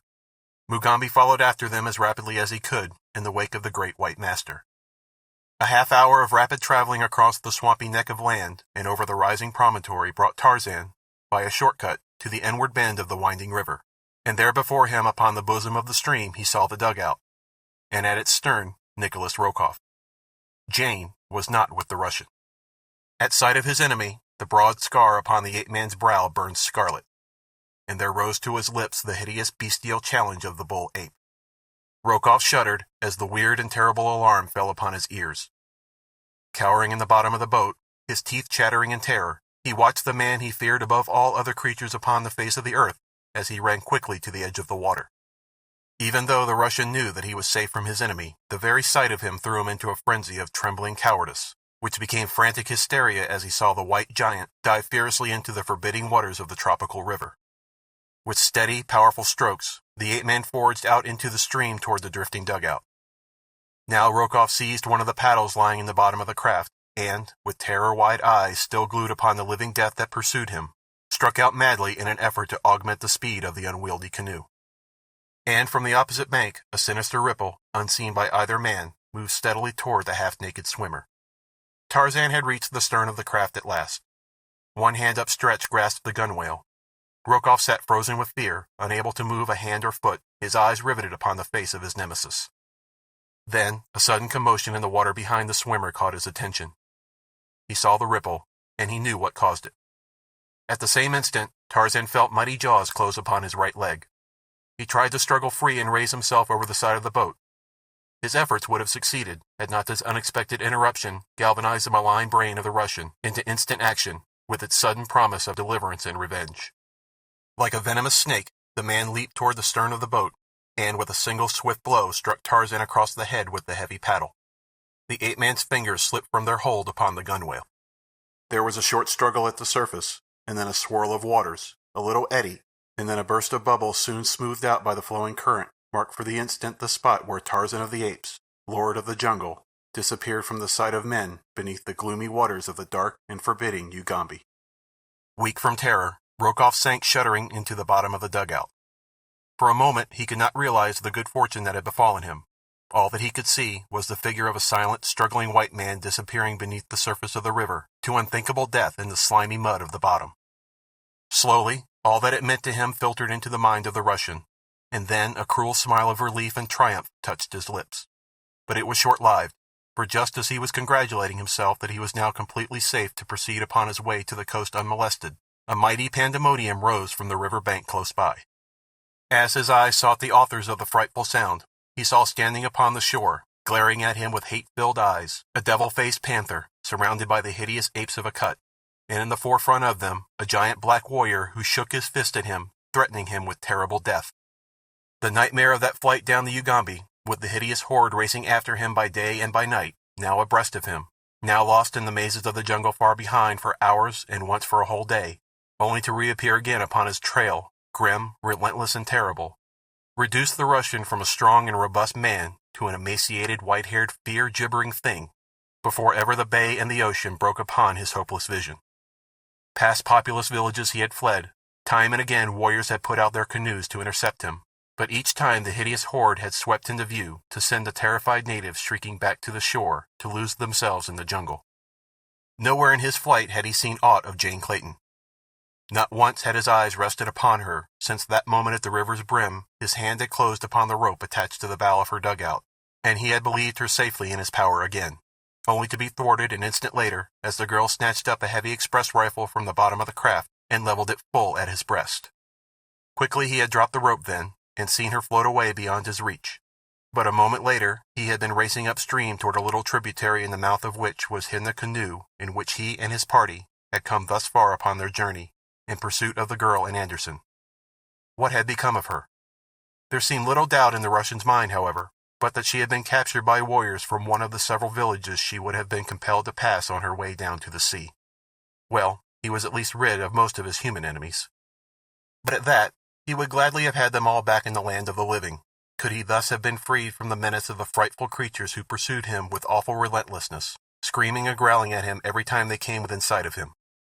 The one that filled him with the greatest terror was the panther, the flaming-eyed, devil-faced panther whose grinning jaws gaped wide at him by day, and whose fiery orbs gleamed wickedly out across the water from the Cimmerian blackness of the jungle nights. The sight of the mouth of the Ugambi filled Rokoff with renewed hope, for there upon the yellow waters of the bay floated the Kincaid at anchor. He had sent the little steamer away to coal while he had gone up the river, leaving Paulvitch in charge of her, and he could have cried aloud in his relief as he saw that she had returned in time to save him. Frantically, he alternately paddled furiously toward her, and rose to his feet waving his paddle, and crying aloud in an attempt to attract the attention of those on board. But, loud as he screamed, his cries awakened no answering challenge from the deck of the silent craft. Upon the shore behind him, a hurried backward glance revealed the presence of the snarling pack. Even now, he thought, those man-like devils might yet find a way to reach him, even upon the deck of the steamer, unless there were those there to repel him with firearms. What could have happened to those he had left upon the Kincaid? Where was Paulvitch? Could it be that the vessel was deserted, and that after all he was doomed to be overtaken by the terrible fate that he had been flying from all these hideous days and nights? He shivered, as might one upon whose brow death has already laid his clammy finger. Yet he did not cease to paddle frantically toward the steamer, and at last, after what seemed an eternity, the bow of the dugout bumped against the timbers of the Kincaid. Over the ship's side hung a monkey ladder, but as the Russian grasped it to ascend to the deck, he heard a warning challenge from above, and looking up, gazed into the cold, relentless muzzle of a rifle.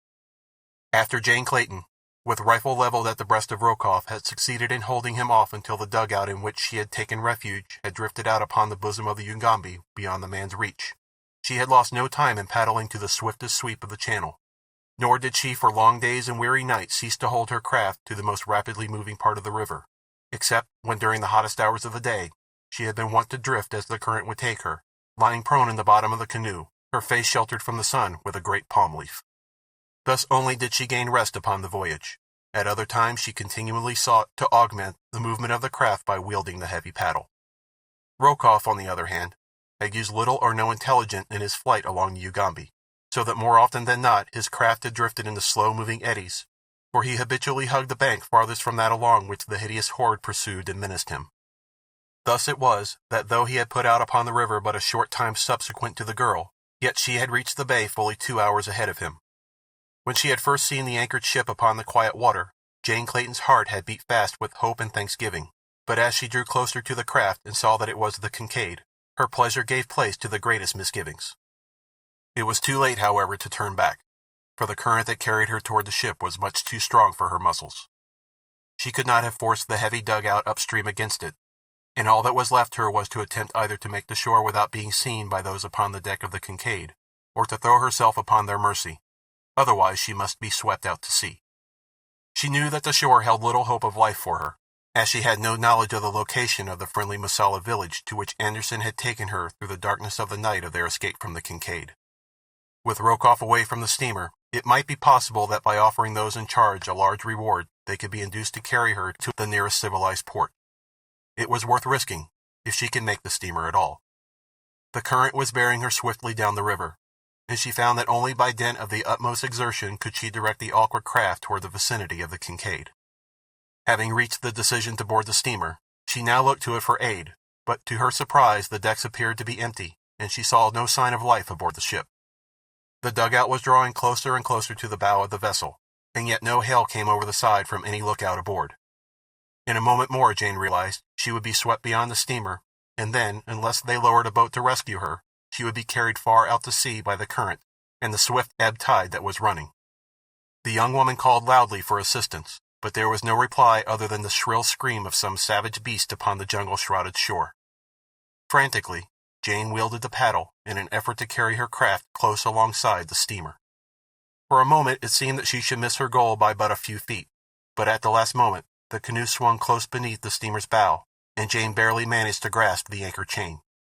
Heroically, she clung to the heavy iron links, almost dragged from the canoe by the strain of the current upon her craft.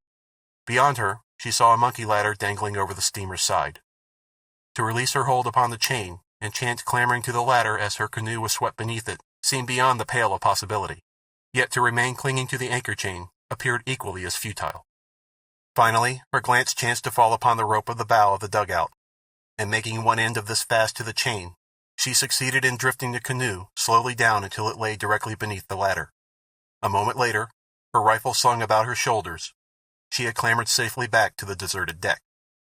Her first task was to explore the ship, and this she did, her rifle ready for an instant use should she meet with any human menace aboard the Kincaid.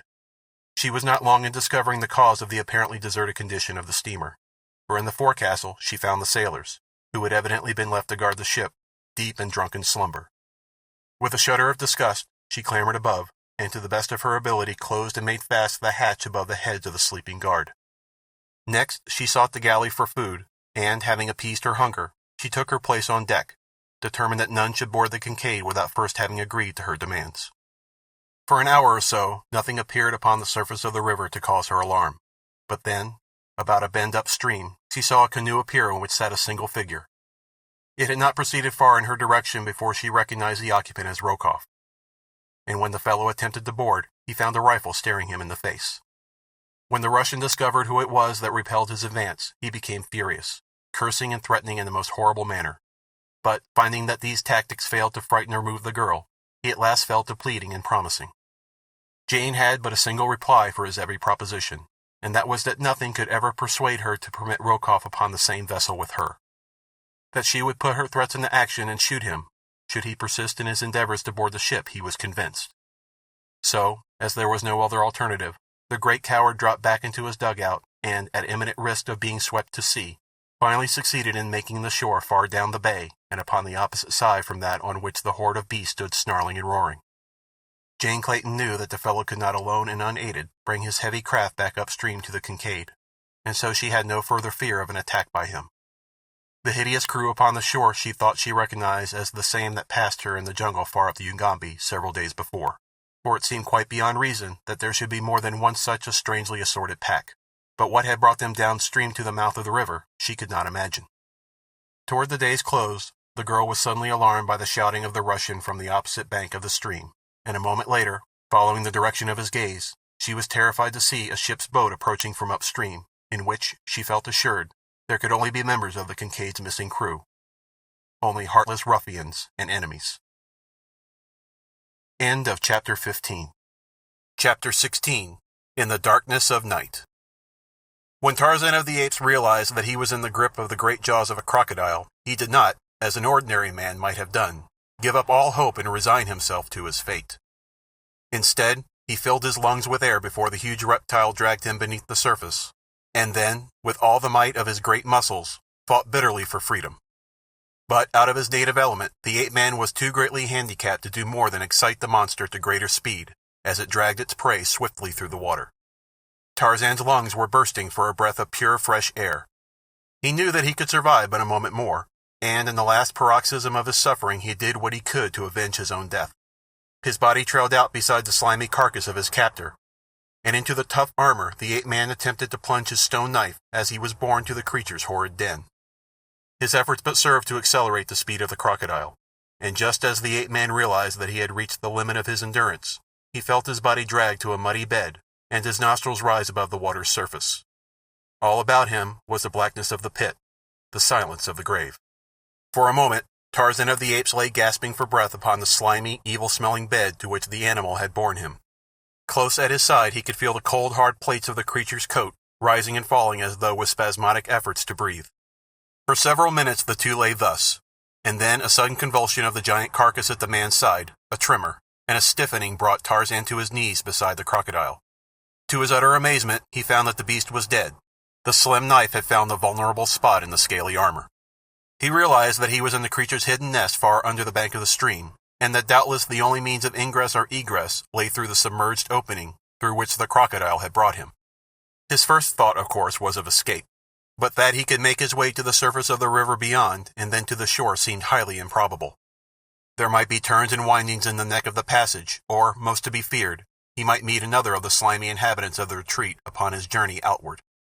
Even should he reach the river in safety, there was still the danger of his being again attacked before he could effect a safe landing. Still, there was no alternative, and filling his lungs with the close and reeking air of the chamber, Tarzan of the Apes dived into the dark and watery hole, which he could not see, but had felt out and found with his feet and legs. The leg which had been held within the jaws of the crocodile was badly lacerated, but the bone had not been broken, nor were the muscles or tendons sufficiently injured to render it useless. It gave him excruciating pain, that was all. But Tarzan of the Apes was accustomed to pain, and gave it no further thought when he found that the use of his legs was not greatly impaired by the sharp teeth of the monster. Rapidly he crawled and swam through the passage which inclined downward, and finally upward to open at last into the river bottom but a few feet from the shoreline. As the ape-man reached the surface, he saw the heads of two great crocodiles but a short distance from him. They were making rapidly in his direction, and with a superhuman effort the man struck out for the overhanging branches of a nearby tree. Nor was he a moment too soon, for scarcely had he drawn himself to the safety of the limb than two gaping mouths snapped venomously below him. For a few minutes Tarzan rested in the tree that had provided the means of his salvation. His eyes scanned the river as far downstream as the tortuous channel would permit, but there was no sign of the Russian or his dugout. When he had rested and bound up his wounded leg, he started on in pursuit of the drifting canoe. He found himself upon the opposite of the river to that which he had entered the stream, but as his quarry was upon the bosom of the water, it made little difference to the ape-man upon which side he took up the pursuit. To his intense chagrin, he soon found that his leg was more badly injured than he had thought, and that its condition seriously impeded his progress. It was only with the greatest difficulty that he could proceed faster than a walk upon the ground, and in the trees he discovered that it not only impeded his progress, but rendered traveling distinctly dangerous. From the old negress Tambudza, Tarzan had gathered a suggestion that now filled his mind with doubts and misgivings. When the old woman had told him of the child's death, she had also added that the white woman, though grief-stricken, had confided to her that the baby was not hers. Tarzan could see no reason for believing that Jane could have found it advisable to deny her identity or that of the child. The only explanation that he could put upon the matter was that, after all, the white woman who had accompanied the son and the Swede into the jungle fastness of the interior had not been Jane at all. The more he gave thought to the problem, the more firmly convinced he became that his son was dead and that his wife was still safe in London, and in ignorance of the terrible fate that had overtaken her firstborn. After all, then, his interpretation of Rokoff's sinister taunt had been erroneous, and he had been bearing the burden of a double apprehension needlessly. At least so thought the ape-man. From this belief he garnered some slight surcease from the numbing grief that the death of his little son had thrust upon him. And such a death! Even the savage beast that was the real Tarzan, inured to the sufferings and horrors of the grim jungle, shuddered as he contemplated the hideous fate that had overtaken the innocent child. As he made his way painfully towards the coast, he let his mind dwell so constantly upon the frightful crimes which the Russian had perpetrated against his loved ones, that the great scar upon his forehead stood out almost continuously in the vivid scarlet that marked the man's most relentless and bestial moods of rage. At times he startled even himself, and sent the lesser creatures of the wild jungle scampering to their hiding places as involuntary roars and growls grumbled from his throat. Could he but lay his hands upon the Russian! Twice upon the way to the coast, bellicose natives ran threateningly from their villages to bar his further progress. But when the awful cry of the bull ape thundered upon their affrighted ears, and the great white giant charged bellowing upon them, they had turned and fled into the bush, nor ventured thence until he had safely passed. Though his progress seemed tantalizingly slow to the ape-man, whose idea of speed had been gained by such standards as the lesser apes attain, he made, as a matter of fact, almost as rapid progress as the drifting canoe that bore Rokoff on ahead of him, so that he came to the bay and within sight of the ocean just after darkness had fallen upon the same day that Jane Clayton and the Russian ended their flights from the interior. The darkness lowered so heavily upon the black river and the encircling jungle that Tarzan, even with eyes accustomed to much use after dark, could make out nothing a few yards from him. His idea was to search the shore that night for signs of the Russian and the woman who he was certain must have preceded Rokoff down the Ugambi. That the Kincaid or other ship lay at anchor but 100 yards from him he did not dream, for no light showed on board the steamer. Even as he commenced his search, his attention was suddenly attracted by a noise that he had not at first perceived. The stealthy dip of paddles in the water some distance from the shore, and about opposite the point at which he stood. Motionless as a statue he stood, listening to the faint sound. Presently it ceased, to be followed by a shuffling noise that the ape-man's trained ears could interpret as resulting from but a single cause, the scraping of leather-shod feet upon the rounds of a ship's monkey ladder. And yet, as far as he could see, there was no ship there, nor might there be one within 1,000 miles. As he stood thus, peering out into the darkness of the cloud-enshrouded night, there came to him from across the water, like a slap in the face, so sudden and unexpected was it, the sharp staccato of an exchange of shots, and then the scream of a woman. Wounded though he was, and with the memory of his recent horrible experiences still strong upon him, Tarzan of the Apes did not hesitate as the notes of that frightened cry rose shrill and piercing upon the still night air. With a bound, he cleared the intervening bush. There was a splash as the water closed about him, and then, with powerful strokes, he swam out into the impenetrable night, with no guide save the memory of an elusive cry, and for company, the hideous denizens of an equatorial river. The boat that had attracted Jane's attention as she stood guard upon the deck of the Kincaid had been perceived by Rokoff upon one bank, and Mugambi and the horde upon the other.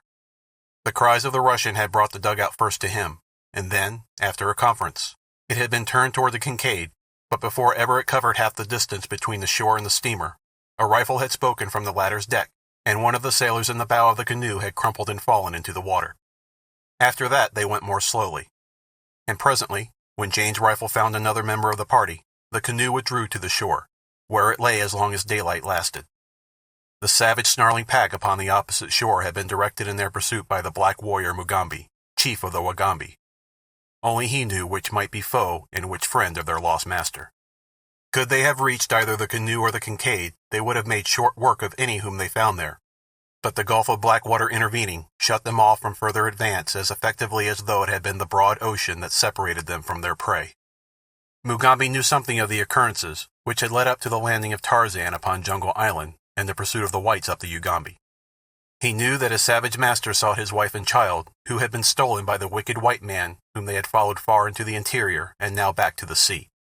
He believed also that this same man had killed the great white giant whom he had come to respect and love as he had never loved the greatest chiefs of his own people. And so in the wild breast of Mugambi burned an iron resolve to win to the side of the wicked one and wreak vengeance upon him for the murder of the ape-man. But when he saw the canoe come down the river and take in Rokoff, when he saw it make for the Kincaid, he realized that only by possessing himself of a canoe could he hope to transport the beast of the pack within striking distance of the enemy. So it happened that even before Jane Clayton fired the first shot into Rokoff's canoe, the Beast of Tarzan had disappeared into the jungle. After the Russian and his party, which consisted of Paulvitch and the several men he had left upon the Kincaid to attend to the matter of coaling, had retreated before her fire, Jane realized that it would be but a temporary respite from their attentions which she had gained, and with the conviction came a determination to make a bold and final stroke for freedom from the menacing threat of Rokoff's evil purpose.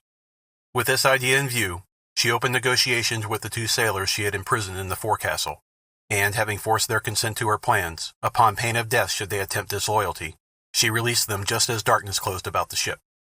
With ready revolver to compel obedience, she let them up one by one, searching them carefully for concealed weapons as they stood with hands elevated above their heads.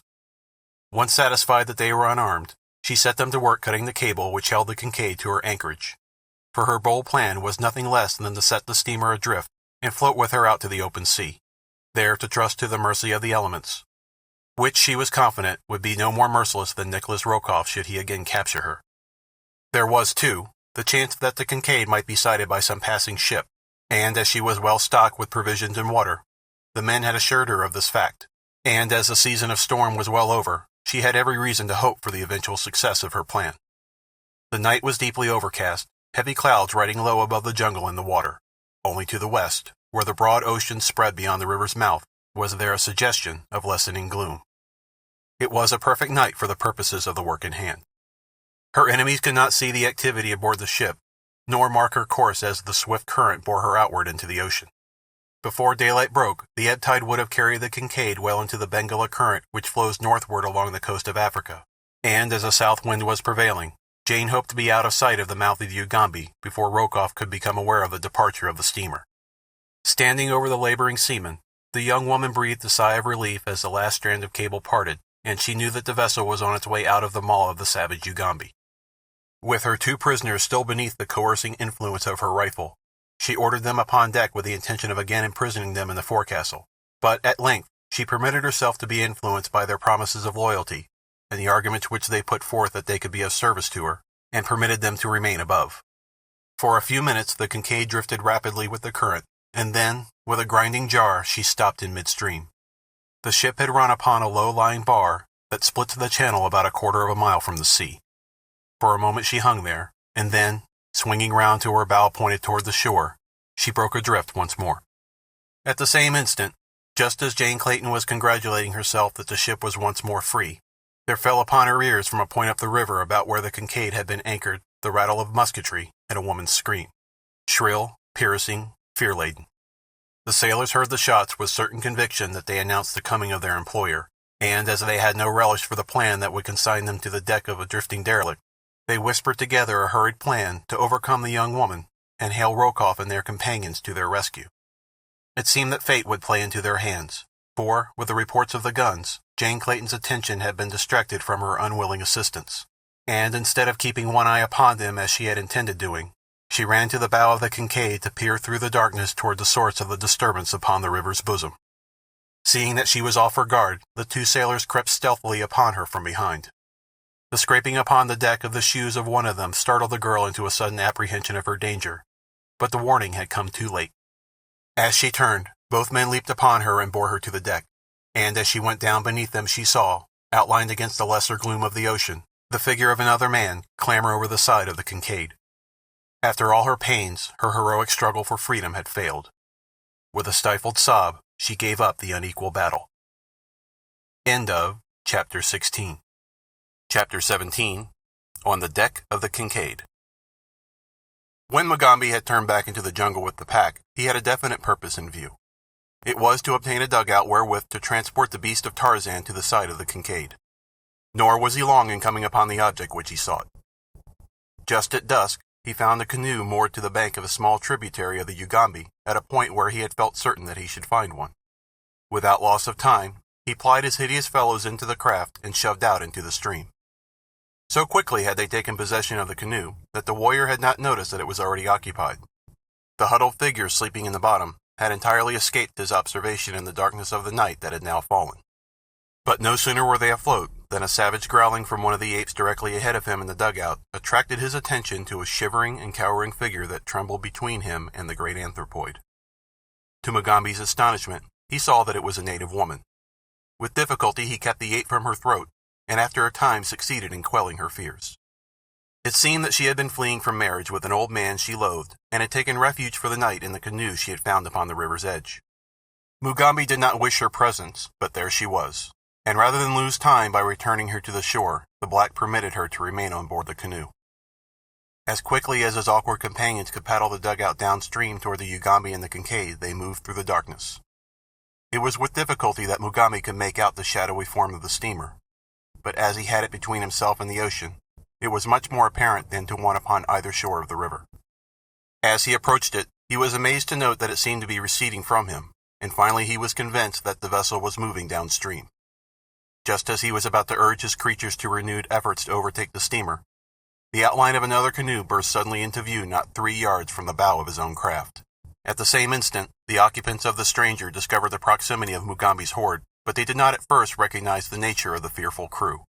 A man in the bow of the oncoming boat challenged them just as the 2 dugouts were about to touch. For answer came the menacing growl of a panther, and the fellow found himself gazing into the flaming eyes of Sheeta, who had raised himself with his forepaws upon the bow of the boat, ready to leap upon the occupants of the other craft. Instantly, Rokoff realized the peril that confronted him and his fellows. He gave a quick command to fire upon the occupants of the other canoe, and it was this volley and the scream of the terrified native woman in the canoe with Mugambi that both Tarzan and Jane had heard. Before the slower and less skilled paddlers in Mugambi's canoe could press their advantage and effect the boarding of the enemy, the latter had turned swiftly downstream and were paddling for their lives in the direction of the Kincaid, which was now visible to them. The vessel, after striking upon the bar, had swung loose again into a slow-moving eddy, which returns upstream close to the southern shore of the Ugambi, only to circle out once more and join the downward flow 100 yards or so farther up. Thus the Kincaid was returning Jane Clayton directly into the hands of her enemies. It so happened that as Tarzan sprang into the river, the vessel was not visible to him, and as he swam out into the night, he had no idea that a ship drifted so close at hand. He was guided by the sounds which he could hear coming from the 2 canoes. As he swam, he had vivid recollections of the last occasion upon which he had swum in the waters of the Ugambi, and with them a sudden shudder shook the frame of the giant. But, though he twice felt something brush against his legs from the slimy depths below him, nothing seized him, and of a sudden he quite forgot about crocodiles in the astonishment of seeing a dark mass loom suddenly before him, where he had still expected to find the open river. So close was it that a few strokes brought him up to the thing, when to his amazement his outstretched hand came in contact with the ship's side. As the agile ape-man clambered over the vessel's rail, there came to his sensitive ears the sound of a struggle at the opposite side of the deck. Noiselessly he sped across the intervening space. The moon had risen now, and though the dark was still banked with clouds, a lesser darkness enveloped the scene than that which had blotted out all sight earlier in the night. His keen eyes, therefore, saw the figures of 2 men grappling with a woman. That it was the woman who had accompanied Anderson toward the interior he did not know, though he suspected as much, as he was now quite certain that this was the deck of the Kincaid upon which chance had led him. But he wasted little time in idle speculation. There was a woman in danger of harm from 2 ruffians, which was enough excuse for the ape-man to project his giant thews into the conflict without further investigation. The first that either of the sailors knew that there was a new force at work upon the ship was the falling of a mighty hand upon a shoulder of each. As if they had been in a grip of a flywheel, they were jerked suddenly from their prey. "What means this?" asked a low voice in their ears. They were given no time to reply, however, for at the sound of that voice, the young woman had sprung to her feet and, with a little cry of joy, leaped toward their assailant. "Tarzan!" she cried. The ape-man hurled the 2 sailors across the deck, where they rolled, stunned and terrified, into the scuppers upon the opposite side, and, with an exclamation of incredulity, gathered the girl into his arms. Brief, however, were the moments for their greeting. Scarcely had they recognized one another than the clouds above them parted to show the figures of a half-dozen men clambering over the side of the Kincaid to the steamer's deck. Foremost among them was the Russian. As the brilliant rays of the equatorial moon lighted the deck, and he realized that the man before him was Lord Greystoke, he screamed hysterical commands to his followers to fire upon the 2. Tarzan pushed Jane behind the cabin near where they had been standing, and with a quick bound, started for Rokoff. The men behind the Russian, at least 2 of them, raised their rifles and fired at the charging ape-man. But those behind them were otherwise engaged, for up the monkey ladder in their rear was thronging a hideous horde. First came 5 snarling apes, huge man-like beasts with bared fangs and slavering jaws, and after them a giant black warrior, his long spear gleaming in the moonlight. Behind him again scrambled another creature, and of all the horrid horde, it was this they most feared. Sheeta, the panther, with gleaming jaws agape and fiery eyes blazing at them in the mightiness of his hate, and of his bloodlust. The shots that had been fired at Tarzan missed him, and he would have been upon Rokoff in another instant had not the great coward dodged backward between his two henchmen, and, screaming in hysterical terror, bolted forward toward the forecastle. For the moment Tarzan's attention was distracted by the two men before him, so that he could not at the time pursue the Russian. About him, the apes and Mugambi were battling with the balance of the Russian's party. Beneath the terrible ferocity of the beast, the men were soon scampering in all directions. Those who still lived to scamper, for great fangs of the apes of Akut and the tearing talons of Sheeta already had found more than a single victim. 4, however, escaped and disappeared into the forecastle, where they hoped to barricade themselves against further assault. Here they found Rokoff, and, enraged at his desertion of them in their moment of peril, no less than at the uniformly brutal treatment it had been his wont to accord them, they gloated upon the opportunity now offered them to revenge themselves in part upon their hated employer. Despite his prayers and groveling pleas, therefore, they hurled him bodily out upon the deck, delivering him to the mercy of the fearful things from which they themselves had just escaped. Tarzan saw the man emerge from the forecastle, saw and recognized his enemy, but another saw him even as soon. It was Sheeta, and with grinning jaws the mighty beast slunk silently toward the terror-stricken man. When Rokoff saw what it was that stalked him, his shrieks for help filled the air, as with trembling knees he stood, as one paralyzed, before the hideous death that was creeping upon him. Tarzan took a step toward the Russian, his brain burning with a raging fire of vengeance. At last he had the murder of his son at his mercy. It was his right to avenge. Once Jane had stayed his hand that time that he sought to take the law into his own power and mete to Rokoff the death that he had so long merited, but this time none should stay him. His fingers clenched and unclenched spasmodically as he approached the trembling Russ, beast-like and ominous as a brute of prey. Presently, he saw that Sheeta was about to forestall him, robbing him of the fruits of his great hate. He called sharply to the panther, and the words, as if they had broken a hideous spell that had held the Russian, galvanized him into sudden action. With a scream, he turned and fled toward the bridge. After him pounced Sheeta the panther, unmindful of his master's warning voice. Tarzan was about to leap after the two when he felt a light touch upon his arm. Turning, he found Jane at his elbow.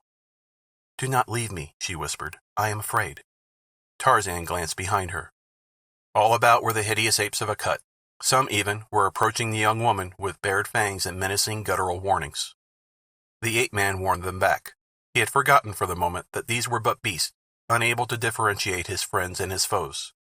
Their savage natures were roused by their recent battle with the sailors, and now all flesh outside the pack was meat to them. Tarzan turned again toward the Russian, chagrined that he should have to forego the pleasure of personal revenge, unless the man should escape Sheeta. But as he looked, he saw that there could be no hope of that. The fellow had retreated to the end of the bridge, where he now stood trembling and wide-eyed, facing the beast that moved slowly toward him. The panther crawled with belly to the planking, uttering uncanny mouthings. Rokoff stood as though petrified, his eyes protruding from their sockets, his mouth agape, and the cold sweat of terror, clammy, upon his brow. Below him, upon the deck, he had seen the great anthropoids, and so had not dared to seek escape in that direction. In fact, even now, one of the brutes was leaping to seize the bridge rail to draw himself up to the Russian side. Before him was the panther, silent and crouched. Rokoff could not move. His knees trembled. His voice broke in inarticulate shrieks. With a last piercing wail he sank to his knees, and then Sheeta sprang. Full upon the man's breast the tawny body hurled, tumbling the Russian to his back. As the great fangs tore at the throat and chest, Jane Clayton turned away in horror, but not so Tarzan of the Apes. A cold smile of satisfaction touched his lips. The scar upon his forehead that had burned scarlet faded to the normal hue of his tanned skin and disappeared. Rokoff fought furiously, but futilely against the growling, rending fate that had overtaken him. For all his hideous crimes he was punished in the brief moment of the hideous death that had claimed him at last. After his struggle ceased, Tarzan approached, at Jane's suggestion, to wrest the body from the panther and give what remained of it decent human burial. But the great cat rose snarling above its kill, threatening even the master it loved in its savage way, so that rather than kill his friend of the jungle, Tarzan was forced to relinquish his intentions. All that night Sheeta the panther crouched upon the grisly thing that had been Nicholas Rokoff. The bridge of the Kincaid was slippery with blood. Beneath the brilliant tropical moon the great beast feasted, until, when the sun rose the following morning, there remained of Tarzan's great enemy only gnawed and broken bones. Of the Russian's party, all were accounted for except Paulvitch. 4 were prisoners in the Kincaid's forecastle. The rest were dead. With these men, Tarzan got up steam upon the vessel, and with the knowledge of the mate, who happened to be one of those surviving, he planned to set sail in quest of Jungle Island. But as the morning dawned, there came with it a heavy gale from the west, which raised a sea into which the mate of the Kincaid dared not venture. All that day the ship lay within the shelter of the mouth of the river, for, though night witnessed a lessening of the wind, it was thought safer to wait for daylight before attempting the navigation of the winding channel to the sea. Upon the deck of the steamer the pack wandered without let or hindrance by day, for they had soon learned through Tarzan and Mugambi that they must harm no one upon the Kincaid, but at night they were confined below. Tarzan's joy had been unbounded when he learned from his wife that the little child who had died in the village of Maganwazam was not their son. Who the baby could have been, or what had become of their own, they could not imagine, and as both Rokoff and Paulvitch were gone, there was no way of discovering. There was, however, a certain sense of relief in the knowledge that they might yet hope. Until positive proof of the baby's death reached them, there was always that to buoy them up. It seemed quite evident that their little Jack had not been brought aboard the Kincaid. Anderson would have known of it had such been the case, but he had assured Jane time and time again that the little one he had brought to her cabin the night he aided her to escape was the only one that had been aboard the Kincaid since she lay at Dover. End of Chapter 17. Chapter 18. Paulvitch Plots Revenge. As Jane and Tarzan stood upon the vessel's deck recounting to one another the details of the various adventures through which each had passed since they had parted in their London home, there glared at them from beneath scowling brows a hidden watcher upon the shore. Through the man's brain passed plan after plan whereby he might thwart the escape of the Englishman and his wife, for so long as the vital spark remained within the vindictive brain of Alexander Paulvitch, none who would arouse the enmity of the Russian might be entirely safe. Plan after plan he formed, only to discard each as either impracticable or unworthy the vengeance his wrongs demanded. So warped by faulty reasoning was the criminal mind of Rokoff's lieutenant, that he could not grasp the real truth of that which lay between himself and the ape-man, and see that always the fault had been, not with the English lord, but with himself and his confederate. And at the rejection of each new scheme, Paulvitch arrived always at the same conclusion, that he could accomplish naught while half the breadth of the Ugambi separated him from the object of his hatred. But how was he to span the crocodile-infested waters? There was no canoe near the Musala village, and Paulvitch was none too sure that the Kincaid would still be at anchor in the river when he returned, should he take the time to traverse the jungle to the distant village and return with a canoe. Yet there was no other way, and so, convinced that thus alone might he hope to reach his prey, Paulvitch, with a parting scowl at the two figures upon the Kincaid's deck, turned away from the river. Hastening through the dense jungle, his mind centered upon one fetish: revenge. The Russian forgot even his terror of the savage world through which he moved. Baffled and beaten at every turn of fortune's wheel, reacted upon time after time by his own malign plotting, the principal victim of his own criminality, Paulvitch was yet so blind as to imagine that his greatest happiness lay in the continuation of the plottings and schemings which had ever brought him and Rokoff to disaster, and the latter, finally, to a hideous death. As the Russian stumbled on through the jungle toward the Musala village, there presently crystallized within his brain a plan which seemed more feasible than any that he had as yet considered. He would come by night to the side of the Kincaid, and once aboard, would search out the members of the ship's original crew who had survived the terrors of this frightful expedition, and enlist them in an attempt to wrest the vessel from Tarzan and his beast. In the cabin were arms and ammunition, and hidden in a secret receptacle in the cabin table was one of those infernal machines, the construction of which had occupied much of Paulvitch's spare time, when he had stood high in the confidence of the nihilist of his native land. That was before he had sold him out for immunity and gold to the police of Petrograd. Paulvitch winced as he recalled the denunciation of him that had fallen from the lips of one of his former comrades, ere the poor devil had expiated his political sins at the end of a hempen rope. But the infernal machine was the thing to think of now. He could do much with it if he could but get his hands upon it. Within the little hardwood case hidden in the cabin table rested sufficient potential destructiveness to wipe out in the fraction of a second every enemy aboard the Kincaid. Paulvitch licked his lips in anticipatory joy, and urged his tired legs to greater speed that he might not be too late to the ship's anchorage to carry out his designs. It all depended, of course, upon when the Kincaid departed. The Russian realized that nothing could be accomplished beneath the light of day.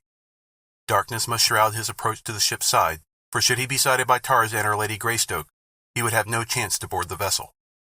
The gale that was blowing was, he believed, the cause of the delay in getting the Kincaid under way, and if it continued to blow until night, then the chances were all in his favor, for he knew that there was little likelihood of the ape-man attempting to navigate the tortuous channel of the Ugambi, while darkness lay upon the surface of the water, hiding the many bars and the numerous small islands which are scattered over the expanse of the river's mouth. It was well after noon when Paulvitch came to the Mosula village upon the bank of the tributary of the Ugambi. Here he was received with suspicion and unfriendliness by the native chief, who, like all those who came in contact with Rokoff or Paulvitch, had suffered in some manner from the greed, the cruelty, or the lust of the two Muscovites. When Paulvitch demanded the use of a canoe, the chief grumbled a surly refusal and ordered the white man from the village. Surrounded by angry, muttering warriors, who seemed to be waiting but some slight pretext to transfix him with their menacing spears, the Russian could do naught else than withdraw. A dozen fighting men led him to the edge of the clearing, leaving him with a warning never to show himself again in the vicinity of their village. Stifling his anger, Paulvitch slunk into the jungle, but once beyond the sight of the warriors he paused and listened intently. He could hear the voices of his escort as the men returned to the village, and when he was sure they were not following him, he wormed his way through the bushes to the edge of the river, still determined some way to obtain a canoe. Life itself depended upon his reaching the Kincaid and enlisting the survivors of the ship's crew to his service. For to be abandoned here amidst the dangers of the African jungle, where he had won the enmity of the natives was, he well knew, practically equivalent to a sentence of death. A desire for revenge acted as an almost equally powerful incentive to spur him into the face of danger to accomplish his design. So it was a desperate man that lay hidden in the foliage beside the little river, searching with eager eyes for some sign of a small canoe which might be easily handled by a single paddle. Nor had the Russian long to wait before one of the awkward little skiffs which the Mosula fashion came in sight upon the bosom of the river. A youth was paddling lazily out into midstream from a point beside the village. When he reached the channel, he allowed the sluggish current to carry him slowly along, while he lolled indolently in the bottom of his crude canoe. All ignorant of the unseen enemy upon the river's bank, the lad floated slowly down the stream, while Paulvitch followed along the jungle path a few yards behind him. A mile below the village, the black boy dipped his paddle into the water and forced his skiff toward the bank. Paulvitch, elated by the chance which had drawn the youth to the same side of the river as that along which he followed, rather than upon the opposite side where he would have been beyond the stalker's reach, hid in the bush close to the point at which it was evident the skiff would touch the bank of the slow-moving stream, which seemed jealous of each fleeting instant which drew it nearer to the broad and muddy Ugambi, where it must forever lose its identity in the larger stream that would presently cast its waters into the great ocean. Equally indolent were the motions of the Mosala youth as he drew his skiff beneath the overhanging limb of a giant tree that leaned down to implant its farewell kiss upon the bosom of the departing water, caressing with green fronds the soft breast of its languorous love. And, snake-like, amidst the concealing foliage lay the malevolent Russ. Cruel, shifty eyes gloated upon the outlines of the coveted canoe, and measured the stature of its owner, while the crafty brain weighed the chances of the white man should physical encounter with the black become necessary. Only direct necessity could drive Alexander Paulvitch to personal conflict, but it was indeed dire necessity which goaded him on to action now. There was time, just time enough, to reach the Kincaid by nightfall. Would the black fool never quit his skiff? Paulvitch squirmed and fidgeted. The lad yawned and stretched. With exasperating deliberateness he examined his arrows in his quiver, tested his bow, and looked to the edge upon the hunting knife in his loincloth.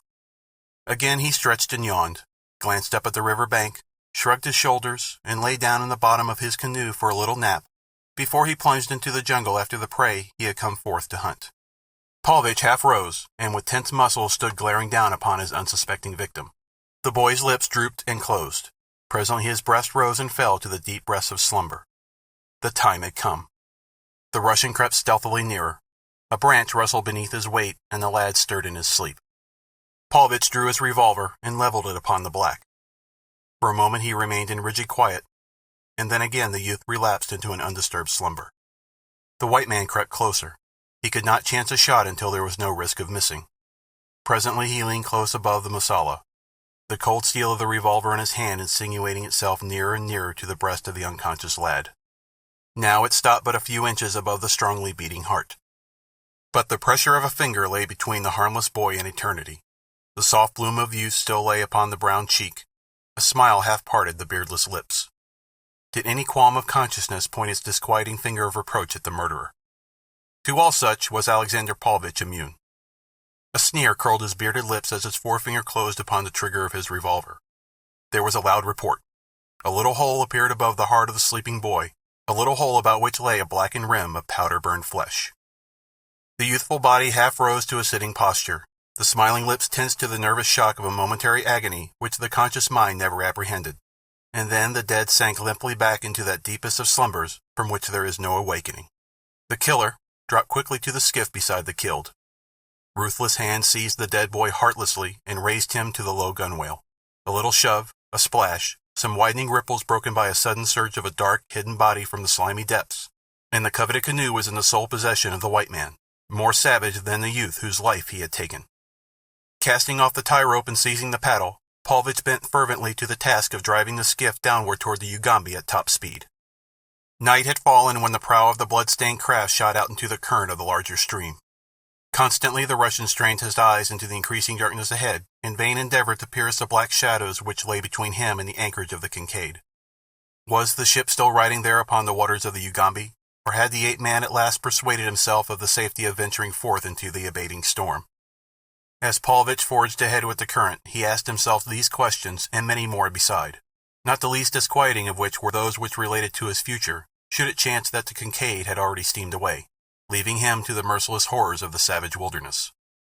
In the darkness it seemed to the paddler that he was fairly flying over the water, and he had become convinced that the ship had left her moorings, and that he had already passed the spot at which she had lain earlier in the day, when there appeared before him beyond the projecting point which he had just rounded the flickering light from a ship's lantern.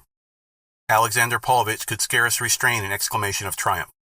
The Kincaid had not departed. Life and vengeance were not to elude him after all. He stopped paddling the moment that he descried the gleaming beacon of hope ahead of him. Silently he drifted down the muddy waters of the Ugambi, occasionally dipping his paddle's blade gently into the current that he might guide his primitive craft to the vessel's side. As he approached more closely, the dark bulk of the ship loomed before him out of the blackness of the night. No sound came from the vessel's deck. Paulvitch drifted unseen close to the Kincaid's side. Only the momentary scraping of his canoe's nose against the ship's planking broke the silence of the night. Trembling with nervous excitement, the Russian remained motionless for several minutes, but there was no sound from the great bulk above him to indicate that his coming had been noted. Stealthily, he worked his craft forward until the stays of the bowsprit were directly above him. He could just reach them. To make his canoe fast there was the work of but a minute or two, and then the man raised himself quietly aloft. A moment later, he dropped softly to the deck. Thoughts of the hideous pack which tenanted the ship induced cold tremors along the spine of the cowardly prowler. But life itself depended upon the success of his venture, and so he was enabled to steel himself to the frightful chances which lay before him. No sound or sight of watch appeared upon the ship's deck. Paulvitch crept stealthily toward the forecastle. All was silence. The hatch was raised, and as the man peered downward he saw one of the Kincaid's crew reading by the light of a smoky lantern depending from the ceiling of the crew's quarters. Paulvitch knew the man well, a surly cutthroat upon whom he figured strongly in the carrying out of the plan which he had conceived. Gently the Russ lowered himself through the aperture to the rounds of the ladder which led to the forecastle. He kept his eyes turned upon the reading man, ready to warn him to silence the moment that the fellow discovered him. But so deeply immersed was the sailor in the magazine that the Russian came unobserved to the forecastle floor. There he turned and whispered the reader's name. The man raised his eyes from the magazine, eyes that went wide for a moment as they fell upon the familiar countenance of Rokoff's lieutenant, only to narrow instantly in a scowl of disapproval. "The devil!" he ejaculated. "Where did you come from? We all thought you were done for and gone where you ought to have gone a long time ago. His lordship will be mighty pleased to see you." Paulvitch crossed to the sailor's side. A friendly smile lay upon the Russian's lips, and his right hand was extended in greeting, as though the other might have been a dear and long-lost friend. The sailor ignored the proffered hand, nor did he return the other's smile. "I've come to help you," explained Paulvitch. "I'm going to help you get rid of the Englishman and his beast. Then there will be no danger from the law when we get back to civilization. We can sneak in on them while they sleep, that is, Greystoke and his wife, and that black scoundrel Mugambi. Afterward it will be a simple matter to clean up the beast. Where are they?" "They're below," replied the sailor. "But just let me tell you one thing, Paulvitch. You haven't got no more show to turn us men against the Englishman than nothing. We had all we wanted of you and that other beast. He's dead, and if I don't miss my guess, the whole lot of you will be dead too before long. You two treated us like dogs, and if you think we got any love for you, you better forget it." "You mean to say that you're going to turn against me?" demanded Paulvitch. The other nodded, and then, after a momentary pause during which an idea seemed to have occurred to him, he spoke again. "Unless," he said, "you can make it worth my while to let you go before the Englishman finds you here." "You wouldn't turn me away into the jungle, would you?" asked Paulvitch. "Why, I'd die there in a week. "You'd have a chance there," replied the sailor. "Here you wouldn't have no chance. Why, if I woke up my mateys here, they'd probably cut your heart out of you before the Englishman got a chance at you at all. It's mightily lucky for you that I'm the one to be awake now, and not one of the others." "You're crazy," cried Paulvitch. "Don't you know that the Englishman will have you all hanged when he gets you back to where the law can get a hold of you?" "No, he won't do nothing of the kind," replied the sailor. "He's told us as much, for he says that there wasn't nobody to blame but you and Rokoff. The rest of us was just tools, see?" For half an hour the Russian pleaded or threatened as the mood seized him. Sometimes he was upon the verge of tears, and again he was promising his listener either fabulous rewards or cogent punishment, but the other was obdurate. He made it plain to the Russian that there were but two plans open to him. Either he must consent to being turned over immediately to Lord Greystoke, or he must pay to the sailor, as a price for permission to quit the Kincaid unmolested, every cent of money and article of value upon his person and his cabin. "And you'll have to make up your mind mighty quick," growled the man, "for I want to turn in. Come on now, choose, his lordship or the jungle." "You'll be sorry for this," grumbled the Russian. "Shut up," admonished the sailor. "If you get funny I may change my mind and keep you here after all." Now Paulvitch had no intention of permitting himself to fall into the hands of Tarzan of the Apes if he could possibly avoid it, and while the terrors of the jungle appalled him, they were, to his mind, infinitely preferable to the certain death which he knew he merited, and for which he might look, at the hands of the ape-man. "Is anyone sleeping in my cabin?" he asked. The sailor shook his head. "No," he said. "Lord and Lady Greystoke have the captain's cabin. The mate is in his own, and there ain't no one in yours." "I'll go and get my valuables for you," said Paulvitch. "I'll go with you and see that you don't try any funny business," said the sailor, and he followed the Russian up the ladder to the deck. At the cabin entrance the sailor halted to watch, permitting Paulvitch to go alone to his cabin. Here he gathered together his few belongings that were to buy him the uncertain safety of escape, and as he stood for a moment beside the little table on which he had piled them, he searched his brain for some feasible plan, either to ensure his safety or to bring revenge upon his enemies. And presently, as he thought, there occurred to his memory the little black box which lay hidden in a secret receptacle beneath a false top on the table where his hand rested. The Russian's face lighted to a sinister gleam of malevolent satisfaction as he stooped and felt beneath the tabletop. A moment later he withdrew from its hiding place the thing he sought. He had lighted the lantern swinging from the beams overhead that he might see to collect his belongings, and now he held the black box well in the rays of the lamplight, while he fingered at the clasp that fastened its lid. The lifted cover revealed two compartments within the box. In one was a mechanism which resembled the works of a small clock. There was also a little battery of 2 dry cells. A wire ran from the clockwork to one of the poles of the battery, and from the other pole through the partition into the other compartment, a second wire returning directly to the clockwork. Whatever lay within the second compartment was not visible, for a cover lay over it and appeared to be sealed in place by asphaltum. In the bottom of the box beside the clockwork lay a key, and this Paulvitch now withdrew and fitted to the winding stem. Gently he turned the key, muffling the noise of the winding operation by throwing a couple of articles of clothing over the box. All the time he listened intently for any sound which might indicate that the sailor or another were approaching his cabin, but none came to interrupt his work. When the winding was completed, the Russian set a pointer upon a small dial at the side of the clockwork, and then he replaced the cover upon the black box, and returned the entire machine to its hiding place in the table. A sinister smile curled the man's bearded lips as he gathered up his valuables, blew out the lamp, and stepped from his cabin to the side of the waiting sailor. "Here are my things," said the Russian. "Now let me go." "I'll first take a look in your pockets," replied the sailor. "You might have overlooked some trifling thing that won't be of no use to you in the jungle, but that'll come in mighty handy to a poor sailorman in London." "Ah, just as I feared," he ejaculated an instant later as he withdrew a roll of banknotes from Paulvitch's inside coat pocket. The Russian scowled, muttering an imprecation, but nothing could be gained by argument, and so he did his best to reconcile himself to his loss in the knowledge that the sailor would never reach London to enjoy the fruits of his thievery. It was with considerable difficulty that Paulvitch restrained a consuming desire to taunt the man with a suggestion of the fate that would presently overtake him and the other members of the Kincaid's company. But fearing to arouse the fellow's suspicion, he crossed the deck and lowered himself in silence to his canoe. A minute or two later, he was paddling toward the shore to be swallowed up in the darkness of the jungle night, and the terrors of the hideous existence from which, could he have had even the slight foreknowledge of what awaited him in the long years to come, he would have fled to the certain death of the open sea rather than endure it.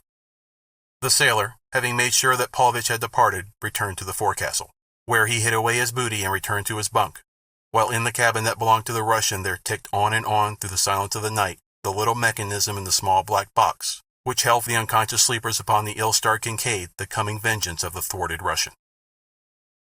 End of Chapter 18. Chapter 19. The Last of the Kincaid.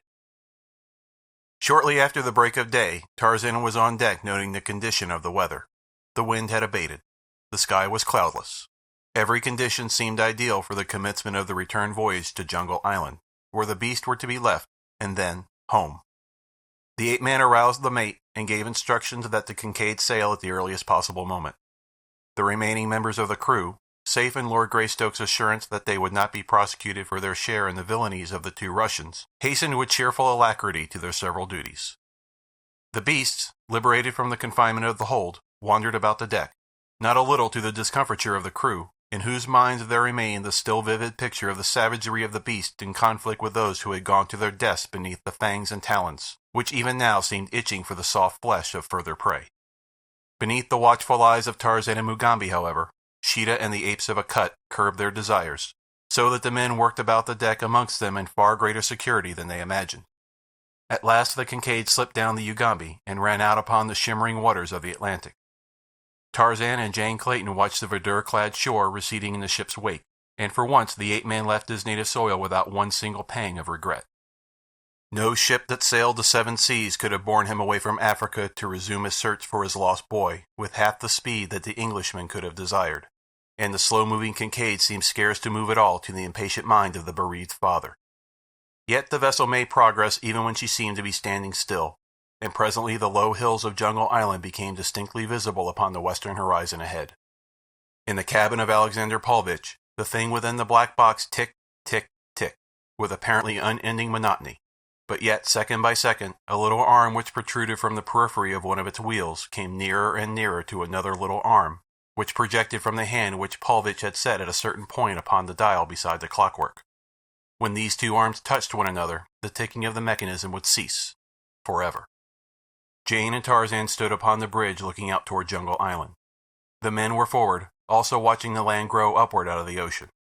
The beast had sought the shade of the galley, where they were curled up in sleep. All was quiet and peace upon the ship and upon the waters. Suddenly, without warning, the cabin roof shot up into the air. A cloud of dense smoke puffed far above the Kincaid. There was a terrific explosion which shook the vessel from stem to stern. Instantly, pandemonium broke loose upon the deck. The apes of Akut, terrified by the sound, ran hither and thither, snarling and growling. Sheeta leaped here and there, screaming out his startled terror in hideous cries that sent the ice of fear straight to the hearts of the Kincaid's crew. Mugambi, too, was trembling. Only Tarzan of the Apes and his wife retained their composure. Scarce had the debris settled than the ape-man was among the beasts, quieting their fears, talking to them in low, pacific tones, stroking their shaggy bodies and assuring them, as only he could, that the immediate danger was over.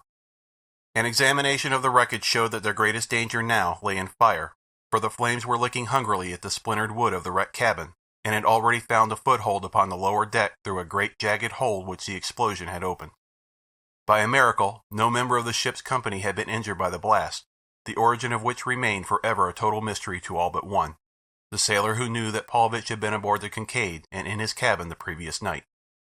He guessed the truth, but discretion sealed his lips. It would, doubtless, fare none too well for the man who had permitted the arch-enemy of them all aboard the ship in the watches of the night, where later he might set an infernal machine to blow them all to kingdom come. No, the man decided that he would keep this knowledge to himself. As the flames gained headway, it became apparent to Tarzan that whatever had caused the explosion had scattered some highly inflammable substance upon the surrounding woodwork, for the water which they poured in from the pump seemed rather to spread than to extinguish the blaze. 15 minutes after the explosion, great black clouds of smoke were rising from the hold of the doomed vessel. The flames had reached the engine room, and the ship no longer moved toward the shore. Her fate was as certain as though the waters had already closed above her charred and smoking remains. "It is useless to remain aboard her longer," remarked the ape-man to his mate. "There is no telling but there may be other explosions, and as we cannot hope to save her, the safest thing which we can do is take the boats without further loss of time and make land." Nor was there any alternative. Only the sailors could bring away any belongings, for the fire, which had not yet reached the forecastle, had consumed all in the vicinity of the cabin which the explosion had not destroyed. 2 boats were lowered, and as there was no sea the landing was made with infinite ease. Eager and anxious, the Beasts of Tarzan sniffed the familiar air of their native island as the small boats drew in toward the beach. And scarce had their keels grated upon the sand than Sheeta and the apes of a cut were over the bows and racing swiftly toward the jungle. A half-sad smile curled the lips of the ape-man as he watched them go. "Goodbye, my friends," he murmured. "You have been good and faithful allies, and I shall miss you." "They will return, will they not, dear?" asked Jane Clayton at his side. "They may and they may not," replied the ape-man. "They have been ill at ease since they were forced to accept so many human beings into their confidence. Mugambi and I alone affected them less, for he and I are at best but half human. You, however, and the members of the crew are far too civilized for my beast. It is you whom they are fleeing. Doubtless they feel that they cannot trust themselves in the vicinity of so much perfectly good food without the danger that they may help themselves to a mouthful sometime by mistake." Jane laughed. "I think they are just trying to escape you," she retorted. "You are always making them stop something which they see no reason why they should not do. Like little children they are, doubtless delighted at this opportunity to flee from the zone of parental discipline. If they come back, though, I hope they won't come by night." "Or come hungry, eh?" laughed Tarzan. For 2 hours after landing, the little party stood watching the burning ship which they had abandoned. Then there came faintly to them from across the water the sound of a second explosion. The Kincaid settled rapidly almost immediately thereafter, and sank within a few minutes. The cause of the second explosion was less a mystery than that of the first, the mate attributing it to the bursting of the boilers when the flames had finally reached them. But what had caused the first explosion was a subject of considerable speculation among the stranded company. End of Chapter 19. Chapter 20. Jungle Island Again. The first consideration of the party was to locate fresh water and make camp, for all knew that their term of existence upon Jungle Island might be drawn out to months or even years. Tarzan knew the nearest water, and to this he immediately led the party. Here the men fell to work to construct shelters and rude furniture, while Tarzan went into the jungle after meat, leaving the faithful Mugambi and the Musala woman to guard Jane, whose safety he would never trust to any member of the Kincaid's cutthroat crew. Lady Greystoke suffered far greater anguish than any of the other castaways, for the blow to her hopes and her already cruelly lacerated mother heart lay not with her own privations, but in the knowledge that she might now never be able to learn the fate of her firstborn, or do aught to discover his whereabouts, or ameliorate his condition, a condition which imagination naturally pictured in the most frightful forms. For 2 weeks the party divided the time amongst the various duties which had been allotted to each. A daylight watch was maintained from sunrise to sunset upon a bluff near the camp, a jutting shoulder of rock which overlooked the sea. Here, ready for instant lighting, was gathered a huge pile of dry branches, while from a lofty pole which they had set in the ground there floated an improvised distress signal fashioned from a red undershirt which belonged to the mate of the Kincaid. But never a speck upon the horizon that might be sail or smoke rewarded the tired eyes that in their endless hopeless vigil strained daily out across the vast expanse of ocean. It was Tarzan who suggested, finally, that they attempt to construct a vessel that would bear them back to the mainland. He alone could show them how to fashion rude tools, and when the idea had taken root in the minds of the men, they were eager to commence their labors. But as time went on, and the Herculean nature of their task became more and more apparent, they fell to grumbling and quarreling amongst themselves, so that to the other dangers were now added dissension and suspicion. More than ever before did Tarzan now fear to leave Jane among the half-brutes of the Kincaid's crew, but hunting he must do, for none other could so surely go forth and return with meat as he. Sometimes Mugambi spelled him at the hunting, but the black spear and arrows were never so sure of the results as the rope and knife of the ape-man. Finally the men shirked their work, going off into the jungle by twos to explore and to hunt. All this time the camp had seen no sign of Sheeta or a cut in the other great apes, though Tarzan had sometimes met them in the jungle as he hunted. As matters tended from bad to worse in the camp of the castaways upon the east coast of Jungle Island, another camp came into being upon the north coast. Here in a little cove lay a small schooner, the Cowrie, whose deck had but a few days since run red with the blood of her officers and the loyal members of her crew, for the Cowrie had fallen upon bad days when it had shipped such men as Gust and Mamula the Maori, and that arch-fiend Kai Shang of Fa Chan. There were others too, 10 of them all told, the scum of the South Sea ports, but Gust and Mamula and Kai Shang were the brains and cunning of the company. It was they who had instigated the mutiny, that they might seize and divide the catch of pearls which constituted the wealth of the Cowrie's cargo. It was Kai Shang who had murdered the captain as he lay asleep in his berth, and it had been Mamula the Maori who had led the attack upon the officer of the watch. Gust, after his own peculiar habit, had found the means to delegate to the others the actual taking of life. Not that Gust entertained any scruples on the subject, other than those which induced him a rare regard for his own personal safety. There was always a certain element of risk to the assassin, for victims of deadly assault are seldom prone to die quietly and considerately. There was always a certain element of risk to go so far as dispute the issue with the murderer. It was this chance of dispute which Gust preferred to forego. But now that the work was done, the Swede aspired to the position of highest command among the mutineers. He had even gone so far as to appropriate and wear certain articles belonging to the murdered captain of the Cowrie, articles of apparel which bore upon them the badges and insignia of authority. Kai Shang was peeved. He had no love for authority, and certainly not the slightest intention of submitting to the domination of an ordinary Swede sailor. The seeds of discontent were, therefore, already planted in the camp of the mutineers of the Cowrie at the north edge of Jungle Island. But Kai Shang realized that he must act with circumspection, for Gust alone of the motley horde possessed sufficient knowledge of navigation to get them out of the South Atlantic and around the Cape to more congenial waters, where they might find a market for their ill-gotten wealth, and no questions asked. The day before, they sighted Jungle Island and discovered the little landlocked harbor upon the bosom of which the Cowrie now rode quietly at anchor. The watch had discovered the smoke and funnels of a warship upon the southern horizon. The chance of being spoken to and investigated by a man of war appealed not at all to any of them, so they put into hiding for a few days until the danger should have passed. And now Gust did not wish to venture out to sea again. There was no telling, he insisted, but that the ship he had seen was actually searching for them. Kai Shang pointed out that such could not be the case, since it was impossible for any human being other than themselves to have knowledge of what had transpired above the Cowrie. But Gust was not to be persuaded. In his wicked heart he nursed a scheme whereby he might increase his share of the booty by something like 100%. He alone could sail the Cowrie. Therefore the others could not leave Jungle Island without him, but what was there to prevent Gust, with just sufficient men to man the schooner, slipping away from Kai Shang, Mamula the Maori, and some half of the crew when opportunity presented? It was for this opportunity that Gust waited.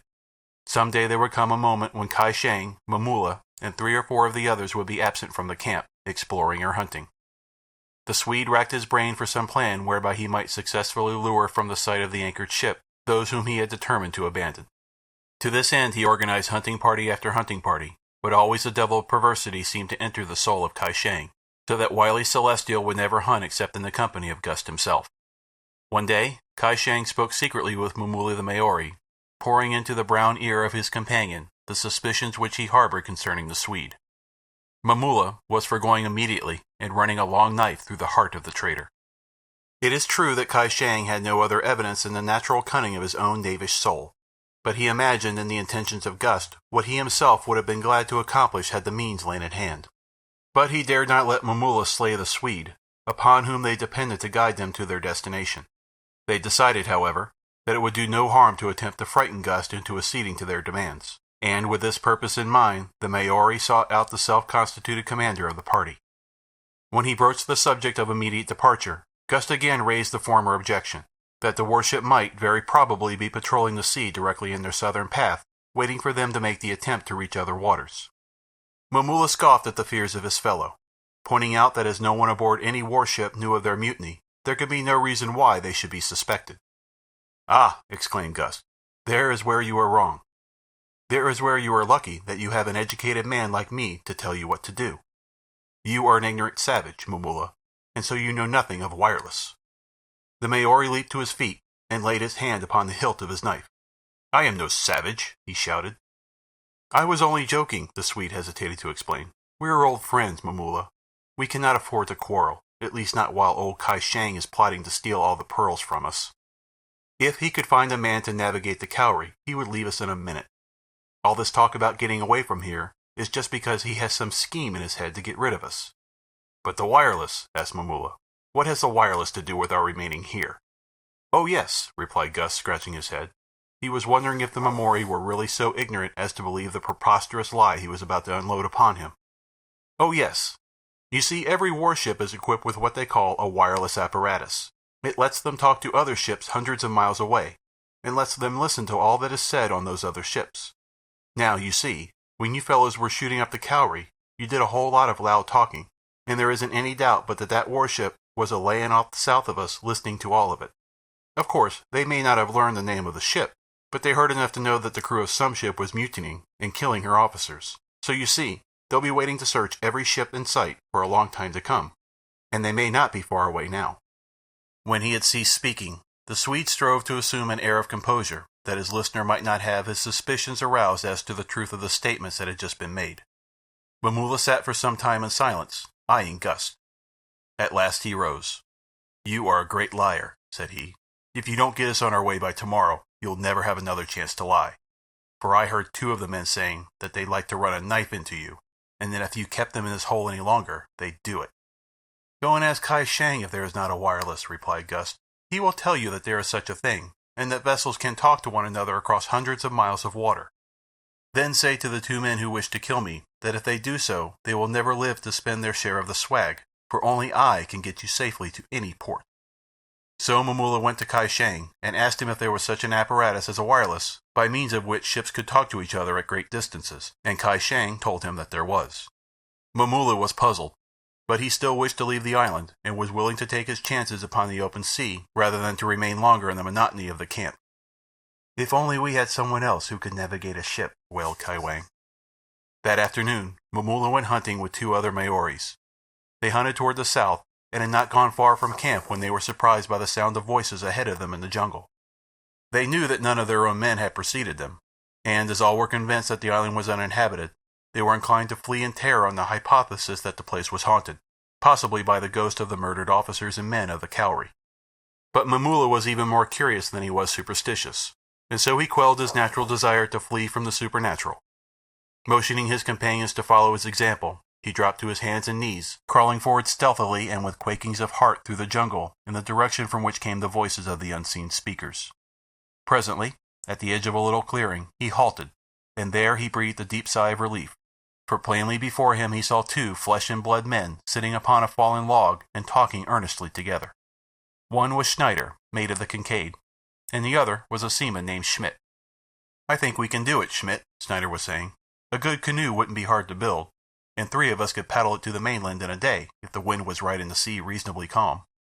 There ain't no use waiting for the men to build a big enough boat to take the whole party, for they're sore now and sick of working like slaves all day long. It ain't none of our business anyway to save the Englishman. Let him look out for himself, says I." He paused for a moment, and then, eyeing the other to note the effect of his next words, he continued, "But we might take the woman. It would be a shame to leave a nice-looking piece like she is in such a God-forsaken hole as this here island." Schmidt looked up and grinned. "So that's how it's blowing, is it?" he asked. "Why didn't you say so in the first place? What's in it for me if I help you?" "She ought to pay us well to get her back to civilization," explained Schneider. "And I tell you what I'll do. I'll just whack it up with 2 men that helps me. I'll take half and they can divide the other half. You and whoever the other bloke is. I'm sick of this place, and the sooner I get out of it the better I'll like it. What do you say?" "Suits me," replied Schmidt. "I wouldn't know how to reach the mainland myself, and I know that none of the other fellows would. So as you're the only one that knows anything in navigation, you're the fellow I'll tie to." Momulla the Maori pricked up his ears. He had a smattering of every language that is spoken upon the seas, and more than a few times he had sailed on English ships, so that he understood fairly well all that had passed between Schneider and Schmidt since he had stumbled upon them. He rose to his feet and stepped into the clearing. Schneider and his companion started as nervously as though a ghost had risen before them. Schneider reached for his revolver. Momulla raised his right hand, palm forward, as a sign of his specific intentions. "I am a friend," he said. "I heard you, but do not fear that I will reveal what you have said. I can help you, and you can help me." He was addressing Schneider. "You can navigate a ship, but you have no ship. We have a ship, but no one to navigate it. If you come with us and ask no questions, we will let you take the ship where you will after you have landed us at a certain port, the name of which I will give you later. You can take the woman of whom you speak, and we will ask no questions either. Is it a bargain?" Schneider desired more information, and got as much as Momulla thought best to give him.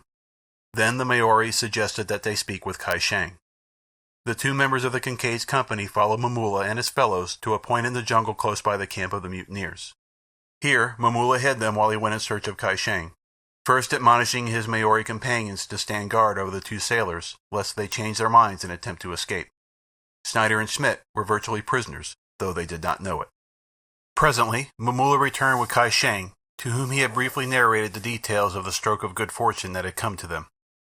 The Chinaman spoke at length with Schneider until, notwithstanding his natural suspicion of the sincerity of all men, he became quite convinced that Schneider was quite as much a rogue as himself, and that the fellow was anxious to leave the island. These two premises accepted, there could be little doubt that Schneider would prove trustworthy in so far as accepting the command of the Cowrie was concerned. After that, Kai Shang knew that he could find means to coerce the man into submission to his further wishes. When Schneider and Schmidt left them and set out in the direction of their own camp, it was with feelings of far greater relief than they had experienced in many a day. Now at last, they saw a feasible plan for leaving the island upon a seaworthy craft.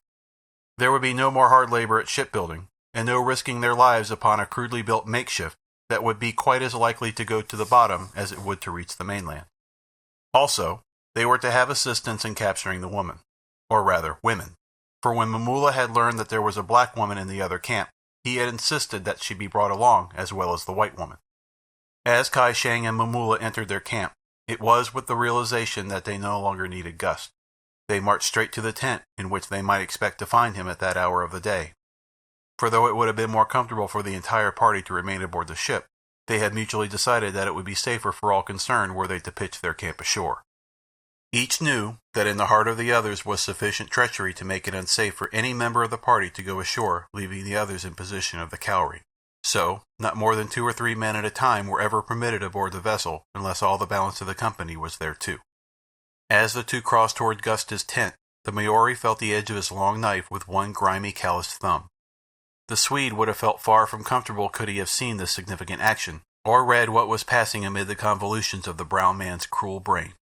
Now it happened that Gust was at that moment in the tent occupied by the cook, and this tent stood but a few feet from his own, so that he heard the approach of Kai Shang and Mamula, though he did not, of course, dream that it had any special significance for him. Chance had it, though, that he glanced out of the doorway of the cook's tent at the very moment that Kai Shang and Mamula approached the entrance to his, and he thought that he noted a stealthiness in their movements that comported poorly with amicable or friendly intentions. And then, just as they two slunk within the interior, Gust caught a glimpse of the long knife which Mamula the Maori was then carrying behind his back. The Swede's eyes opened wide, and a funny little sensation assailed the roots of his hairs. Also, he turned almost white beneath his tan. Quite precipitately, he left the cook's tent. He was not one who required a detailed exposition of intentions that were quite all too obvious. As surely as though he had heard them plotting, he knew that Kai Shang and Mamula had come to take his life. The knowledge that he alone could navigate the Cowrie had, up till now, been sufficient assurance of his safety. But, quite evidently, something had occurred of which he had no knowledge, that would make it quite worth the while of his co-conspirators to eliminate him. Without a pause, Gust darted across the beach and into the jungle. He was afraid of the jungle. Uncanny noises that were indeed frightful came forth from its recesses, the tangled mazes of the mysterious country back of the beach. But if Gust was afraid of the jungle, he was far more afraid of Kai Shang and Mamula. The dangers of the jungle were more or less problematical, while the danger that menaced him at the hands of his companions was a perfectly well-known quantity, which might be expressed in terms of a few inches of cold steel, or the coil of a light rope. He had seen Kai Shang garrote a man at Pai Shai in a dark alleyway in back of Louis Kata's place. He feared the rope, therefore, more than he did the knife of the Maori, but he feared them both too much to remain within their reach of either. Therefore he chose the pitiless jungle. End of Chapter 20. Chapter 21, The Law of the Jungle. In Tarzan's camp, by dint of threats and promised rewards, the ape-man had finally succeeded in getting the hull of a large skiff almost completed. Much of the work he and Mugambi had done with their own hands in addition to furnishing the camp with meat. Schneider, the mate, had been doing considerable grumbling, and had at last openly deserted the work and gone off into the jungle with Schmidt to hunt. He said that he wanted a rest, and Tarzan, rather than add to the unpleasantness which already made camp life almost unendurable, had permitted the two men to depart without a remonstrance. Upon the following day, however, Schneider affected a feeling of remorse for his action, and set to work with a will upon the skiff. Schmidt also worked good-naturedly, and Lord Greystoke congratulated himself that at last the men had awakened to the necessity for labor, which was being asked of them, and to their obligations to the balance of the party. It was with a feeling of greater relief than he had experienced for many a day that he set out that noon to hunt deep in the jungle for a herd of small deer which Schneider reported that he and Schmidt had seen there the day before. The direction in which Schneider had reported seeing the deer was toward the southwest, and to that point the ape-man swung easily through the tangled verdure of the forest. And as he went, there approached from the north a half-dozen ill-featured men, who went stealthily through the jungle as go men bent upon the commission of a wicked act. They thought that they traveled unseen, but behind them, almost from the moment they quitted their own camp, a tall man crept upon their trail. In the man's eyes were hate and fear, and a great curiosity. Why went Kai Shang and Mamula and the others thus stealthily toward the south? What did they expect to find there? Gus shook his low-browed head in perplexity, but he would know. He would follow them and learn their plans, and then if he could thwart them he would. That went without question. At first he thought that they searched for him, but finally his better judgment assured him that such could not be the case, since they had accomplished all they really desired by chasing him out of camp. Never would Kai Shang or Mamula go to such pains to slay him or another unless it would put money into their pockets. And as Gust had no money, it was evident that they were searching for someone else. Presently, the party he trailed came to a halt. Its members concealed themselves in the foliage bordering the game trail along which they had come. Gust, that he might the better observe, clambered onto the branches of a tree to the rear of them, being careful that the leafy fronds hid him from the view of his erstwhile mates. He had not long to wait before he saw a strange white man approach carefully along the trail from the south. At sight of the newcomer, Mamula and Kai Shang arose from their places of concealment and greeted him. Gus could not overhear what passed between them. Then the man returned in the direction from which he had come. He was Schneider. Nearing his camp he circled to the opposite side of it, and presently came running in breathlessly. Excited, he hastened to Mugambi. "Quick," he cried. "Those apes of yours have caught Schmidt, and will kill him if we do not hasten to his aid. You alone can call them off. Take Jones and Sullivan, you may need help, and get to him as quick as you can.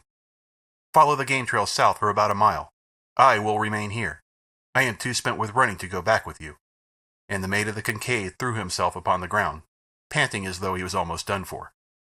Mugambi hesitated. He had been left to guard the two women. He did not know what to do, and then Jane Clayton, who had heard Schneider's story, added her pleas to those of the mate. "Do not delay," she urged. "We shall be right here. Mr. Schneider will remain with us. Go, Mugambi. The poor fellow must be saved." Schmidt, who lay hidden in a bush on the edge of the camp, grinned. Mugambi, heeding the commands of his mistress, though still doubtful of the wisdom of his action, started off toward the south, with Jones and Sullivan at his heels. No sooner had he disappeared than Schmidt rose and darted north into the jungle, and a few minutes later the face of Kai Shang of Fa Chan appeared at the edge of the clearing. Schneider saw the Chinaman and motioned to him that the coast was clear. Jane Clayton and the Missoula woman were sitting at the opening of the former's tent, their backs towards the approaching ruffians. The first intimation that either had of the presence of strangers in camp was the sudden appearance of a half-dozen ragged villains about them. "Come," said Kai Shang, motioning that the two arise and follow him. Jane Clayton sprang to her feet and looked about for Schneider, only to see him standing behind the newcomers, a grin upon his face. At his side stood Schmidt. Instantly she saw that she had been made the victim of a plot. "What is the meaning of this?" she asked, addressing the mate. "It means that we have found a ship, and we can now escape from Jungle Island," replied the man. "Why did you send Mugambi and the others into the jungle?" she inquired. "They are not coming with us, only you and I, and the Masala woman." "Come," repeated Kai Shang, and seized Jane Clayton's wrist. One of the Maoris grasped the black woman by the arm, and when she would have screamed, struck her across the mouth. Mugambi raced through the jungle toward the south. Jones and Sullivan trailed far behind. For a mile he continued upon his way to the relief of Schmidt, but no sign saw he of the missing man or of any of the apes of a cut. At last he halted and called aloud the summons which he and Tarzan had used to hail the great anthropoids. There was no response. Jones and Sullivan came up with the black warrior as the latter stood voicing his weird call. For another half-mile the black searched, calling occasionally. Finally, the truth flashed upon him, and then, like a frightened deer, he wheeled and dashed back toward camp. Arriving there, it was but a moment before full confirmation of his fears was impressed upon him. Lady Greystoke and the Missoula woman were gone. So, likewise, was Schneider. When Jones and Sullivan joined Mugambi, he would have killed them in his anger, thinking them parties to the plot.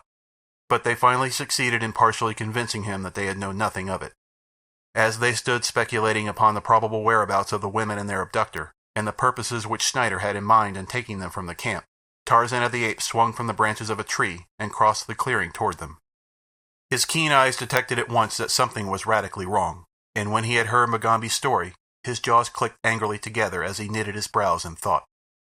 What could the mate hope to accomplish by taking Jane Clayton from a camp upon a small island from which there was no escape from the vengeance of Tarzan? The ape-man could not believe the fellow such a fool, and then a slight realization of the truth dawned upon him.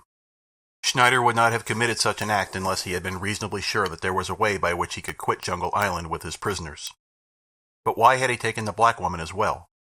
There must have been others, one of whom wanted the dusky female. "Come," said Tarzan. "There is but one thing to do now, and that is to follow the trail." As he finished speaking, a tall, ungainly figure emerged from the jungle north of the camp. He came straight toward the four men.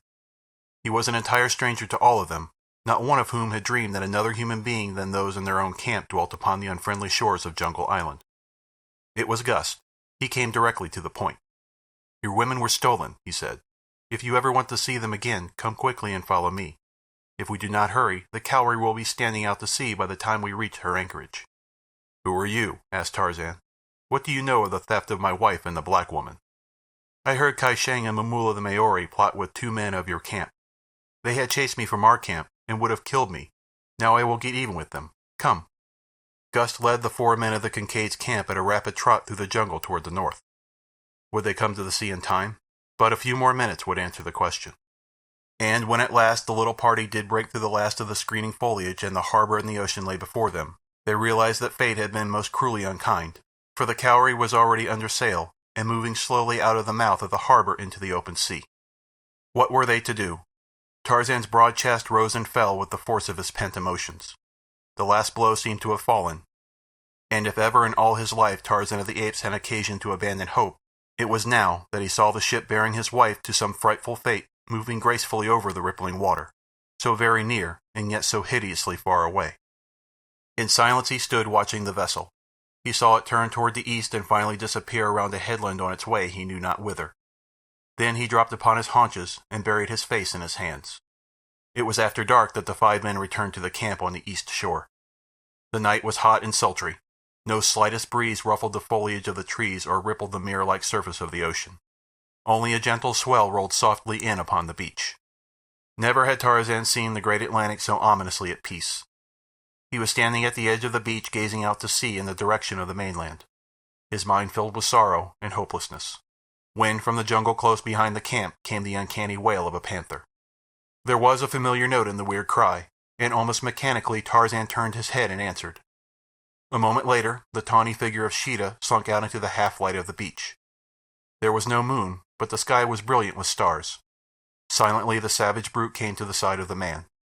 It had been long since Tarzan had seen his old fighting companion, but the soft purr was sufficient to assure him that the animal still recalled the bonds which had united them in the past.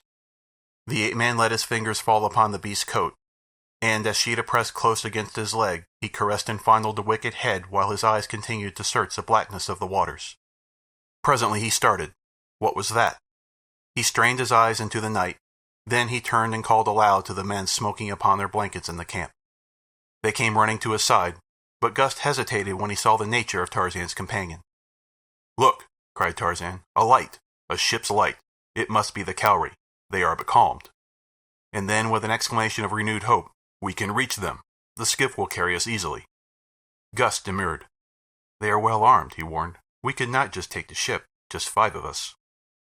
"There are 6 now," replied Tarzan, pointing to Sheeta, "and we can have more still in a half hour. Sheeta is the equivalent of 20 men, and the few others I can bring will add a full 100 to our fighting strength. You do not know them." The ape-man turned and raised his head toward the jungle, while there pealed from his lips, time after time, the fearsome cry of the bull ape who would summon his fellows. Presently from the jungle came an answering cry, and then another and another. Gus shuddered. Among what sort of creatures had fate thrown him? Were not Kai Shang and Mamula to be preferred to this great white giant who stroked a panther and called to the beast of the jungle? In a few minutes the apes of Akut came crashing through the underbrush and out upon the beach, while in the meantime the 5 men had been struggling with the unwieldy bulk of the skiff's hull. By dint of Herculean efforts they had managed to get it to the water's edge. The oars from the 2 small boats of the Kincaid, which had been washed away by an offshore wind the very night that the party had landed, had been in use to support the canvas of the sailcloth tents. These were hastily requisitioned, and by the time Akut and his followers came down to the water, all was ready for embarkation. Once again the hideous crew entered the service of their master, and without question took up their places in the skiff. The 4 men, for Gus could not be prevailed upon to accompany the party, fell to the oars, using them paddle-wise, while some of the apes followed their example, and presently the ungainly skiff was moving quietly out to sea, in the direction of the light which rose and fell gently with the swell. A sleepy sailor kept a poor vigil upon the Cowrie's deck, while in the cabin below Schneider paced up and down arguing with Jane Clayton. The woman had found a revolver in a table drawer in the room in which she had been locked, and now she kept the mate of the Kincaid at bay with the weapon. The Missoula woman kneeled behind her, while Schneider paced up and down before the door, threatening and pleading and promising, but all to no avail. Presently from the deck above came a shout of warning and a shot. For an instant Jane Clayton relaxed her vigilance and turned her eyes towards the cabin skylight. Simultaneously Schneider was upon her. The first intimation the watch had that there was a craft within 1,000 miles of the Cowrie came when he saw the head and shoulders of a man poked over the ship's side. Instantly the fellow sprang to his feet with a cry and leveled his revolver at the intruder. It was his cry, and the subsequent report of the revolver, which threw Jane Clayton off her guard. Upon the deck, the quiet of fancied security soon gave place to the wildest pandemonium. The crew of the Cowrie rushed above, armed with revolvers, cutlasses, and the long knives that many of them habitually wore, but the alarm had come too late. Already the Beasts of Tarzan were upon the ship's deck, with Tarzan and the 2 men of the Kincaid's crew. In the face of the frightful beasts the courage of the mutineers wavered and broke. Those with revolvers fired a few scattering shots, and then raced for some place of supposed safety. Into the shrouds went some, but the apes of Akut were more at home there than they. Screaming with terror, the Maoris were dragged from their lofty perches. The beasts, uncontrolled by Tarzan who had gone in search of Jane, loosed their full fury of their savage natures upon the unhappy wretches who fell into their clutches. Sheeta, in the meantime, had felt his great fangs sink into but a singular jugular. For a moment he mauled the corpse, and then he spied Kai Shang darting down the companionway toward his cabin. With a shrill scream Sheeta was after him, a scream which awoke an almost equally uncanny cry in the throat of the terror-stricken Chinaman. But Kai Shang reached his cabin a fraction of a second ahead of the panther, and leaping within slammed the door. Just too late. Sheeta's great body hurled against it before the catch engaged, and a moment later Kai Shang was gibbering and shrieking in the back of an upper berth. Lightly Sheeta sprang after his victim, and presently the wicked days of Kai Shang of Fachan were ended, and Sheeta was gorging himself upon tough and stringy flesh. A moment scarcely had elapsed after Schneider leaped upon Jane Clayton and wrenched the revolver from her hand, when the door of the cabin opened and a tall, half-naked white man stood framed within the portal. Silently he leaped across the cabin. Schneider felt sinewy fingers at his throat. He turned his head to see who had attacked him, and his eyes went wide when he saw the face of the ape-man close above his own. Grimly the fingers tightened upon the mate's throat. He tried to scream, to plead, but no sound came forth. His eyes protruded as he struggled for freedom, for breath, for life. Jane Clayton seized her husband's hands and tried to drag them from the throat of the dying man, but Tarzan only shook his head. "Not again," he said quietly. "Before I have permitted scoundrels to live only to suffer and have you suffer for my mercy. This time we shall make sure of one scoundrel, sure that he will never again harm us or another." And with a sudden wrench, he twisted the neck of the perfidious mate until there was a sharp crack, and the man's body lay limp and motionless in the ape-man's grasp. With a gesture of disgust, Tarzan tossed the corpse aside. Then he returned to the deck, followed by Jane and the Masala woman. The battle there was over. Schmidt and Mamula and 2 others alone remained alive of the company of the Cowrie, for they had found sanctuary in the forecastle. The others had died, horribly and as they deserved, beneath the fangs and talons of the Beast of Tarzan. And in the morning sun rose a grisly sight upon the deck of the unhappy Cowrie. But this time the blood which stained her white planking was the blood of the guilty and not of the innocent. Tarzan brought forth men who had hidden in the forecastle, and without promise of immunity from punishment forced them to help work the vessel.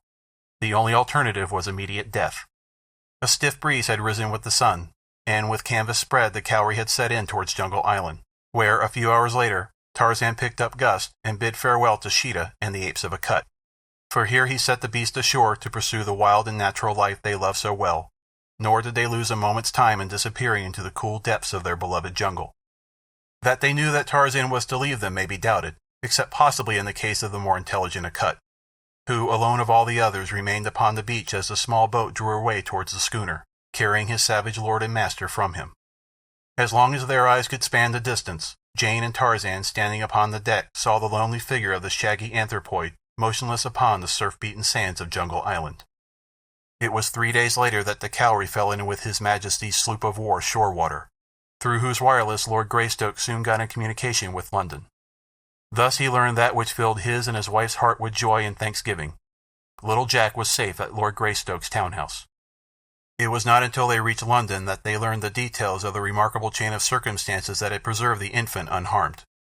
It developed that Rokoff, fearing to take the child aboard the Kincaid by day, had hidden it in a low den where nameless infants were harbored, intending to carry it to the steamer after dark.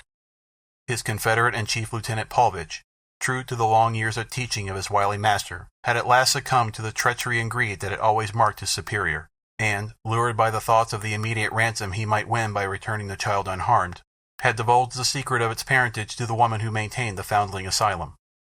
Through her he had arranged for the substitution of another infant, knowing full well that never until it was too late would Rokoff suspect the trick that had been played upon him. The woman had promised to keep the child until Paulvitch returned to England, but she, in turn, had been tempted to betray her trust by the lure of gold, and so had opened negotiations with Lord Greystoke's solicitors for the return of the child. Esmeralda, the old Negro nurse whose absence on a vacation in America at the time of the abduction of little Jack had been attributed by her as the cause of the calamity, had returned and positively identified the infant. The ransom had been paid, and within 10 days of the date of his kidnapping, the future Lord Greystoke, none the worse for his experience, had been returned to his father's home. And so, that last and greatest of Nicholas Rokoff's many rascalities had not only miserably miscarried through the treachery he had taught his only friend, but it had resulted in the arch-villain's death, and given to Lord and Lady Greystoke a peace of mind that neither could have felt so long as the vital spark remained in the body of the Russian, and his malign mind was free to formulate new atrocities against them. Rokoff was dead, and while the fate of Paulvitch was unknown, they had every reason to believe that he had succumbed to the dangers of the jungle where they had last seen him, the malicious tool of his master. And thus, insofar as they might know, they were to be freed forever from the menace of these two men, the only enemies which Tarzan of the Apes had ever had occasion to fear, because they struck at him cowardly blows, through those he loved. It was a happy family party that were reunited in Greystoke House the day Lord Greystoke and his lady landed upon English soil from the deck of the Shorewater. Accompanying them were Mugambi and the Masala woman he had found in the bottom of the canoe that night upon the bank of the little tributary of the Ugambi. The woman had preferred to cling to her new lord and master rather than return to the marriage she had tried to escape. Tarzan had promised them they might find a home on his vast African estates in the land of the Waziri, where they were to be sent as soon as the opportunity presented itself. Possibly we shall see them all there, amid the savage romance of the grim jungle and the great plains where Tarzan of the Apes loves best to be. Who knows? End of Chapter 21. End of The Beasts of Tarzan